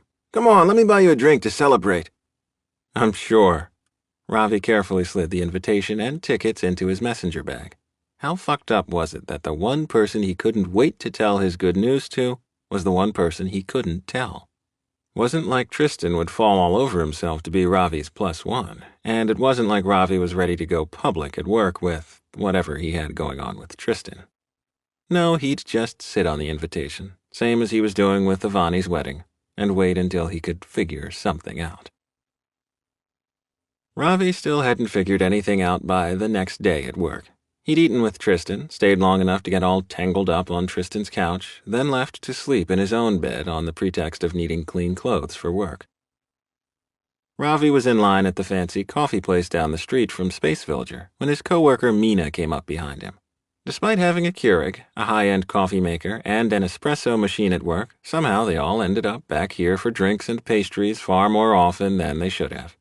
Ravi had already ordered, and he was glad he didn't yet have beverages in his hands when Mina gave him a knowing smile, the same one his sisters used on him all the time. So, when are you going to introduce me to your new boyfriend? What? He sputtered. I'm not. Oh, you can't hide from me. I'm not just your colleague. I'm the nosy neighbor, remember? And the last few weeks, you've been gone more than you're at home. And when you are home, you're coming in late. I'm just busy. Ravi tried to play it all casual, but had a strong feeling he'd failed. He'd warned Tristan this could happen, and seeing as how his friendship with Mina had helped him land this job, he really couldn't complain about her being all up in his business. You know, work, volunteer stuff, getting ready for the AIDS run. Ha, there's a guy all right. She smiled at him, sweeter than a piece of Dadi's halva. Bring him around. I'm doing a dinner party in 2 weeks on the 13th. You should bring your new guy. Dale's talked me into making pakoras again for the crowd. Oh, tempting. Mina was the only one he knew locally whose cooking rivaled his mother's and grandmother's. I can't that weekend. It's the AIDS Project Gala. Oh, that's right. I heard a rumor you're being honored. So exciting. Yeah, it's cool. Heck, Ravi hadn't crowed about the honor at work, but apparently it had gotten around his social circle anyway. I'll see if there are any tickets left. Dale and I would love to go. We'll move the dinner party to the following weekend, when you can bring your new friend, yes? You're worse than my aunties, he told Mina, even though none of his actual aunties would try to set him up with a guy. Ravi, the barista bellowed, setting 2 drinks up on the counter. Ravi, 2 drinks? Mina's eyes narrowed. Are you fishing at work? Surely you know better than that. Fuck. Mina happened to know all about Emilio because Ravi had poured his heart out to her about needing a new job back in the winter. He immediately regretted the impulse that had led him to order the second drink, one he'd been planning on sliding on Tristan's desk while he was in a meeting with management. It's nothing, just a favor for Tristan. Oh, he's nice, but Ravi... He's a friend, Ravi said firmly. Shit.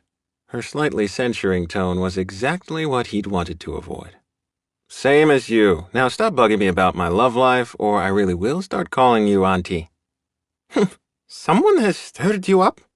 She grabbed her own drink as it came up. And I can't wait to find out who. I can. Ravi followed her back to the office, trying to distract her with questions about her dogs and her British husband. Anything to get attention off his life. Back at the office, his bad luck continued with Tristan actually at his desk for once this week, which meant he couldn't just set the drink down and scurry away like he'd planned. Luckily, Mina headed to her own cube over with the other developers, but Ravi still looked around as he set the coffee down. "Here's the drink you ordered," he said as Tristan glanced up. I didn't. Something in Ravi's expression must have warned Tristan because he stopped short and nodded. Yeah, thanks for that. "You're welcome." Hey, I needed to ask you about something anyway. Tristan's eyes swept over the surrounding area. They were both as bad as teens trying to sneak a joint. "Yeah?"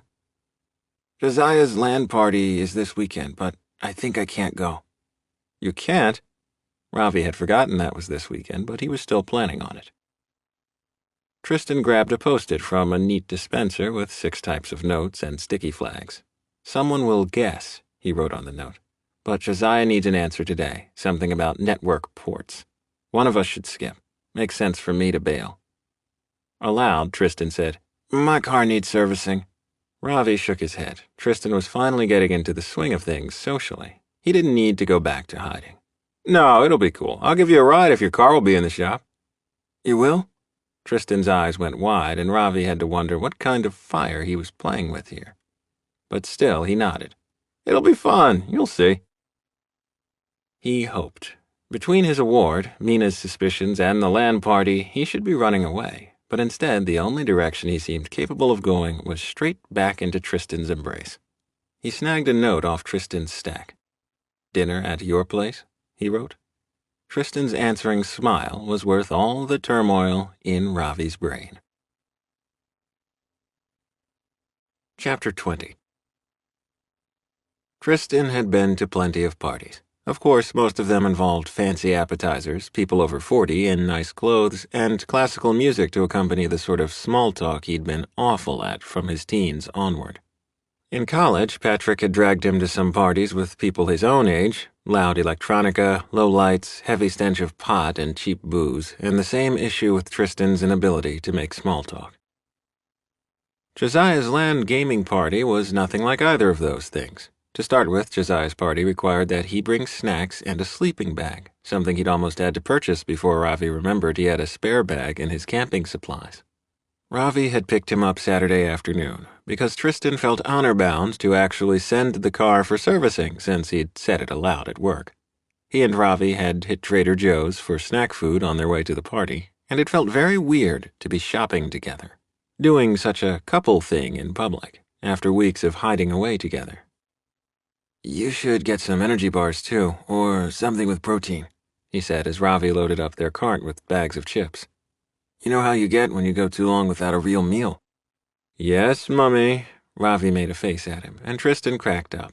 And right there, in the middle of the chip and cracker aisle, he wanted to kiss his still-not-a-boyfriend because he was so damn adorable, and he was Tristan's, even if just for a moment. Josiah's family lived north of San Vicente Boulevard, in a house that reminded Tristan a lot of the home where he'd grown up in Newport Beach, a large estate with a semicircle drive and mid-century modern styling. Josiah apparently lived in the pool house, which, given that he was some kind of wonder kid who'd graduated college really young, totally fit what Tristan knew of the guy. Apparently, Josiah's mother didn't mind risking her furniture and decor to a huge group of guys. Your mother is seriously okay with you doing this while she's out of town? Tristan asked as they followed Josiah to the kitchen to stow the snacks. Oh yeah, this isn't the first time. The cleaning service arrives at 9 on Monday morning. As long as everyone's out by then and I pay the cleaners, we're cool. Mom likes that I have friends. That's neat. Tristan's mom had always acted like Derek's herd of friends was an insult to her sensibilities. Then later he'd seemed relieved at Tristan's lack of social life. Maybe that was why he'd never worked that hard to get friends. Anyway, we've got board games in the dining room, Xbox and Sega in the lounge downstairs and the media room, and the Space Villager Pod Racer module and War Elf happening throughout the house. You'll recognize a lot of people from work, but I've also got other friends here too. Everyone's really friendly. Josiah grabbed Tristan's arm and began a manic fast tour of the 2-level house, dragging Tristan along from point to point. All told, there were probably 30 or more people scattered throughout the house and yard, with some people lounging by the large pool and hot tub outside, too. Mina and her husband were in the dining area with the board gamers, while Adrian and Noah were showing off the pod racing module's latest tweaks, in a conversation area tucked behind the kitchen. War Elf? Been forever since I played that one. Ravi said as they came back around to the main part of the house, stopping to grab some pretzels. Is there a battleground challenge going on that we could get in on? Absolutely. Follow me. You guys can be on my team. Josiah still hadn't released Tristan's arm, and he steered them into the large, open living room area. He finally let go of Tristan long enough for them to get their laptops out and get settled on one of the long leather couches. It's okay if you're not familiar with this one, Ravi said to Tristan. It's a basic capture-the-flag type team challenge. You'll catch on quick. I've played. Tristan restrained himself from laughing. It's been a while, but I think I remember the basics. If you don't want to play the default warrior, you're welcome to give my chieftain a shot, Josiah offered. She's level 20, but I haven't played in a while, so the gear's a bit out of date. Take him up on it, Ravi urged. You'll have more fun with more powers, and this way everyone won't have you pegged as a newbie. Highest I've got is a druid elf, and they're kind of tricky to pick up on the fly. Sure. Tristan accepted the laptop Josiah plunked down in front of him and fixed his hotbar while Josiah queued them all up for a private battleground. It had been a long time since he'd played a chieftain, but he thought he remembered a fair number of the spells and stances and combos. Josiah continued to hover as they got started with the game. The random assignment turned out to be a craggy mountain map, and the rugged landscape with deep canyons and rocky cliff faces made maneuvering difficult. Still, Tristan thought he remembered his way around, even though it had been a while. Hey, stick with me, Ravi said. I can cover for you. It's okay. Tristan ignored the command, quickly ducked down a narrow gorge and slipped ahead of the rest of his team while they jockeyed for position in the center of the map. Ravi might be in charge, blissfully so, in the bedroom, but here, Tristan got to call some shots. Hey! A shout went up from a red-headed guy across the room. Who's got the flag? Dude, whoever it is, they are fast! The redhead's friend next to him thumped the tan leather couch with his fist before returning to his laptop. You got it? Josiah leaned over Tristan to peer at Ravi's screen. Like I'd say out loud. Ravi didn't look up from his screen. Shit, it's the chieftain! The redhead whined when Tristan couldn't hide in the gorge any longer and had to cross an open spot of terrain, giving himself away. 2 warriors and a druid angled to intercept him, but Tristan activated his speed boost and darted out of the way, throwing spells and dodging their blows. Damn, he'd forgotten how much fun it was to be sucked into a fight and get high on the gaming buzz. I'm on my way. Holy fuck! Ravi's voice went from concerned to amazed as Tristan crossed back into friendly territory. And hell if Tristan didn't revel a bit in that awe, showing off more now that he knew Ravi was watching.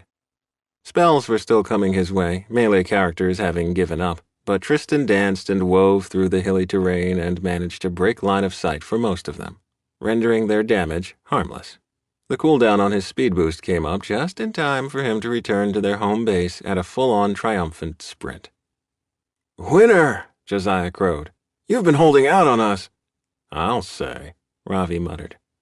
Want me to play my own character the next round? Tristan asked, all nonchalantly, still trying not to grin like a lunatic. He booted up his own laptop. Thought you'd never done a LAN party before, Ravi asked, all suspicious now. I haven't, but I logged a ton of hours in high school and college, and maybe a few cents. Enough to only need to wait for a 2-minute game patch anyway. Ravi and Josiah leaned in to watch the game load. Tristan's favorite character winked back at him from the welcome screen. A few? You guys, he's a high wizard and he's got a fire drake battle charger. Oh my god. If you don't let me play him sometime this weekend, I'm going to totally do something horrible to you while you sleep. Josiah laughed, a deep, full, infectious sound.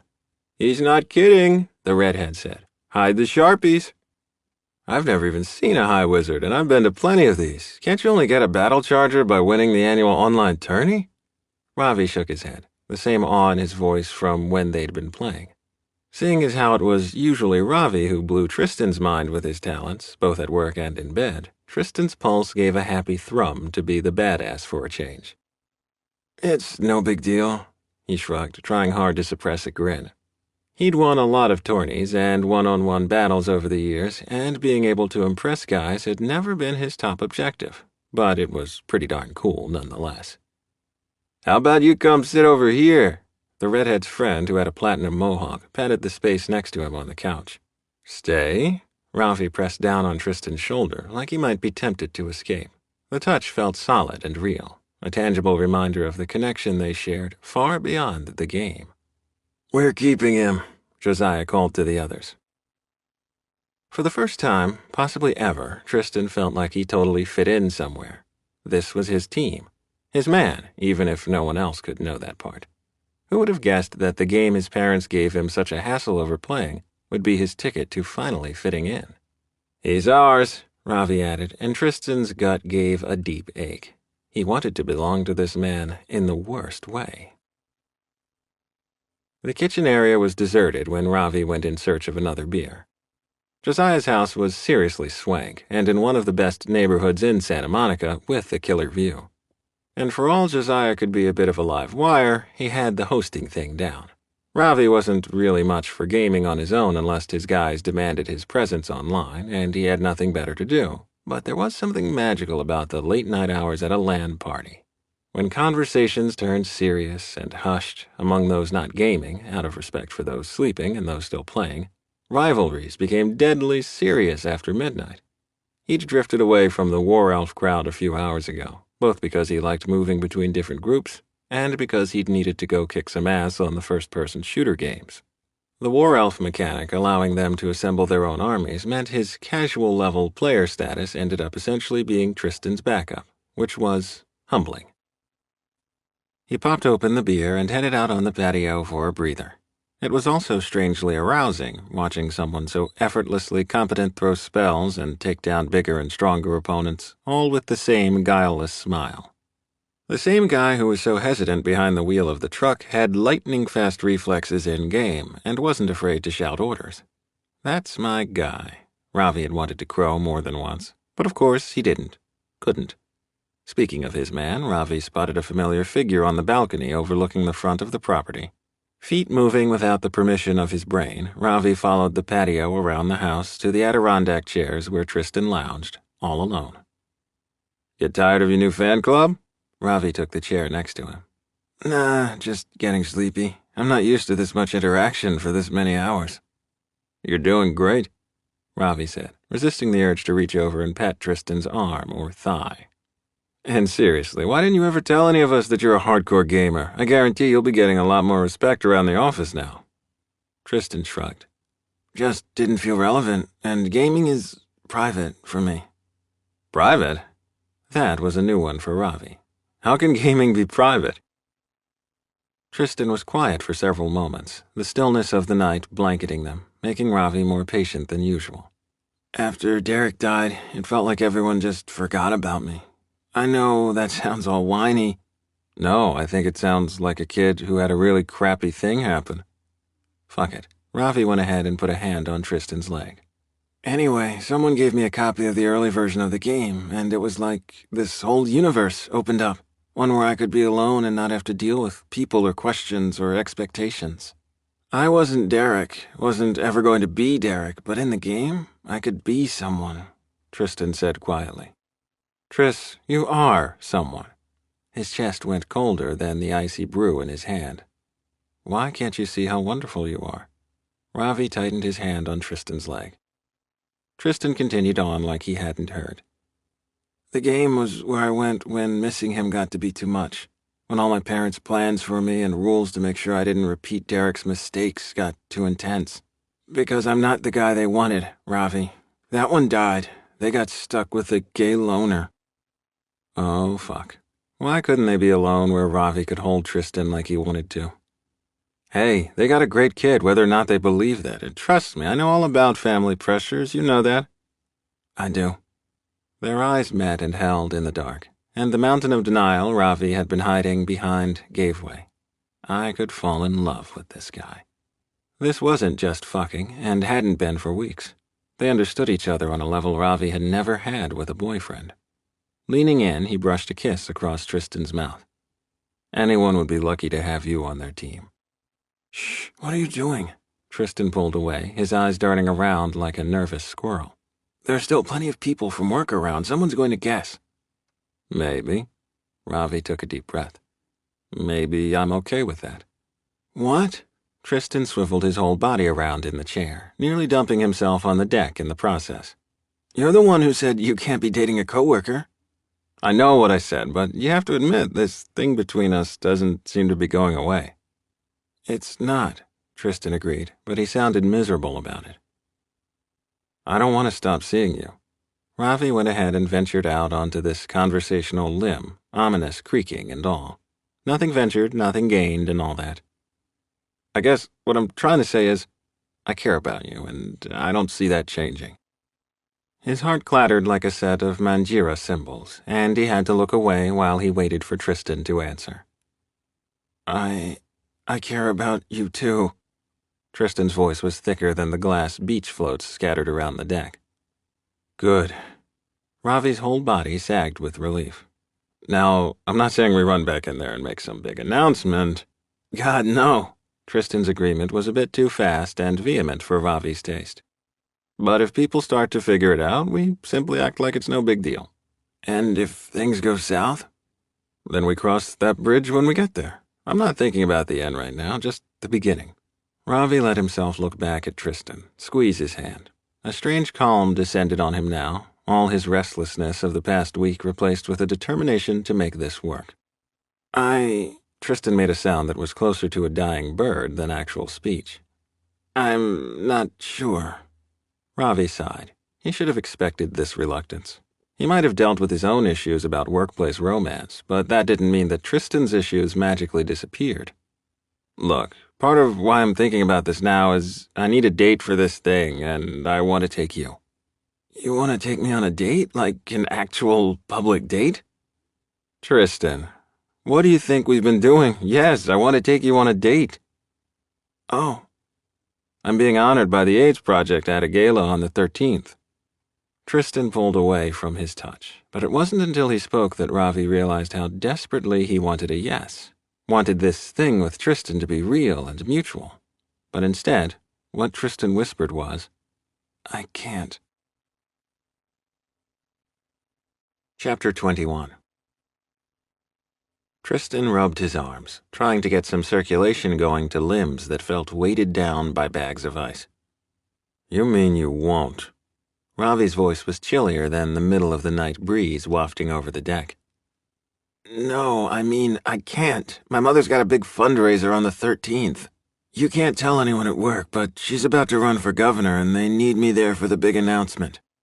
Hold up. Your mom is running for governor, like, of our state? Yes.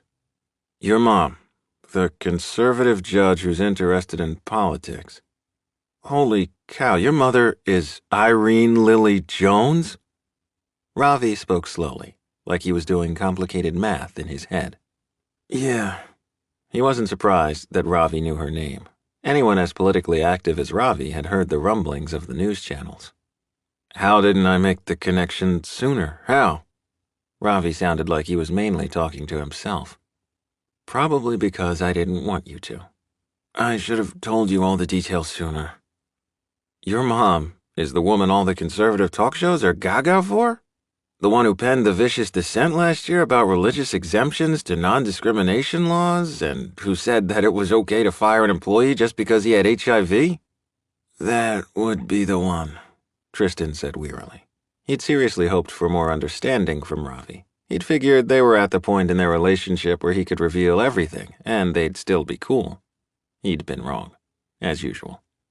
And these are the same parents who gave you shit for being gay? Ravi shook his head.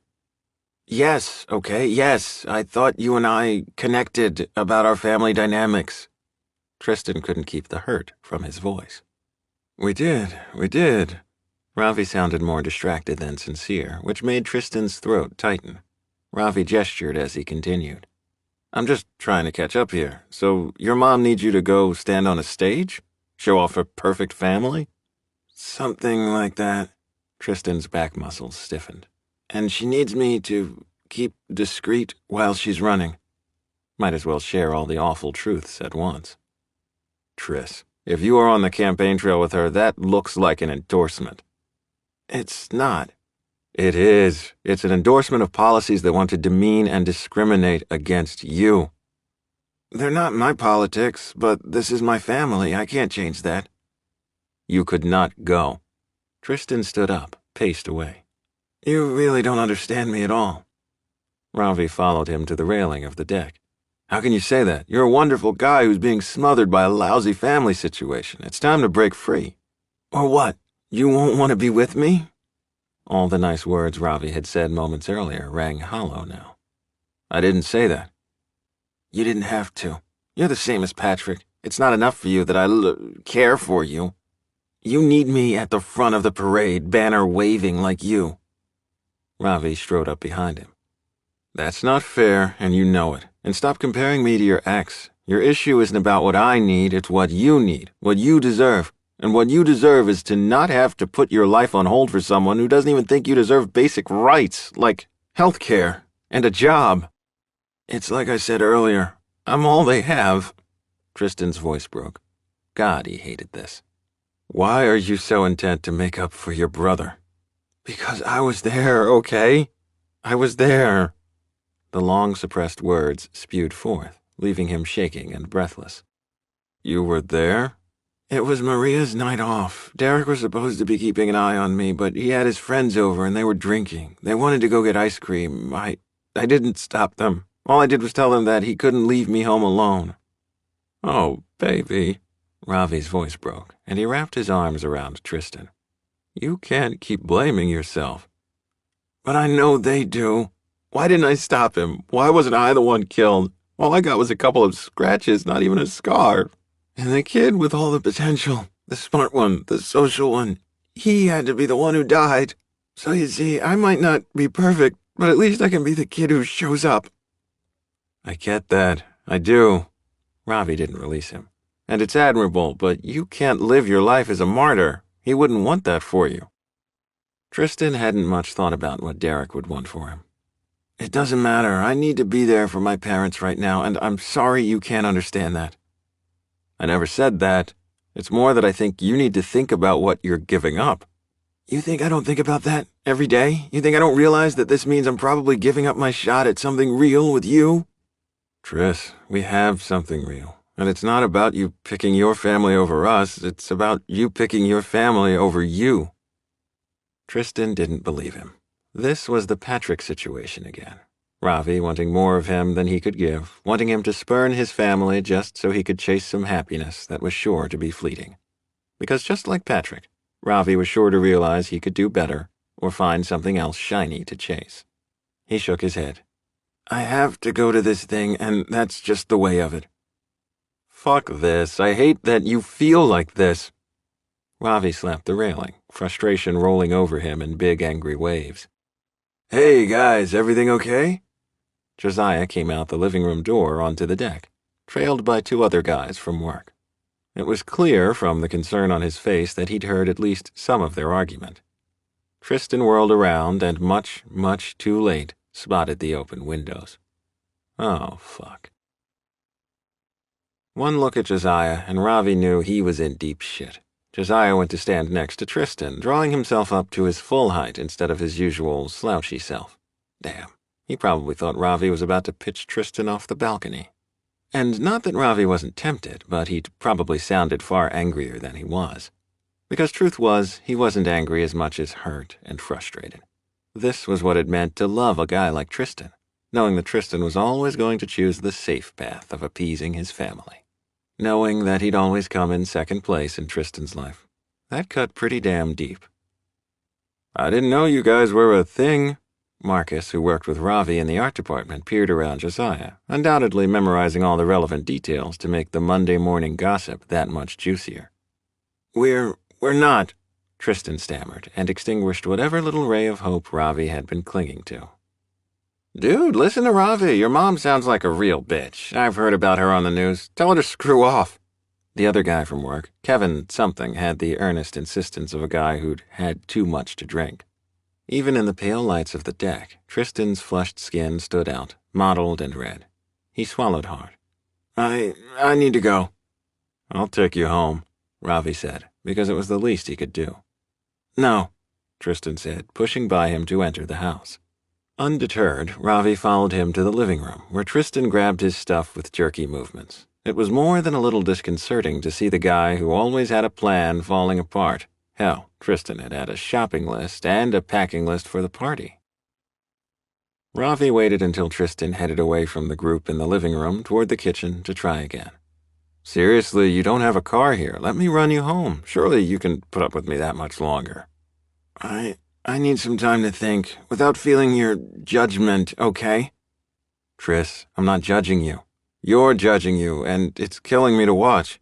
This wasn't so much about Tristan failing Ravi or letting him down by choosing his mother's event over Ravi's. Ravi could live with that. It was how it felt like Tristan was failing himself that really made his gut twist and cramp. Hey, I think you guys need a breather. Josiah was between them again. He'd clearly appointed himself Tristan's champion. That, and he was totally the kind of guy who hated conflict. And honestly, in the reverse situation, Ravi wouldn't want big relationship drama in his house either. I can run you home, Josiah said to Tristan. Marcus and Kevin can keep an eye on things here. How much have you had to drink? Tristan asked carefully. No offense. Soda? Josiah said, grabbing a set of keys from a hook in the kitchen. I, take some meds that you shouldn't drink on, so no worries, I'm sober. How about you? He regarded Ravi carefully. You okay to drive to your home? The message was unmistakable. Ravi was no longer welcome here, and Josiah wanted to make sure he wasn't going to bug Tristan more that night. Hell, how had Ravi ended up the bad guy in this situation? I'm sober, Ravi said. It was the truth. Whatever beer buzz he had going on earlier was totally gone in the face of all this drama.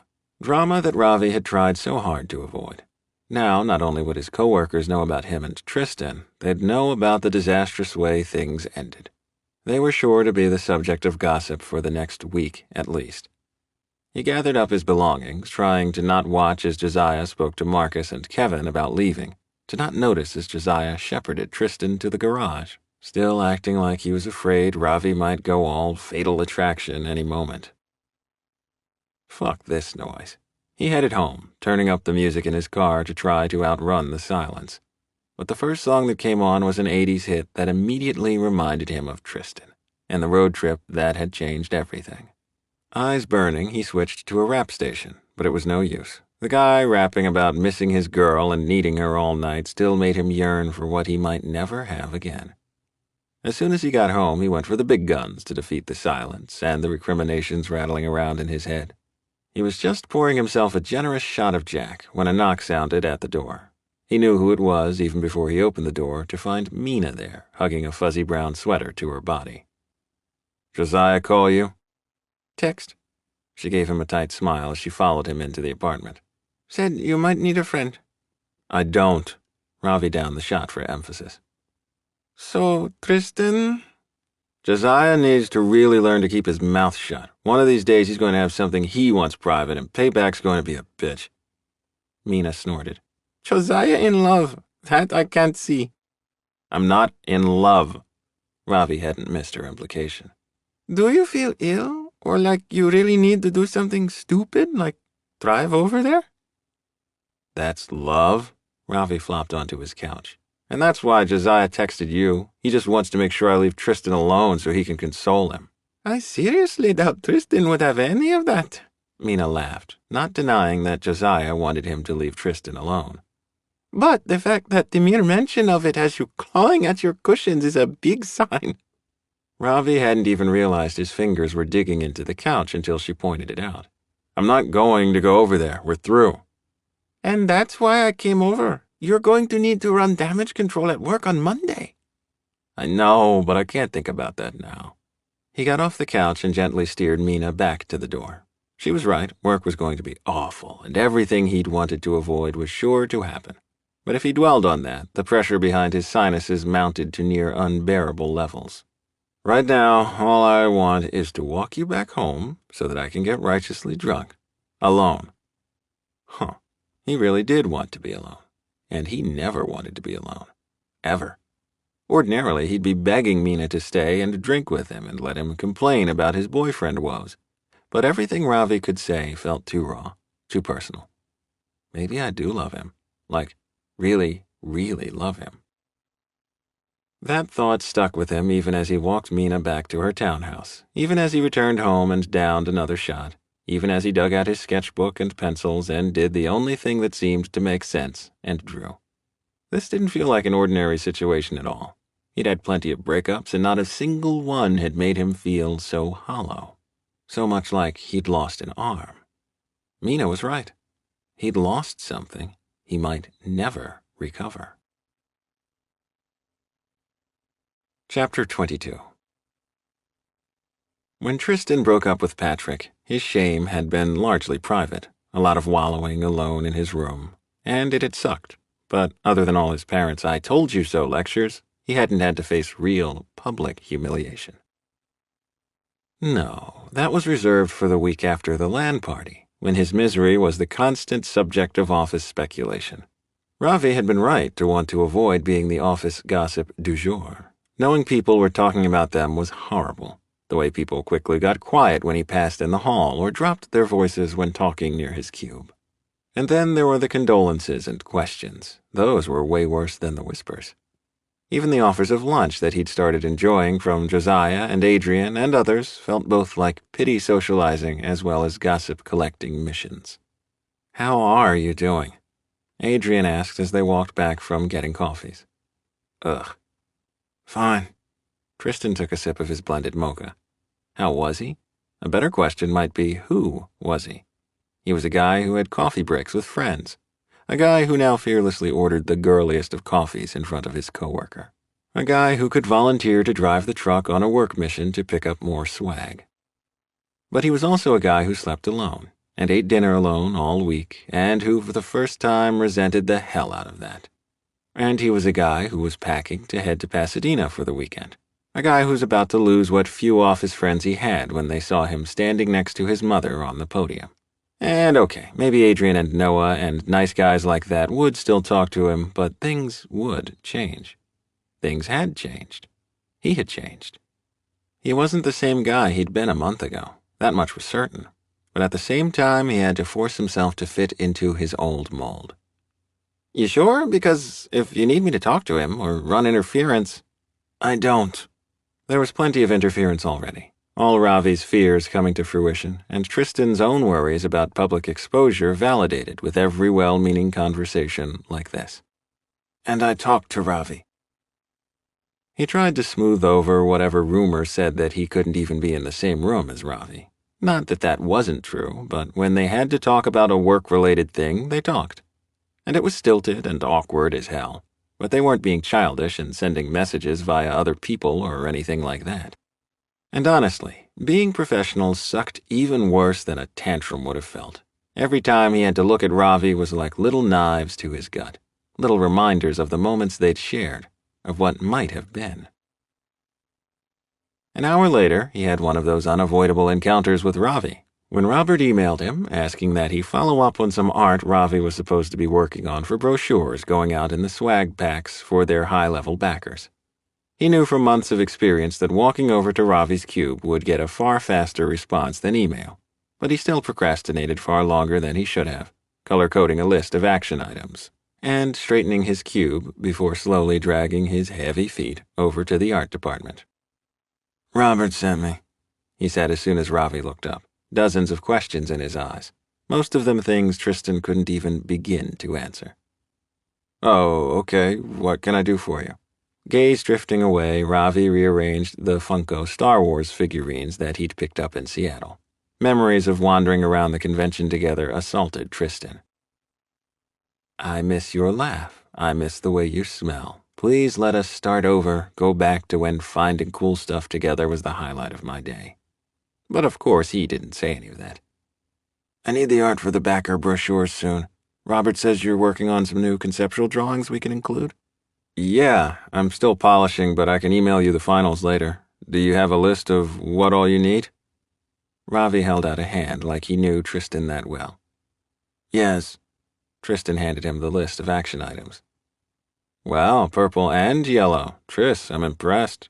Ravi smiled at him, but Tristan wasn't sure how to respond to the gentle tease and looked away. Ravi sighed heavily, then lowered his voice. "This isn't going to work, is it?" "What isn't?" Tristan swiveled his attention back to Ravi, who was rubbing his temples. "Us. Working together." Tristan kept his voice barely above a whisper. "I have tried hard to be civil." "We're both trying, and it's still hard.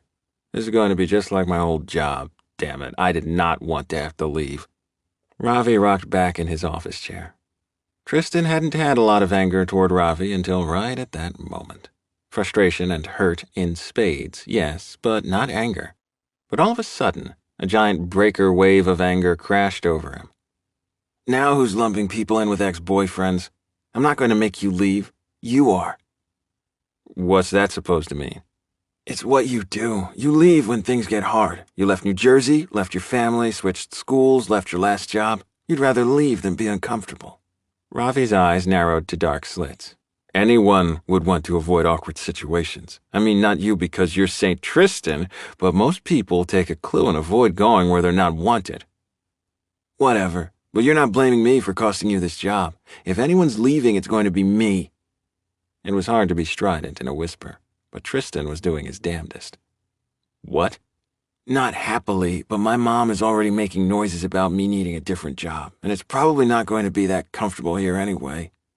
Tris, you'd let them take this job from you? You love working here, and you're amazing at it. Thanks. Tristan's throat turned to sandpaper. His sinuses started burning, and he had to blink. Back when they were friends, Ravi had complimented him a lot, but somehow this meant 1,000 times more because he couldn't be lying. I need to go. Even his words sounded scratchy to his ears, barely escaping, just like him, who barely made it to the restroom before he lost his composure entirely, breathing hard, stupid moisture escaping the corners of his eyes.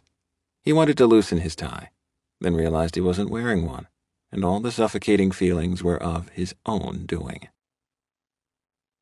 Ravi, you aren't listening to me. Avani tossed the long curtain of her black hair over one shoulder. It landed in perfectly straightened, gleaming sheets. Everything Ravi knew about hair products and tools he'd learned watching Avani. But right now he was too wrung out to take notes, as she finished primping for their dinner. As usual, she hadn't been ready when he'd arrived at her Silver Lake condo. Sorry. Ravi shook his head, trying in vain to loose some of the mud of the past few days clogging up his brain. I asked if floor was good or if you want to try something new. Floor's fine. The vegan restaurant was walking distance from Avani's condo, and they'd been there enough that he could pretty much order in his sleep. He didn't have nearly the brain power to work up an opinion on someplace new. What's bugging you? She grabbed her large quilted leather purse, keys, and sunglasses despite the late hour. You're always the one teasing me about my loyalty to Flora and wanting to branch out. Nothing's bothering me. He followed her down the stairs. Her towering heels put them at the same height as they made the short trek from her building over to Sunset. Liar. This section of Sunset was all older businesses and smaller eateries. Avani had moved into the neighborhood after law school to be close to her Hollywood job. But she and Balan were in the process of purchasing a larger place in Malibu, more fitting their flashy image. Why did you come to L.A.? He asked, spilling out part of what he'd been mulling over since his argument with Tristan earlier. She'd gone to law school back east, so he'd already been out here half a decade when she arrived. Because I knew from when I was a baby girl on that I was going to Hollywood. Of course, back then I also planned on being a princess. And now you're a shark, he laughed. Princess Shark. So you would have come even if I hadn't been out here? She stopped a few feet from Floor and turned. You being out here helped, sure, but I wanted to go into entertainment law for years, and this is the epicenter for it. And I have to admit, the distance from Mummy and Daddy didn't hurt any. You were totally smart to run away west. Run away, that's what you do. I didn't run away, he protested. I just went with my top-pick college. You totally ran. She patted his cheek. And I love you for it. But that's part of what I've been trying to talk to you about for weeks. I get why you left the family behind, but I need you to make an effort. You know I love you and I want to be at your wedding, I do, but I can't go with them all wanting to introduce me to single girls and still refusing to believe me that I'm gay. You're focusing on the wrong things. She strode into Floor and had secured them a booth along the rear wall before he caught up to her. The wrong things, other than you, everyone wants to fix me up. That's what I mean. You're focusing on Mummy and Daddy again. She patiently set her menu aside. She always ordered the exact same thing anyway. We've got 250 other guests coming. Far more of the family is tolerant than you might think. It's really just Mummy and Daddy who are the big issue. I want you back in the family, Ravi, and I'm not alone in that. So I come, and what? Hope for the best? Yes, She nodded with a superior smile. because you have me and Balan and other people in your corner. The purple-haired waitress came by to collect their orders. She had Ivani's order down before she spoke, and Ravi made things simpler by just ordering the special. Whatever it wasn't like he'd taste it anyway. All week, food had turned to sawdust as soon as it hit his mouth, and he wasn't even that hungry either, despite skipping lunch. "Why are you doing this?" he asked as the waitress left. "I'm not talking about strong-arming me into coming. I mean, why have the traditional wedding in the first place? This isn't really you any more than it's me." He finally voiced something that had troubled him for the last year as he traced the condensation on his water glass. Because I love Balan, She said simply. and Balan loves his family, his mother especially. He wants to have the big wedding for her. He's an only child. This is what he wants. So what? Love means giving in? Ravi's voice had all the bitterness of the past week. Sighing heavily, Ivani signaled the waitress back over and ordered some sort of fresh juice concoction before returning her attention to Ravi. No, love means not forcing the person who means the world to you to choose between their family and you. And really, is it that much to ask? A few days for a lifetime with the man I love? Her words felt like a poke from a sharp spear, not an idle declaration about her fiancé. Whoa, I've been so damn selfish. He nodded reflexively. You really do love Balan, don't you? Of course, he gives me a space where I can be myself, and I get to give him the same gift, the place where he doesn't have to be the perfect son or the big-shot doctor. She paused as her juice and their food arrived. It's different when you're in love. You'll see someday. I already do. He hadn't wanted Tristan to choose him over his family. He'd wanted Tristan to choose himself. But in urging him, he'd sent the wrong message. Ivani hadn't rejected Balan because he brought demanding future in-laws to the table. Ravi shouldn't act like Tristan's family situation made him less attractive, not when they'd bonded so strongly over crappy family in the first place. What? Ivani regarded him like he was an errant piece of kelp. I'm not very patient, am I? Nope. She grinned at him before spearing a piece of salad. She had the same smug smile Ravi was sure many a jury saw from her as she wrapped up her case. But I love you anyway. I love you anyway. That was where he'd gone wrong. I'll think about the wedding, okay? All of a sudden the world seemed less like a stark black and white ink drawing and more a subtle pastel watercolor of endless muted shades. One where he was no longer sure of the right course of action in any arena. Not work, not the wedding, and not Tristan. Later on his drive home, Ravi wasn't any more certain about what to do. Maybe he wasn't very patient or understanding, not like Ivani was, but damn it, he wanted to be for Tristan. And he thought he'd made that clear at the LAN party. But maybe he'd been focused a bit too much on what Tristan could do for him. And maybe Ivani was right, and he did tend to run away. Not this time. Time to figure out what he could offer Tristan, scary as the prospect was. Chapter 23. Whenever Tristan made the drive from Santa Monica to Pasadena, he liked to take the longer route that avoided downtown traffic and let him stop in Glendale to see Maria at her retirement home. The large, bustling complex full of retirees totally suited the always active Maria. He found her out in the gardens. She'd never complained about her rooms in his family's Newport Beach home, but she used to ask permission to do gardening projects with him and Derek, and thanks to her, they'd had far more fresh produce than any of their neighbors. She'd been recently divorced with 2 college-age kids when she started working for his parents, and now she was well settled into the sort of retirement lifestyle Tristan dearly wished his parents would adopt.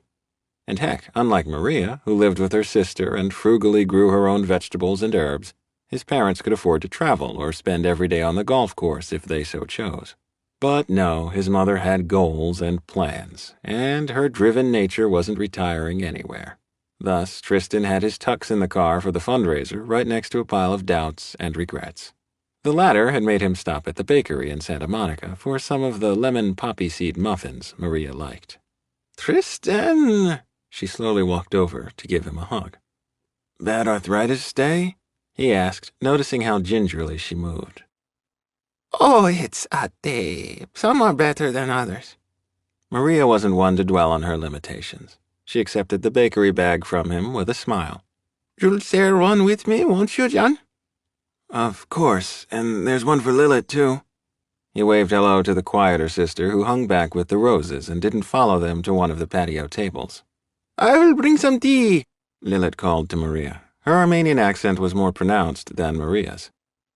She wants to give us time. Maria patted his arm as they settled themselves in the plastic chairs. She knows you come by with treats when you're troubled. I'm not troubled, Tristan protested. And I visit plenty. I know you do. You're a good boy to us. She smiled indulgently. But Lilith's right. You are troubled today. Is it about your mother's campaign? You know about that? Of course. Maria made a gesture like the news arrived on the wind. It is everywhere. But the real question is, how are you dealing with it? I'm not, Tristan groaned, and then just like he was 10 with a school problem, he poured everything out to Maria while they had their muffins and tea. I do not have good advice, Maria demurred at last, same as she always used to. You must find your own path here, John. But I do know this. I've waited a lot of years for this moment. My mom to run for governor? Do not be silly. Maria's laugh always sounded like wind chimes. For you to find someone you care about and who cares about you. I've prayed for you, you know? You have? Tristan blinked.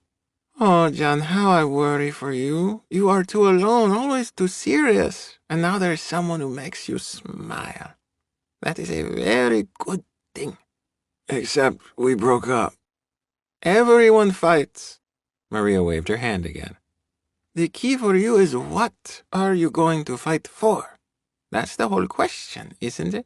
It's not what you fight over, it's what you fight for.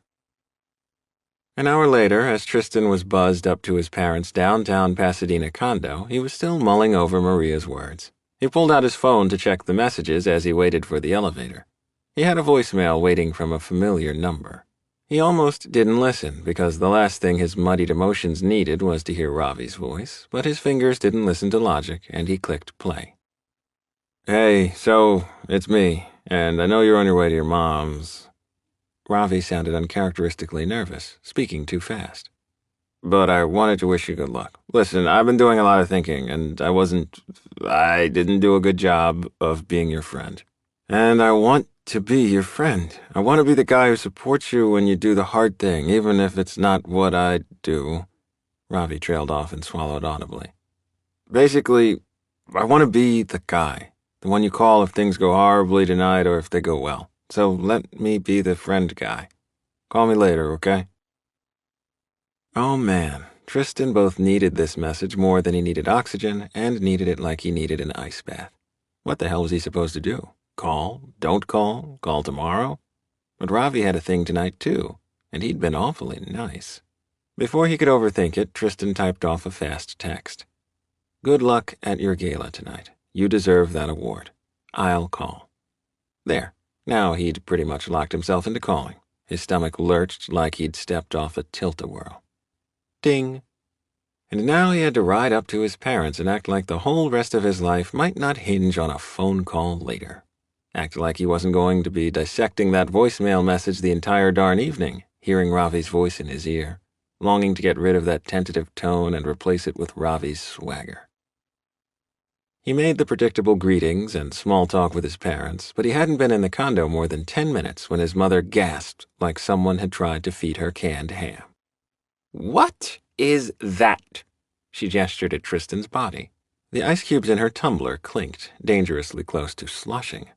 And Irene Lily Jones never spilled. What? That on your arm.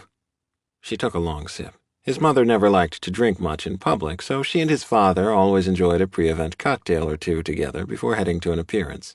What did you do to yourself? Oh, that. He'd honestly forgotten he was wearing a short-sleeved shirt and had gotten used to his tattoo peeking out. He kind of liked it, in fact. But he'd totally meant for her to never see it. Sorry, got it in Seattle. I meant to wear a different shirt. How about you meant not to deface your person? His mother sank down on the white linen sofa and fanned herself with an opera season ad. Once upon a time, she would have called him weeks earlier, asking which shows he'd want to go to with him, but that hadn't been on the table for a few years now. I don't know. I thought it was kind of fun. You brought your tux, right, son? As always, his father was right there to smooth things over. And you can remember to wear long sleeves at other campaign events. Other events? Somehow Tristan hadn't thought that far ahead. Or rather, he had, but he hadn't let himself dwell on how awful the next 6 months were likely to be. This is simply one of a dozen reasons why this job is not suitable for you. His mother made a dismissive gesture with the brochure. But your father and I have been talking. You can work on my campaign and marketing, and then afterward Uncle Frank says he has a position opening up in the fall. I don't want to work for an accounting firm. Or a campaign.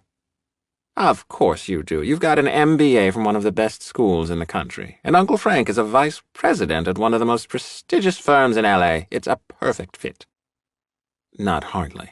And he only had the degree because they'd insisted. I can't leave my job hanging, he said instead. Oh, you'll give appropriate notice, his father said affably. You're a good kid, Tristan, but you're wasting your talents at this toy company. Let us help you out. I don't, he stammered. Let us help you out. It was why he'd ended up at an exclusive private school instead of the public high school down the hill from their house. Why he'd ended up at Stanford instead of UCLA, despite loving his UCLA visit. And why he'd ended up at graduate school instead of looking for an entry-level job. You can think about it while you change. His mother gestured at the hallway leading to the bedrooms.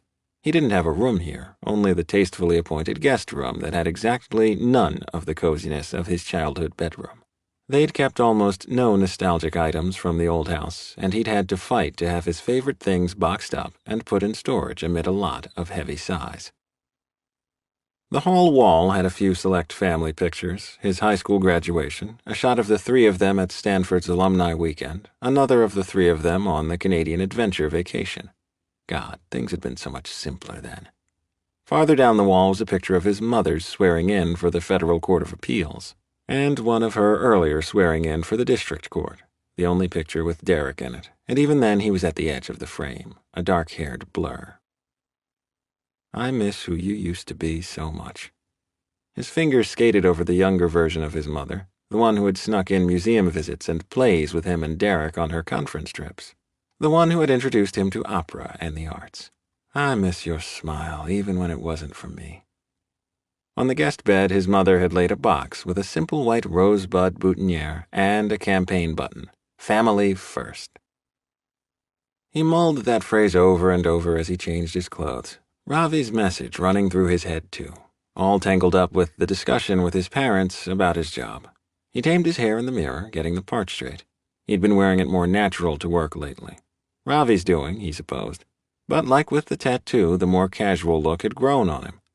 Fixing his cuffs, he came out of the room to find his parents still on the couch, his father adding opera events to his calendar, and his mother shuffling papers, quietly rehearsing her speech. Hey, Mom, he said as he grabbed a bottle of water from the fridge in the kitchen that opened to the living area. Yes? She looked up from her papers, reading glasses perched on the tip of her nose. Those would be gone by the time she gave the speech for real. Are you really going to include an anti-gay platform in your campaign? Anti-gay? She shoved her glasses back into place. The stuff about businesses and private schools being able to discriminate and your support for the religious freedom amendments in other states? Oh, that. Yes, the party is rather insistent about a traditional values platform, and I agree that that's what the state needs. Each word hit Tristan like a piece of gravel kicked up by a truck, leaving with his ideals and hopes on board. I I can't stand behind you on stage and listen to you say things against people I care about. Against me. You're saying that I deserve fewer rights. I'm saying no such thing. His mother made a clucking noise. Most of the things in the platform are a plea for a return to the sort of textualism and traditionalism missing from today's liberal activism. It's not anything against you personally. But it is. And if the Supreme Court hadn't ruled for marriage equality, you'd still have marriage discrimination in the platform. But they did rule, and I don't argue that the country is headed a certain direction. But the people who want me to run want to push back against that. Why can't you push back against them? Tristan, your mother has some very important people asking for her help in this matter. It's nothing you need to get worked up over and take so personally. His father set aside his phone. His darker hair had gone almost entirely silver now, but his voice was as firm as ever. This button you want me to wear, does it apply to me?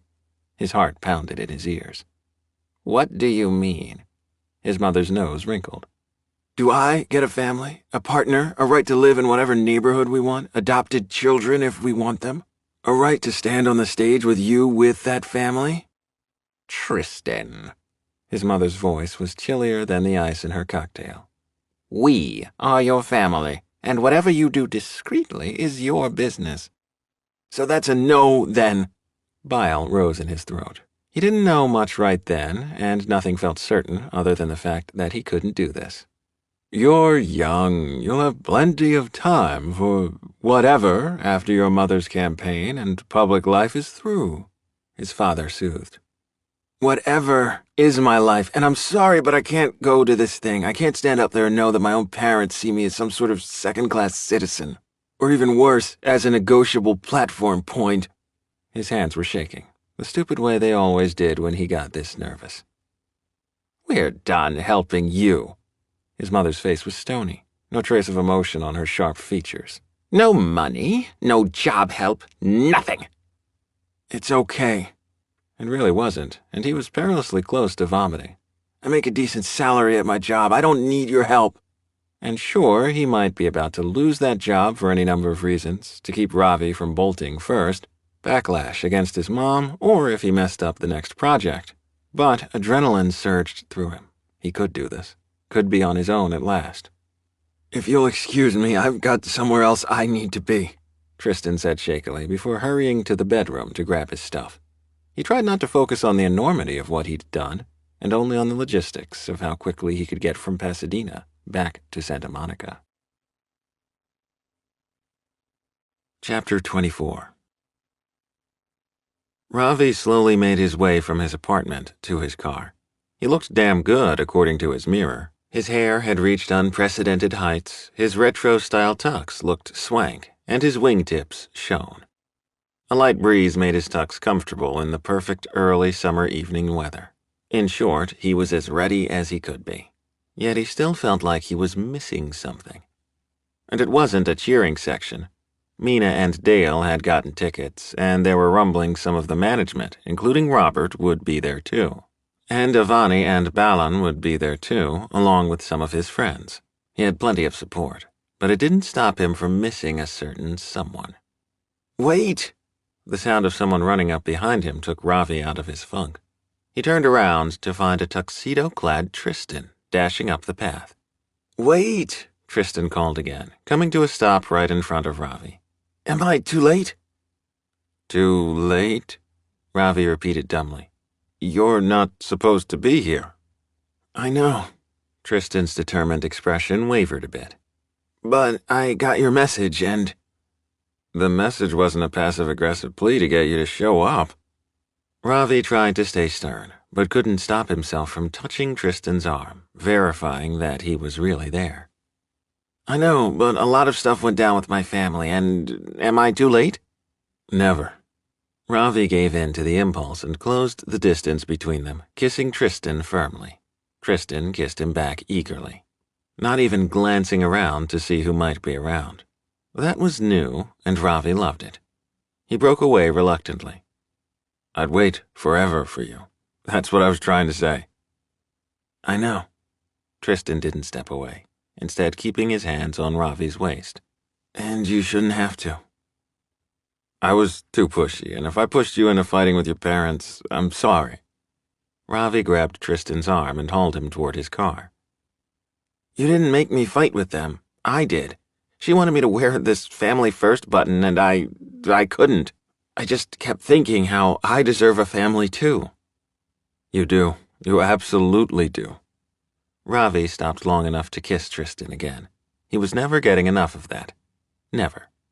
And so I couldn't stand there on stage. I just couldn't. Tristan's hands were shaking, so Ravi rubbed them. So here I am. Here you are. And you're sure you want to come with me tonight? Absolutely. Tristan flashed him a winning smile. I look okay, right? Ravi stepped back, pretending to scrutinize Tristan's appearance. Damn, but his man looked like an old-fashioned Hollywood star. Blonde hair perfectly coiffed with a razor-straight part and a black designer tux in a classic cut that fit him like he was headed to a movie premiere. Cut that out, Tristan laughed. And you look great, by the way. You like? Ravi gave a turn. His tux was flashier than Tristan's, with a navy jacket with a shimmery pattern and black trim and black pants. Yeah, I like. Come on, let's go. The event was held at a Hollywood theater, and because he had honoree tickets, Ravi was technically allowed to walk the red carpet.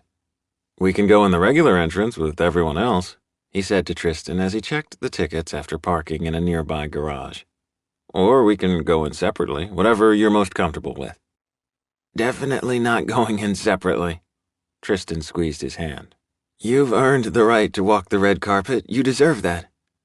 You could get your picture in the paper, Ravi warned. I mean, there are probably dozens of people more interesting than us, but... It's okay. Tristan silenced him with a quick kiss. If my picture gets out, I'll deal. Trust me, I can't piss off my mother any more than I did tonight. Even so, Tristan's hand was clammy and more than a little unsteady in Ravi's as they showed their tickets to the bouncer at the velvet ropes and walked past the media. Marcia was there in a red tux, and she pinned an honoree ribbon on Ravi's lapel, and that led to more people asking for pictures, including the lead singer of a band Ravi had heard a few times on the radio. That was cool. Then they were inside the event and ushered to the table with the other volunteer honorees. People milled all around them, no one sitting quite yet, and the line for the bar stretched far into the room. Ravi and Tristan? Mina's voice added a decided smile to it as she and Dale made their way over to them. This is a pleasant surprise. One I'm sure the office will know about Monday, Tristan said in a whisper to Ravi. You need me to tell her to keep quiet? Ravi wasn't sure that was even possible anymore. Too many people knew what was going on after their fight, and moreover, Ravi didn't want to hide. He wasn't quite sure what the future held for him and Tristan, but he knew what he wanted. No, Tristan said in a low voice, then flashed a smile for Mina and Dale. You guys made up? Mina asked, in typical direct fashion. We're working on it. Tristan gave her another smile. Yes. Ravi restrained himself from high-fiving his maybe boyfriend, but couldn't keep himself from grinning. Ravi, congratulations! Robert and his wife joined their group. Ravi wasn't sure what it would take to put up with their workaholic boss, but the wife seemed nice enough, in a glittery dress and full of commendations for his volunteer work. And Tristan? Robert acknowledged Tristan's presence with an eyebrow raise that said that, yes, the gossip had indeed reached the higher-ups' offices. Pleasant seeing you here. Yes, sir. It's Robert, I've told you. Everyone laughed at Robert's command. But if you'll excuse me, I really need a drink. It's been a day. Can I get anyone else anything? Beer, any pale ale is fine. Ravi tried to send him an encouraging smile.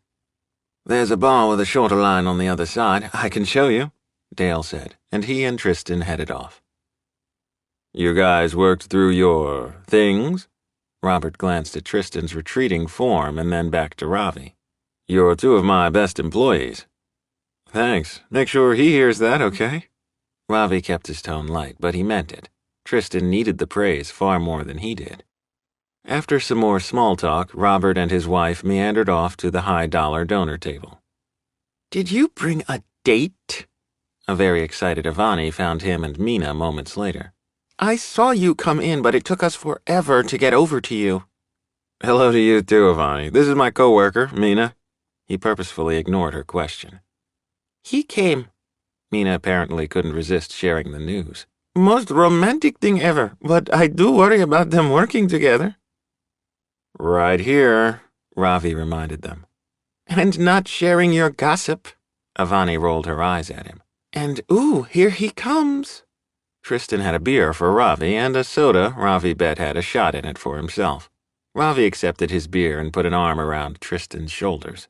Yes, this Hollywood hunk is all mine, at least for tonight. He introduced Tristan to his sister and Belan, and then, thankfully, the lights flickered, signaling the show was about to start, cutting short whatever interrogation Avani had planned. Your sister seems nice, Tristan said as they finally took their seats. He wiped his forehead with one hand. Sorry, didn't mean to spring a meet-the-family moment on you. Think I passed her muster? Tristan looked far more nervous than Ravi would have figured. Absolutely. Ravi pressed a kiss on Tristan's temple. Then his lips dipped lower to Tristan's ear. And I can't wait to get you home. You are coming to my place after, right? I'm invited? Ravi realized with a start that in their time together, Tristan had never once seen Ravi's place, because of how paranoid Ravi had been about getting found out at work. Absolutely, anytime you want. And oh, how Ravi wanted. Everything. He wanted everything with this man. Not surprisingly, Tristan was distracted throughout the awards program by the prospect of what might come afterward, the jumble of emotions of knowing he was missing his mother's event and uncertainty about a future with Ravi. Not that Ravi seemed particularly uncertain. After his question of whether Tristan was okay with Mina, figuring they were back to whatever, Ravi went all in on acting every bit the solicitous boyfriend. Lots of little touches. Lots of dirty whispers in Tristan's ear. And no doubt they'd be the coffee time talk all next week at work as a result. But Tristan had a hard time caring about the gossip. Not when Ravi's hands were so warm and Tristan's pride so intense. And it turned out that pride was an awesome aphrodisiac. Pride that this man had chosen him and pride in Ravi's accomplishments. That was his guy up there accepting an award to much applause. His guy who had so many friends and acquaintances congratulating him and sharing stories about how giving he was. And he picked me. Little thrills kept racing up Tristan's spine all night. Tristan ended up being the one who drove back to Ravi's apartment because he wasn't the one who'd had people buying him drinks all night. Not that Ravi was drunk, but he was definitely tipsy, as evidenced from how he flirted and grabbed at Tristan on the walk from the parking lot. Stop that, Tristan said as they walked through the courtyard, Ravi trying to pull him in for a kiss every few feet. The neighbors won't care. Ravi used Tristan's distraction to his advantage, stealing a quick kiss right there by the large pool. Maybe I do. Tristan hurried his steps. At the AIDS benefit, he'd been secure in the knowledge that their PDA was acceptable to everyone there.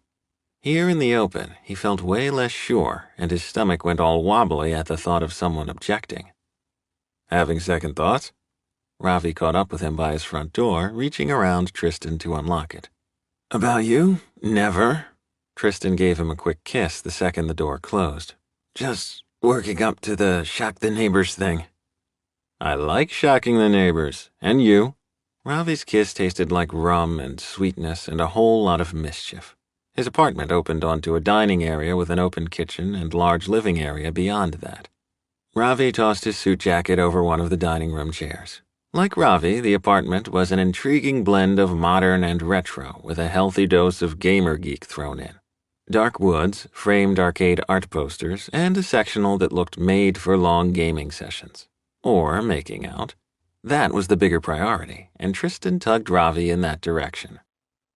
But Ravi wasn't cooperative, pulling Tristan in for a kiss against the fireplace wall and then pulling him away from the couch. Upstairs, he said. I've waited too long to get you in my bed. Tristan couldn't help the groan that escaped, because he hadn't realized how much he'd wanted that until this moment. He'd wanted to be welcomed into this part of Ravi's life, to see his space, to feel like more than a friendly hookup. They paused several times on the stairs for more kissing, rattling the art prints on the wall. At the top of the stairs there was a computer and art area with 2 desks and several overloaded bookshelves and supply organizers. Bed? He asked, looking around. This way. Ravi pulled him through an archway into a smaller space with a large bed. Is that a space villager blanket? Tristan gestured at the colorful comforter with an interstellar battle taking place over a finely detailed solar system. Yeah, I did the concept drawing, so they sent me one.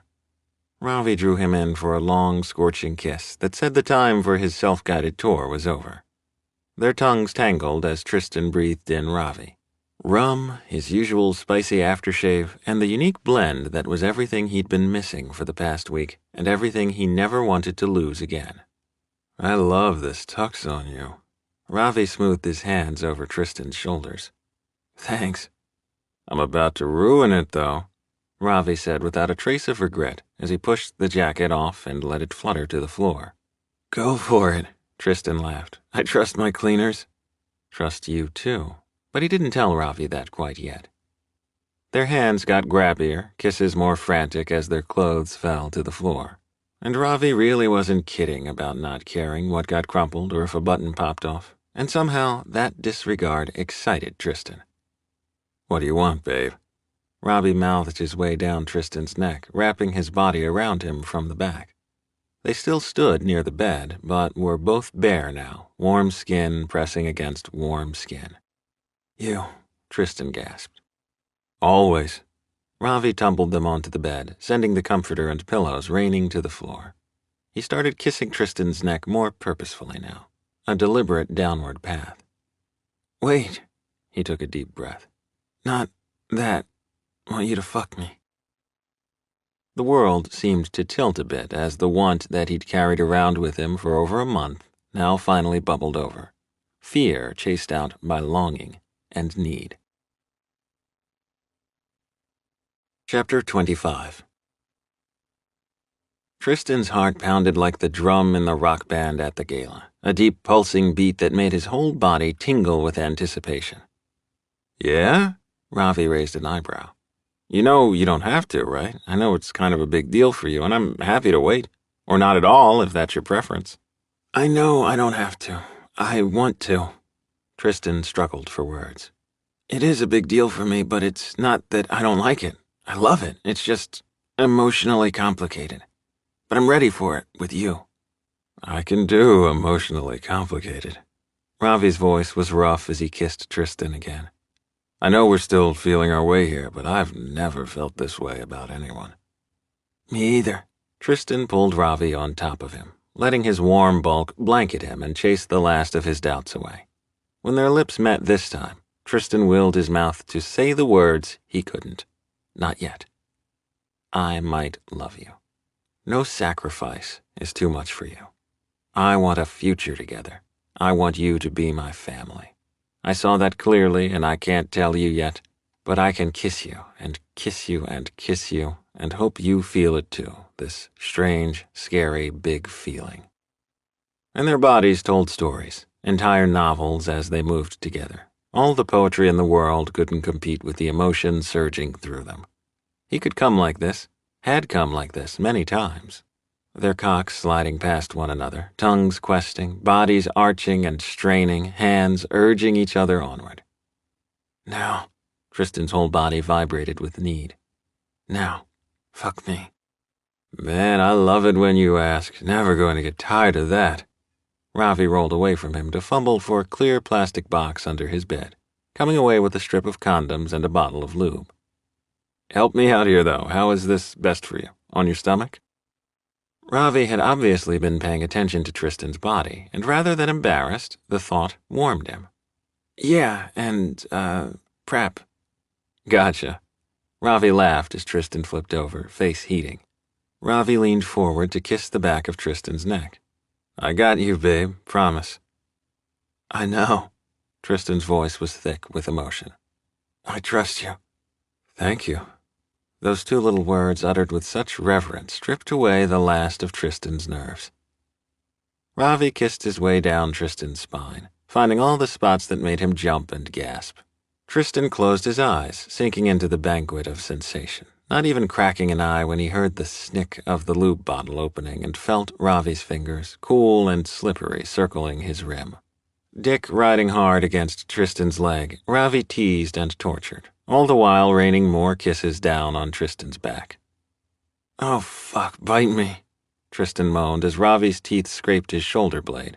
Later, he could be ashamed of how shameless he was acting, how bossy. Right now, all he knew was how damn good this felt. But Ravi seemed to like him all strung out and demanding. "Oh yeah, that's it."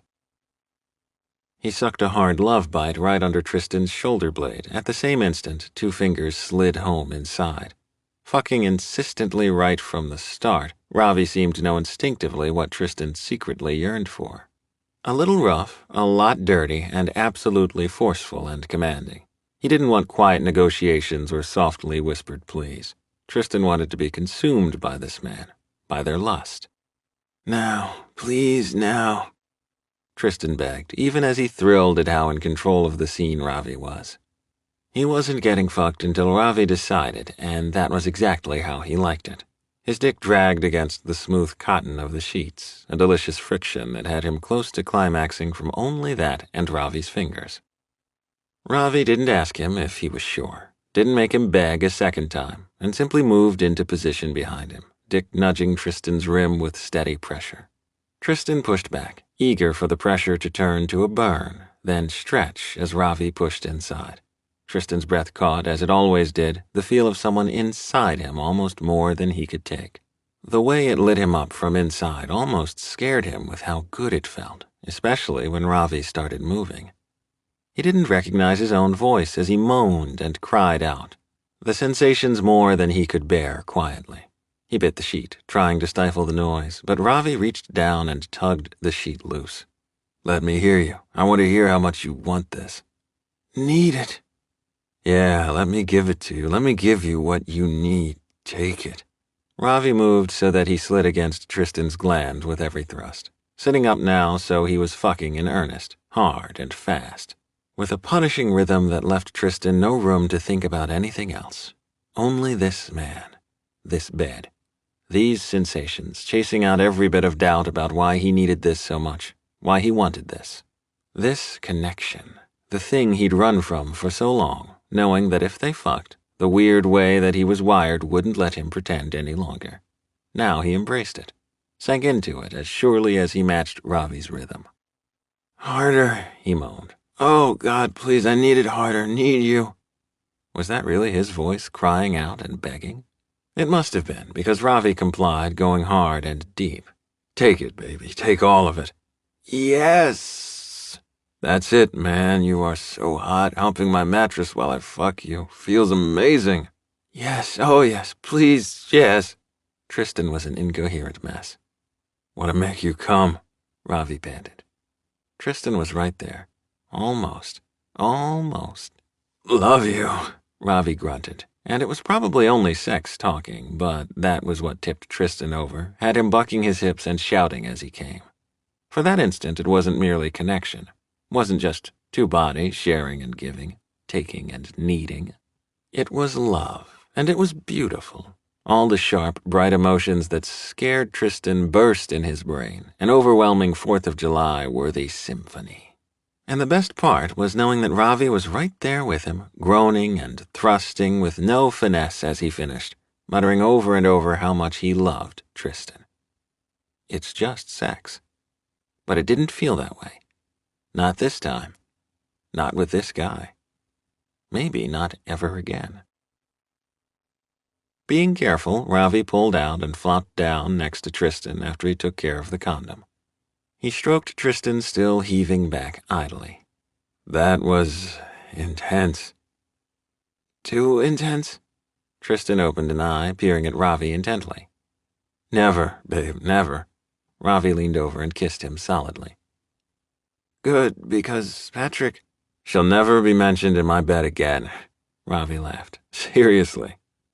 "Seriously, it's hard for me to do that without feeling." "You're supposed to feel, babe. That's the whole point." Ravi kept up his massage of Tristan's back muscles. I mean, it helped that you said what you said. Tristan trailed off, even the back of his neck flushing pink. Never mind. I meant it. I think I love you. And for the record, I'd like you whether or not you came to the gala tonight, whether or not you fought with your parents, and whether or not you bottomed. I love you. Even though I can be a neurotic idiot? Yeah, but you're my neurotic guy, and you don't get to call yourself an idiot, okay? You'd really want to be with me even if I'd gotten up on stage with my mom? She's your mom, babe. I think I wasn't really seeing that clearly before. This is your mom, and you're allowed to have all the complicated feelings you need to about her in this campaign. And it's not fair of me to pressure you about that. So, yes, I'm falling for you regardless of who your parents are or your relationship with them. Ravi waited patiently, not wanting to prod, not daring to hope what might come next. I could maybe love you too, Tristan said softly. Yeah? Ravi beamed at him, hauling him in for a kiss. Yeah, and I'm sorry for saying you always leave.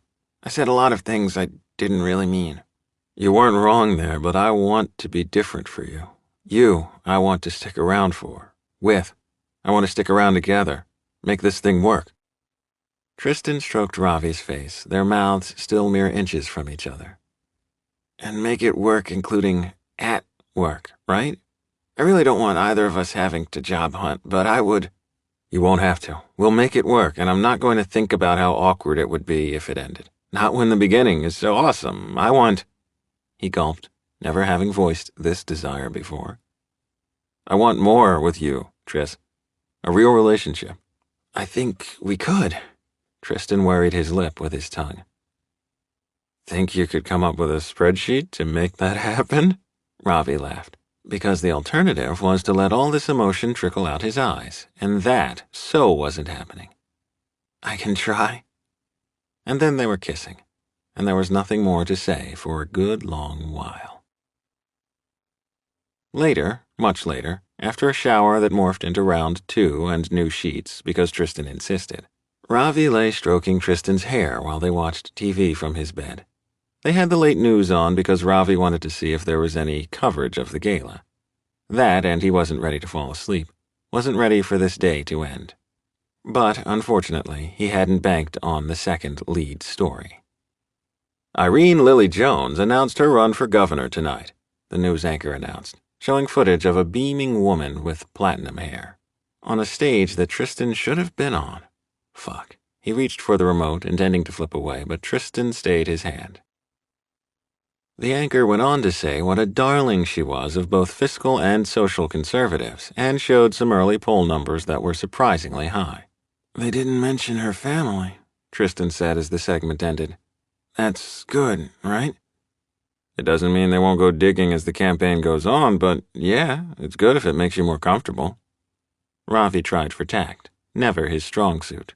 It does. It's weird, isn't it, wanting her to have a good evening while not wanting to be there myself, wanting her to be happy while not wanting her to lead my state? Not weird, just human. I still love my family, too. I get it. Your sister seemed nice. I'm sorry about the rest of your family, though. They're missing out. Actually, about that. Ravi fiddled with the edge of the comforter, fingers stroking over his favorite group of stars. Man, could he really do this? Do this to them? Right now, when everything was so new and fresh again? But could he really not, either? I need to ask you something, and I want you to feel free to say no, okay? Okay. Tristan stroked his biceps. Avani's convinced me to go to her wedding, but I want to bring you along, as my date. As soon as he said the words, he knew this was the right course of action, one that Avani would likely support, difficult as it was sure to be. This was what he'd been hesitating over. Somehow he'd known deep down that bringing a date was an option, but it was this huge, scary step, and... Yes, Tristan said without hesitation. Hold up, Ravi raised a hand. It's going to be awkward. My mother and grandmother may not speak to you all weekend. Heck, they may not speak to me. And Avani says that more of the rest of the family is accepting now than I think, but I can't guarantee anything. And you might be miserable, and I'm definitely going to be miserable. And I really don't want you to see me like that. That was what was really behind all of Ravi's ramblings. He didn't want Tristan to see him at his most vulnerable, when he wasn't the cool, fun guy with all the friends and social life. Yes, Tristan pressed a finger against Ravi's lips. Yes, I will go, and I don't care if it's miserable. It's important to you that we go, so we'll go, and I love you for who you are, not your family, okay? Ravi mumbled against Tristan's finger before he moved it. I love you too, and I love you for doing this for me. I'm doing it for us, Tristan said firmly. Because I meant it about wanting to be together, and like it or not, our families are a part of that. We'll deal with them together. I like the sound of that. They kissed again, sweet and tender, and long enough that the news gave way to some talk show, which gave way to silence when Ravi found the remote with his free hand. And silence gave way to hope, loud and overwhelming in all its buoyancy. Chapter 26. Tristan collapsed onto one of the gold chairs with a groan. All around them, the chaos of the wedding reception swirled. Tired? Ravi asked, concern darkening his eyes. Not at all, Tristan lied. This was day 3 of the wedding rituals and day 4 of their trip to New Jersey, and yes, he was exhausted by all the new people and interesting events to observe and take part in. But even as tired as he was, Ravi was way more strung out, lines etching his forehead and around his eyes. He'd been working overtime trying to make sure Tristan felt comfortable. Liar. Ravi's hand moved like he might pat Tristan's head or shoulder, then dropped. They were both trying to figure out how much PDA was okay. And this awkward dance of I'd really like to touch my boyfriend was only mitigated by their nice private hotel room upstairs, which was where Tristan most wanted to be. But judging by the 4 chefs still working catering stations and the DJ picking up steam, they had hours to go before that happened. The ceremony earlier in the day had been almost 2 hours long as well, making for one very intense Saturday. Lavish decorations dotted the huge ballroom, pink tablecloths with huge centerpieces of pink, purple, red, and orange flowers, with gold touches and floating candles interspersed on the table as well. The brightly dressed family members and friends made him painfully aware of his navy suit. Not that he was the only Caucasian person in attendance, far from it, as it seemed that Balan and Avani had chosen to invite anyone they had even a passing acquaintance with, along with their far-flung families. I'm going to get you more food, Ravi said decisively, getting to his feet. Please, no, Tristan said weakly, but Ravi was already gone, joining the huge queue of people in the buffet line for the specialty dessert stations. He was going to have to join Ravi in jogging for the next month to burn off all the calories of this trip, and Ravi seemed to have this strange compulsion to keep him fed.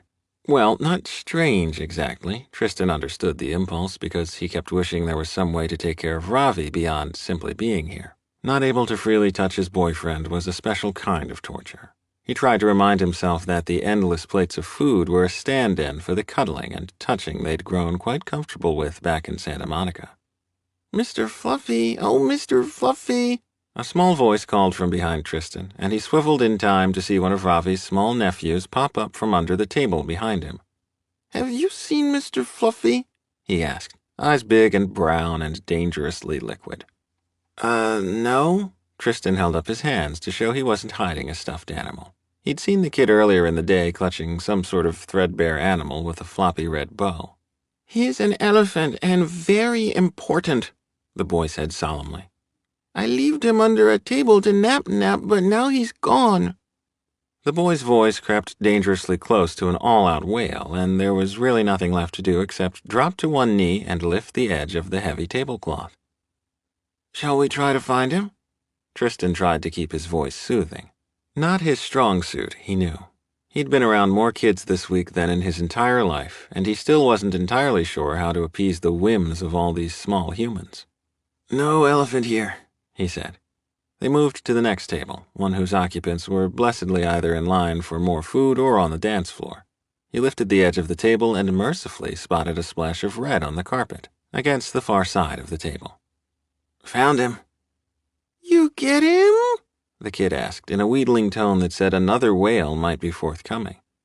Tristan scooted all the way under the table, then nabbed the well-loved furry elephant.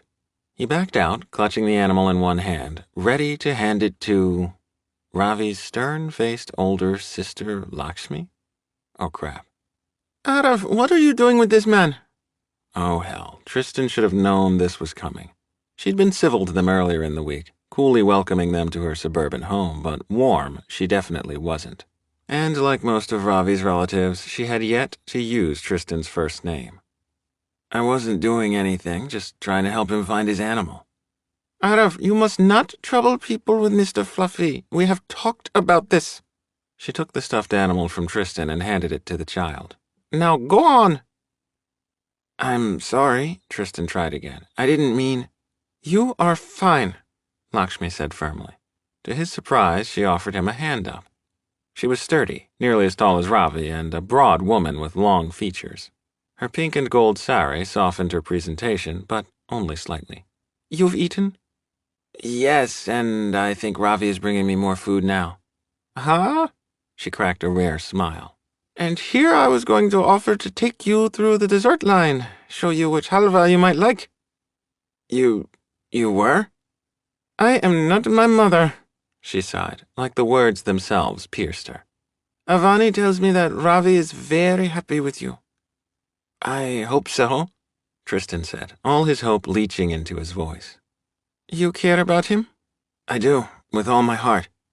Maybe it was a bit much to say, but he'd been dying to say it to someone all week, to tell someone in his family how much Ravi meant to him. I want Ravikar to come home more often. I want my children to have a real uncle, and if it takes me being more accommodating, I have agreed with Ivani on this matter that I should try. That will mean a great deal to him, Tristan said thickly. What will? Ravi arrived with 2 plates loaded with sweets. That I am pleased with your choice of friend, Lakshmi nodded at her brother. Or should I say boyfriend? Ma keeps saying friend, but that's not accurate, right? He's my boyfriend, Ravi said, and for the first time all week he put an arm around Tristan in public. And thank you for approving? His voice said he was almost scared to hope for that. And God, didn't Tristan know that feeling well? He shot Lakshmi a look. She better not hurt Ravi. I approve of someone making you this happy, Lakshmi nodded. I know that our parents do not agree, Ravi, but I miss you. A lot. I miss you too. Ravi gave her a pat on the arm with his free hand. Thank you. Now I better find Arav and my other kids. She offered them a stiff smile as she left. Oh, and Tristan, I expect to see you both dancing later. Still not warm, but somehow the frosty air that had surrounded them all week seemed to have thawed, just a bit. It was surprising the difference simply hearing his name made. Maybe it could be enough for right now to have Avani and Balan and Lakshmi supporting them. Thank you for coming. Instead of dropping his arm, Ravi squeezed Tristan closer. Have I said that enough this week? Yes. Tristan smiled indulgently up at his boyfriend. And I love you for it. But you don't have to thank me. I want to be here for you. I'm happy to come again, too. Lakshmi says she wants you to see her kids more often, and I think you should. You'd agree to come back for the holidays? Bring the kids presents? Ravi's voice said he was warming up to the idea. You planning to keep me around that long? Tristan dropped the tease, really needing to know. Absolutely. I love you, Tris. I love you because you've seen me at my most frazzled this week and it hasn't fazed you at all. I love you because I know you, and you'll have spreadsheets and lists ready for our next trip before we even head home. Guilty. And even as awkward as this week had been, his mind immediately sped to planning the next trip, latching on to the good moments that would sustain them. The cuteness of Lakshmi's kids, Tristan's surprising love of Dal, and being together. Always together. Epilogue. 5 months later. Hey, I can't see. Tristan nudged Ravi out of the way so he could quickly shave in the mirror. Ravi's house had 2 baths, which was part of why they kept ending up over here so often. But Tristan had just finished cleaning the downstairs bathroom in advance of the hordes descending on them. You know you're the only person in the history of ever to deep clean a bathroom before a gaming party, Ravi teased as Tristan toweled off. Hey, I'm not going to apologize for wanting everything to be perfect for our friends. Babe, you had an action list and color-coded to-dos. We're fine, I promise. Ravi waited until Tristan set the razor down to give him a quick kiss. They were hosting their first LAN gaming party, but it was also a beta test for Tristan's other list, Project Apartment Decision. They were hosting something together for the first time, and Tristan wanted everything to go well and hopefully tip the scales in favor of living together. So far, they hadn't been able to decide whether to go with Tristan's quieter neighborhood, Ravi's more social complex, or get something in between the two styles. They split their time about 50-50 between the two places, but Ravi wanted to get a cat, so they needed to cut the nomadic crosstown trips down. You sure you want a cat? Tristan asked, watching Ravi complete his grooming routine. He was doing something to his hair that Tristan still didn't understand, blow-drying it upside down with a brush that looked more suitable for being a wheel on a space vehicle. She's going to think that brush is a cat toy. Avani and Balan have cats now. I'm jealous. Ravi made a pleading face. And you like the dog at Lakshmi's house, right? You like having a pet? I like the dog. Truthfully, the dog had been nice. Neutral company on their last trip to New Jersey for the twins' birthday. Playing with the dog in the yard had been a good excuse to escape the house, but as much as it had been a bit tense, it had also been wonderful. And Tristan wouldn't trade their latest visit there for anything. Slowly building a working relationship with Ravi's family was worth it. I've never had a pet before. We were never allowed growing up. Derek wanted a dog, something awful. How about a cat this year and a dog next? Boy, are you sure you're not the planner in this relationship? Tristan teased as he pulled on a pair of boxers. Nope, I'm the impulsive one. Ravi pushed Tristan down onto the bed, then straddled his hips, pinning him in place. Or we could get your parents a cat when we get ours, like a 2-for-1 deal. Ravi laughed. Your mom needs a pet. She just doesn't know it yet. Ravi had, in fact, met Tristan's mother in a meeting that went about as well as expected. Lots of tense small talk, but no overt hostility. After not talking for several weeks, his mother had reached out to him, and not for media reasons. She'd said she missed him. Tristan had agreed to dinner on the condition that he got to bring Ravi. Things were still frosty, but she was far down in the polls, and Tristan expected more of a thaw post-election in a few weeks. Surprisingly, there had been no work fallout from her campaign, even from the uber-liberal Robert. People seemed willing to take Tristan on his own merits, and after a lifetime of the opposite, being accepted for himself was heady stuff. I don't know if we have time. Tristan tried to fend off Ravi's wandering hands. Our friend should be here soon.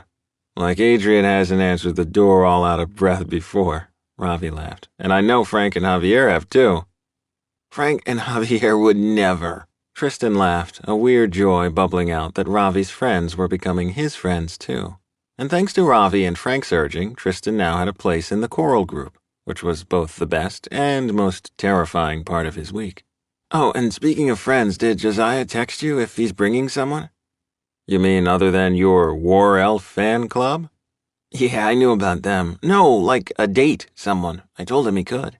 Ravi laughed. I'm trying to picture Josiah with a boyfriend. Man, he's going to be a project for someone. Be nice. Tristan reached up and tickled Ravi's sides.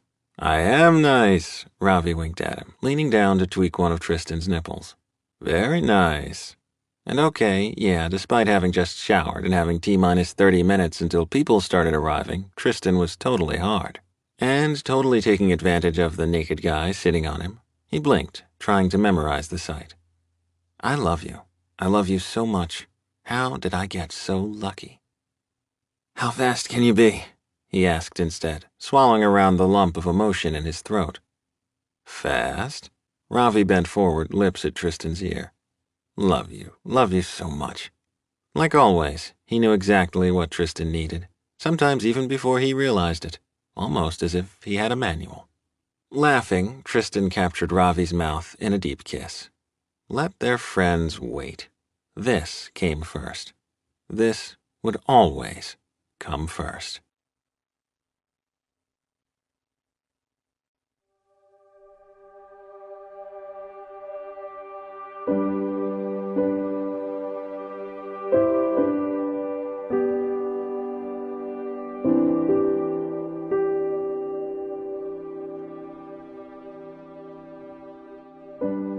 This is Sean Kristen.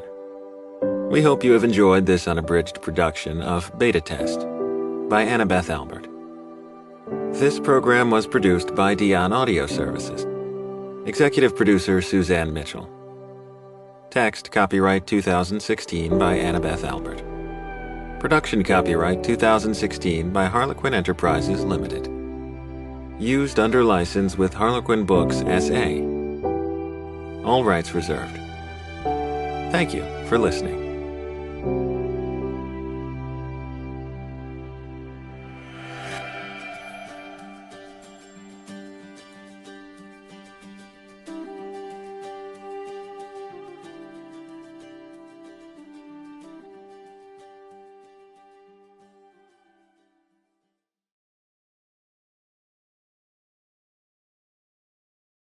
Audible hopes you have enjoyed this program.